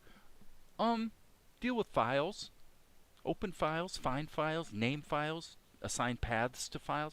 Yeah, that should be profoundly robust. It ain't. Okay, so we're going to animate the image sequence in emit mode. All right, and go. And there it is. Okay, so now the good news is we can take this, and if we hit shift and use our left mouse to grab Suzanne, we can go control P and we can parent this object to Suzanne. Okay, and now on frame 1, which by the way, that should probably be, let me go back here to our material, because I think what's going on is that's the material properties, and I guess what we want is, where the heck are the textures? I guess this should be the textures. I'm a little confused. I don't really want to use nodes, actually. But I guess that's the way they're doing it these days. So I'm going to the texture, and I'm not... Okay, that's... It says it's texture properties. Okay. But... why does that say brush? So I'm assuming that's like for the brush. Well, Darren, to be accurate, I've been putting in the names of the paths for the last few weeks in Tahoma, and it's actually worked perfectly. Where it renders them, it creates the folders it needs, just like Krita does. So basically, that whole thing has been working pretty darn well. What the heck went wrong this time? I don't know, and I don't care. I'm at the point where I'd kind of like to maybe kind of wrap this one up. So for whatever reason, what this is showing me is, unfortunately, that... Well, okay, I'm going to ignore it because, frankly, I don't care about frame number 0 anyway. So the important thing he did here... wow, that's actually almost shockingly good. Okay, so here is where we really wanted to be. So I would say we're a little too far to the... Okay, actually, there's another thing we need to check. Okay, yes, exactly what I thought. Okay, so it's parented to Suzanne, but it's not actually positioned correctly relative to the lamppost. That's what I thought. So I'm going to hit GY, and we're going to move this back so it's just in front of the lamppost. That way, well, you'll see. Okay. Now, because it's parented to Suzanne, again, we have the same problem we had in Tahoma. The problem has to do with rotation. and the centering. So I would say this. Let's just get rid of Suzanne. Let's grab Suzanne. Is this Suzanne? No, that's the monkey. And I think I just inserted a key. Did I? No, I didn't because I hit escape. Okay, so parenting this to Suzanne is going to be a really, really bad idea. I think. But we might be able to make it work. Here's how. Okay, okay, so that looks about right. And then let me jump to my next key. So I got to do a little bit of housekeeping here. GY. Little bit of housekeeping. GY. Okay, now we're okay. Well, no.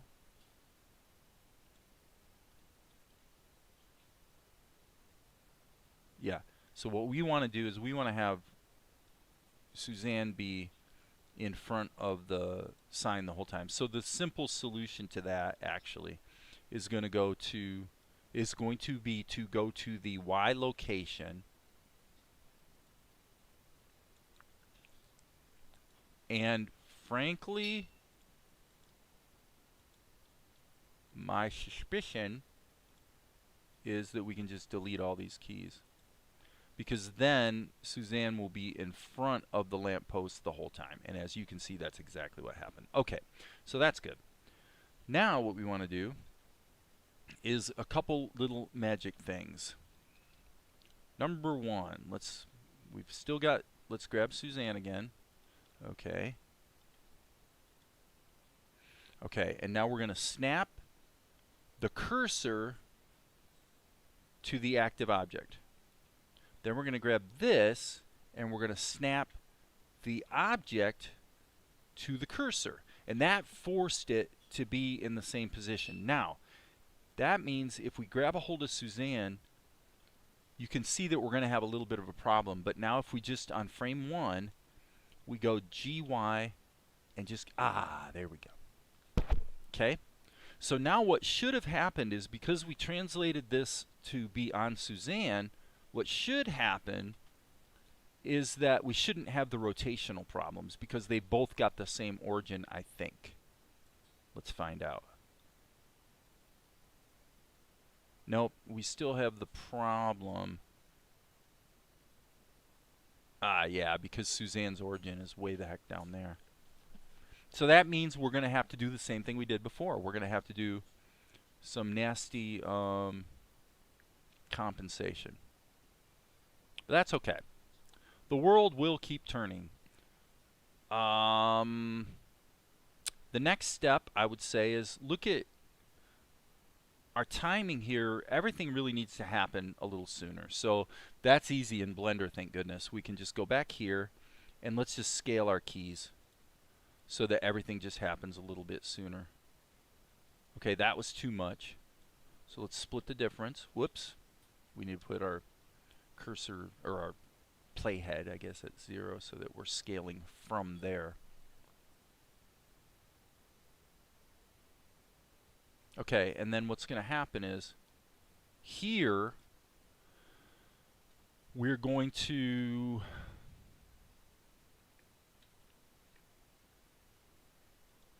I guess we'll do it this way. We're going to have to scale the monkey up a little bit, but this is kind of the quintessential case of we're just going to trick what works. We'll just do our best. Okay, and it's kind of a happy coincidence that that transition happened while Mel was passing in front. That's actually quite useful. Okay, so now what we want to do is take this and make it a little bigger. Not quite there. Not quite there. Okay. Size it up even more.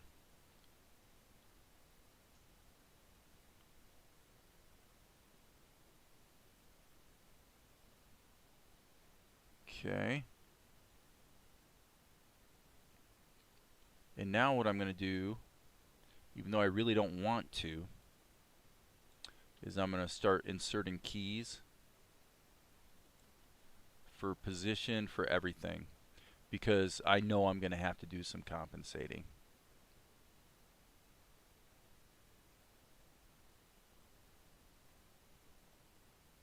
I tell you, I think this needs to be even bigger. There we go. Okay. Okay. Wonder what happens if we go here and just see. Okay, so that's moving relative to the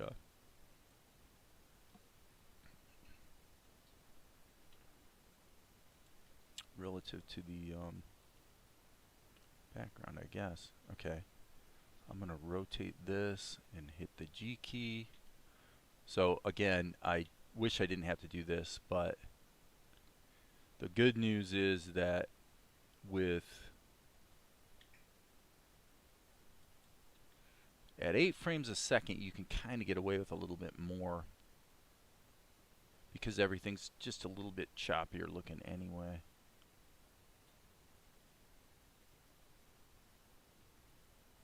Okay, so right there we definitely have a problem. So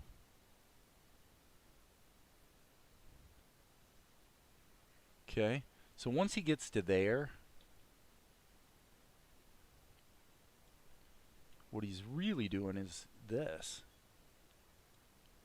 Okay, let's go to the camera and see what the camera's seeing.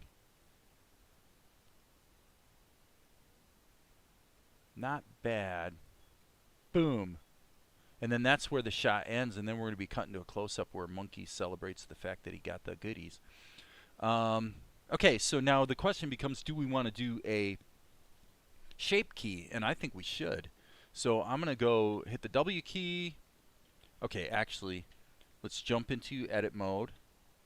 Subdivide this a few times. Okay. And we're going to take this whole deal even further. So Alt-A, File, Save. Okay, so shape keys. Let's go over here and let's add, we don't want to be in edit mode, by the way. So let's add a base, and we'll leave that. And then for key 1, what we're going to do is we're going to go, is proportional editing on? There we go.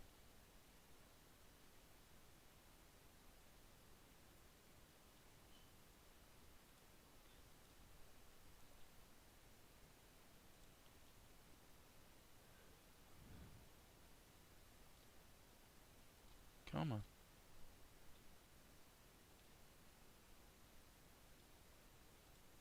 That's not too bad.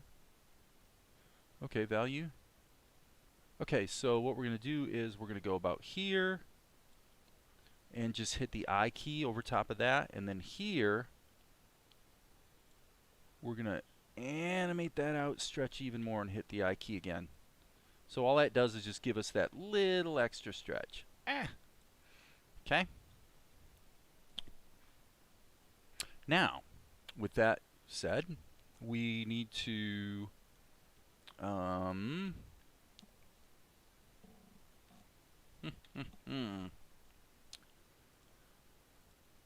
unfortunately, I'm a little handicapped here with Blender 2.81. This window does not actually have a header on it, and so I, believe it or not, am not sure how to switch to my freaking outliner, but I'm going to guess Shift F9. There we go. Okay. So we have parenting going on here. So I think Shift F7 gets me back. Yep, perfect. Okay, cool. Shift F9. All right, so there's the camera. This is the scene collection. There's Suzanne. And unfortunately, this is maybe another case of where I'm going to be a little frustrated because I'm looking in the outliner for some sort of feedback about what was selected. Now that would seem to indicate that, okay, so that little triangle opens up the hierarchy, and then you've got, the reason there's a bazillion icons is you've got all this parenting going on. So Suzanne,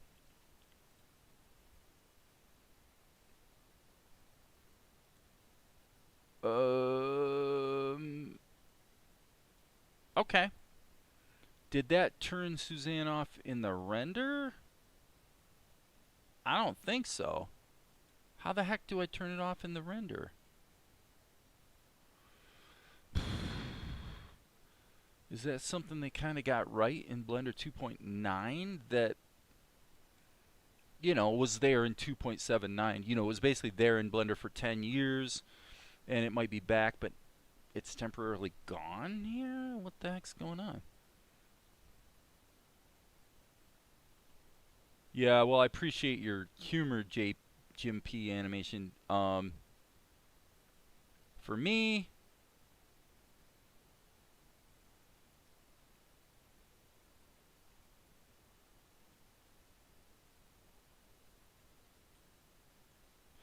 okay, one of the things we need to do right now, while I'm thinking about it, is grab the camera.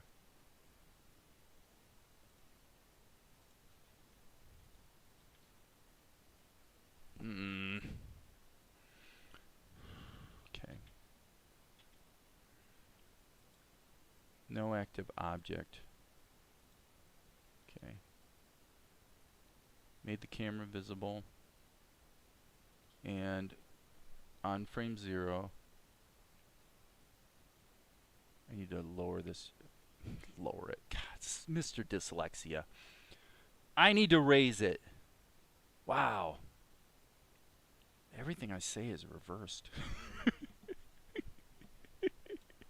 Every bit of advice I give you, make sure you do the opposite. Oh, this is crazy. All right, what's this look like rendered, I wonder? Okay, it'd be great if we could just get rid of Suzanne. And Suzanne is gone from the viewport, but not gone from the animation. And to my shock and dismay, I'm almost ready to just render this out and see what we have. And for some bizarre reason, in Blender 2.81a, whatever it is that allows you to take a thing and tell it, don't render this, seems to be missing.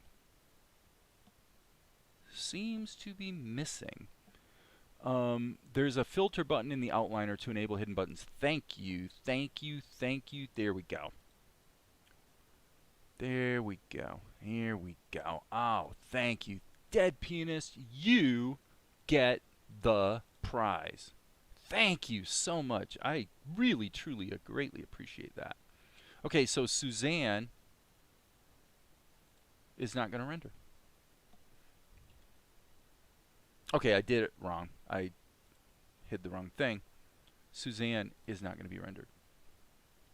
Ta-da! Okay, cool. All right, so now before we get any further, since I already cut this into the show, I'm just going to go ahead and render the darn thing out and kind of see what we have, because this has been a lot of work. Monkey looks definitely a little choppy. I think it is probably worth considering giving the bad boy some outlines. Would probably not be a horrible idea. But at the same time, the way that it's going to look once the background's color corrected will sort of have an impact on that. Okay, so let's just kind of look at this. There goes Monkey. This shot is debatable whether it belongs in the show. It's not too bad. It definitely needs some color correction and whatnot, but again, this shot, I'm just not feeling it. And do we really care about... I mean, honestly, the background looks shockingly good in this whole shot. Let's see what happens if we do it actually just... Let's just pretend that all we're going to do is color correct the shot. Okay, so we're kind of... It's not like the brightest of bright daylight here. I'm going to go ahead and ramp down the gamma a bit. And maybe the saturation... I don't know. Actually, the saturation's probably okay. Just so it all sits in the mix a little bit better. I would say the gain probably needs to come down a little bit too. Feels like right about there is what feels right. By the way, that's a kind of an EQ and color correction tip. With EQ and color correction, as much as possible, you want to like take it way up and way down, and just do it quick so you sort of snap into what feels right, and you can sort of feel when it's off, and then toggle it off and on. Look at that. That's what we started with. Isn't that crazy? That's a big difference. Now I think maybe I went a little too far with the gamma. So we'll split the difference a little bit, but yeah, that's looking pretty good. All right, so again, not so sure about this shot. You guys will see if that shot was taken out of the show, it would not be missed. So I hit delete. So monkey takes off, little deadpan from Luca, and then we cut to that. That actually feels much better from a storytelling standpoint. So now what's wrong here?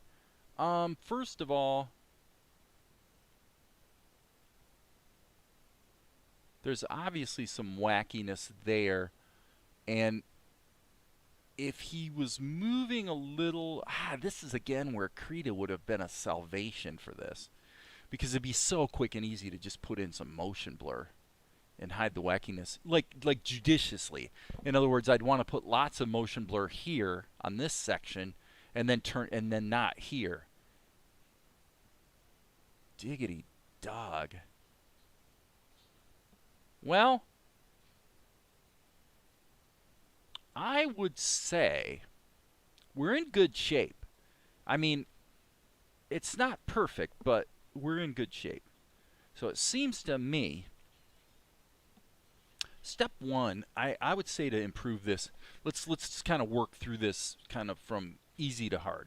Okay, the first thing to make, let's turn Suzanne on in the viewport so that she's grabbable. Okay, the first thing I'm thinking I would do is this transition would start slightly later and be faster. Okay? So this position, because what I'm wanting to do is I'm wanting to really speed up that climb.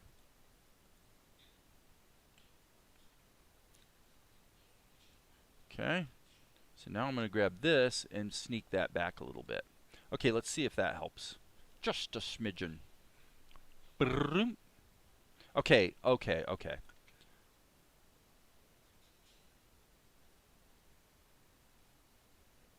yep. Number 2. At frame 15 out of Tahoma, that should not be... That's the wrong leg. I got to open Tahoma back up. I need to re-render this because... I mean... Here we go. 4:21. What time is it? 11:59. Man, I've been live streaming for 5 freaking hours, you guys. Seriously, dude? Okay. Fill in empty cells. Yes, there we go. Okay, so yeah, he needed to have his leg bent like that, and if we're going to do that, then we probably need to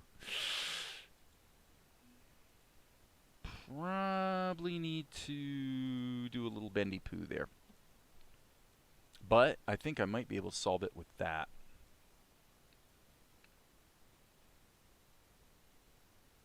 Yeah. Control C. Control V. Yep, that's going to work. Okay, File. Save all. So now we need to check our render settings because our output settings were whacked. And I guess we'll just do this the hard way. We'll go scenes. Well, if everybody's ever, ugh, I can't talk, wondered why I tend to favor just going in and doing things the hard way directly in Krita, this is why. I mean, I so wish that there was just one way to, if Krita had only one thing, which is either the ability to have the, let's pull monkey back up here. If Krita either had the ability for this one tool that translates things around to just freaking well remember its settings so that every time you use it, it remembers the last settings, which some of the tools do that. Actually, the tools that you would want to remember their settings don't, and the ones that you wouldn't want to remember their settings do. You see that with like the Liquify tool. But if you just had a way to repeat the same translation twice, I probably wouldn't be using Tahoma or Blender for this shot at all. Because it would be a doddle to just hand tool the keyframes for the panning, background, and everything. It would be easy. It's all that we need. Just the ability to have the transform tool repeat the last action again. That's it. Unbelievable. And you can't. That one thing is why I'm jumping over to Tahoma and Blender. I'm really not even exaggerating. Okay, so let's re-render that, and then we'll take it back to Blender. Now that's re-rendered. File. Suzanne will not render, so we can leave her in there. So we can save this scene, and then we want to open recent. We could go to the texture and refresh the texture as well. There's more than one way to skin that cat. Look at that. That looks good. That looks good. Let's hit F12 and put it in the show and see what we got. So the only other thing I would want to criticize is I think that the let me look at the color correction over here in Vegas. I'm thinking that excuse me, probably, yeah, we pretty much want to dial down the saturation here on the background. The background's a little obnoxious. But we could do that through Krita as well. Boom. So if we take this, so we're going to have to re-render, unfortunately, but I'm thinking let's just grab this. Now we go back here, and as I said, we could go, let's hit Shift F7. We could go into the textures, grab this guy. See, actually strike that. This is the problem I had before. Do we have to go to the node editor to just to, well, I mean, that's the texture, isn't it? It's almost like this is getting cut off at the top.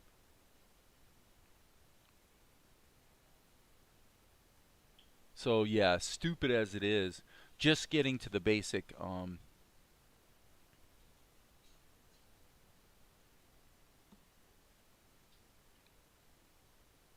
yeah, I mean, Sifter makes a good point. I mean, it is true if you're going to use, especially if you're using Liquify. If you try the similar tool, though, well, if you try to do if you try to do with the selection tool by stretching pixels around in Tahoma, what you can do easily with the Liquify tool in Krita, yes, it does cause a little bit of blurring, but in terms of how much and how egregious it is, there's no contest. The selection tool in Tahoma is much worse, and the one in TV Paint is even worse. So there you go. I guess that's why people use the grease pencil, is because then they can have vectors, and vectors are useful. But yeah, as embarrassing as it is, I cannot find out how OMG to just get to the freaking texture here in Blender 2.81. I can get to the material, but there's no header on this screen.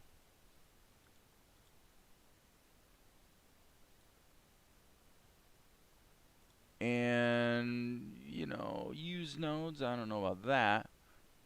This doesn't have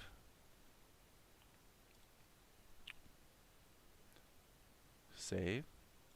The simple solution is to reload the scene at this point. Sorry, it is what it is. Now in render mode, you can see that the background's a little less saturated.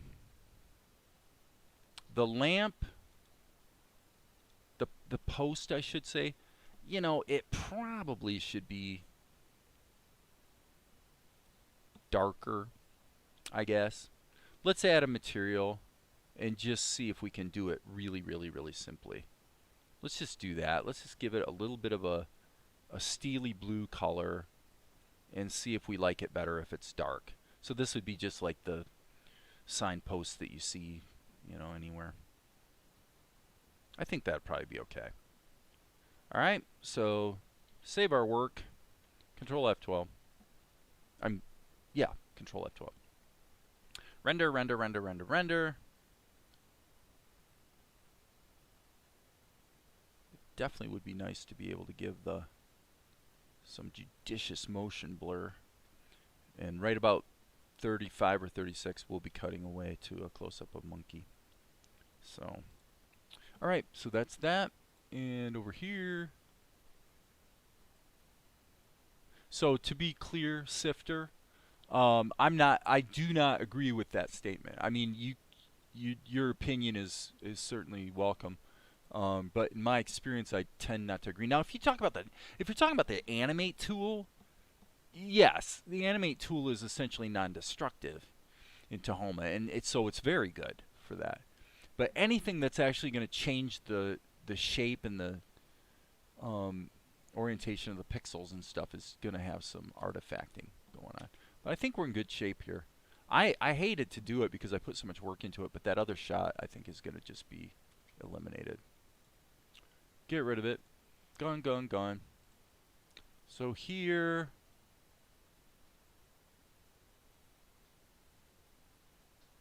I'm going to say, maybe kick the gain up a little bit. Yeah, that's probably more consistent with some of those other shots. So I'm going to leave the... What do we want to do with the background? I'm thinking we should test doing the motion blur thing. Why not? It's going to take literally 1 minute to do it. So this is what I'm talking about. What I would do is take this crazy wide shot and do a motion blur filter. Let's do it. Let's do 50. I'm even going to go farther on this one. I'm going to go 80. Okay. If we angle it a little bit, that's not going to work. We probably want to go like that. So, boom. Save. Oh, there's Valerie. Well, you know what? I'm gonna call this good for now. I mean, I am gonna add motion blur, but I think I'm gonna sign off because I'm about pooped, and I think we've gone as far as we need to go on this today. I still want to add outlines to Monkey though. I don't think he's standing out enough, and maybe even a rim light. So we'll see. I could maybe add a body light in Tahoma. So we'll come back and look at tomorrow. We'll look at where it ended up. You know, I'll do a little more then, but I think for now I'm gonna sign off. And yeah, 5¼ hours is pretty good. So anyway, thanks for hanging out, you guys. And as you know, there will be more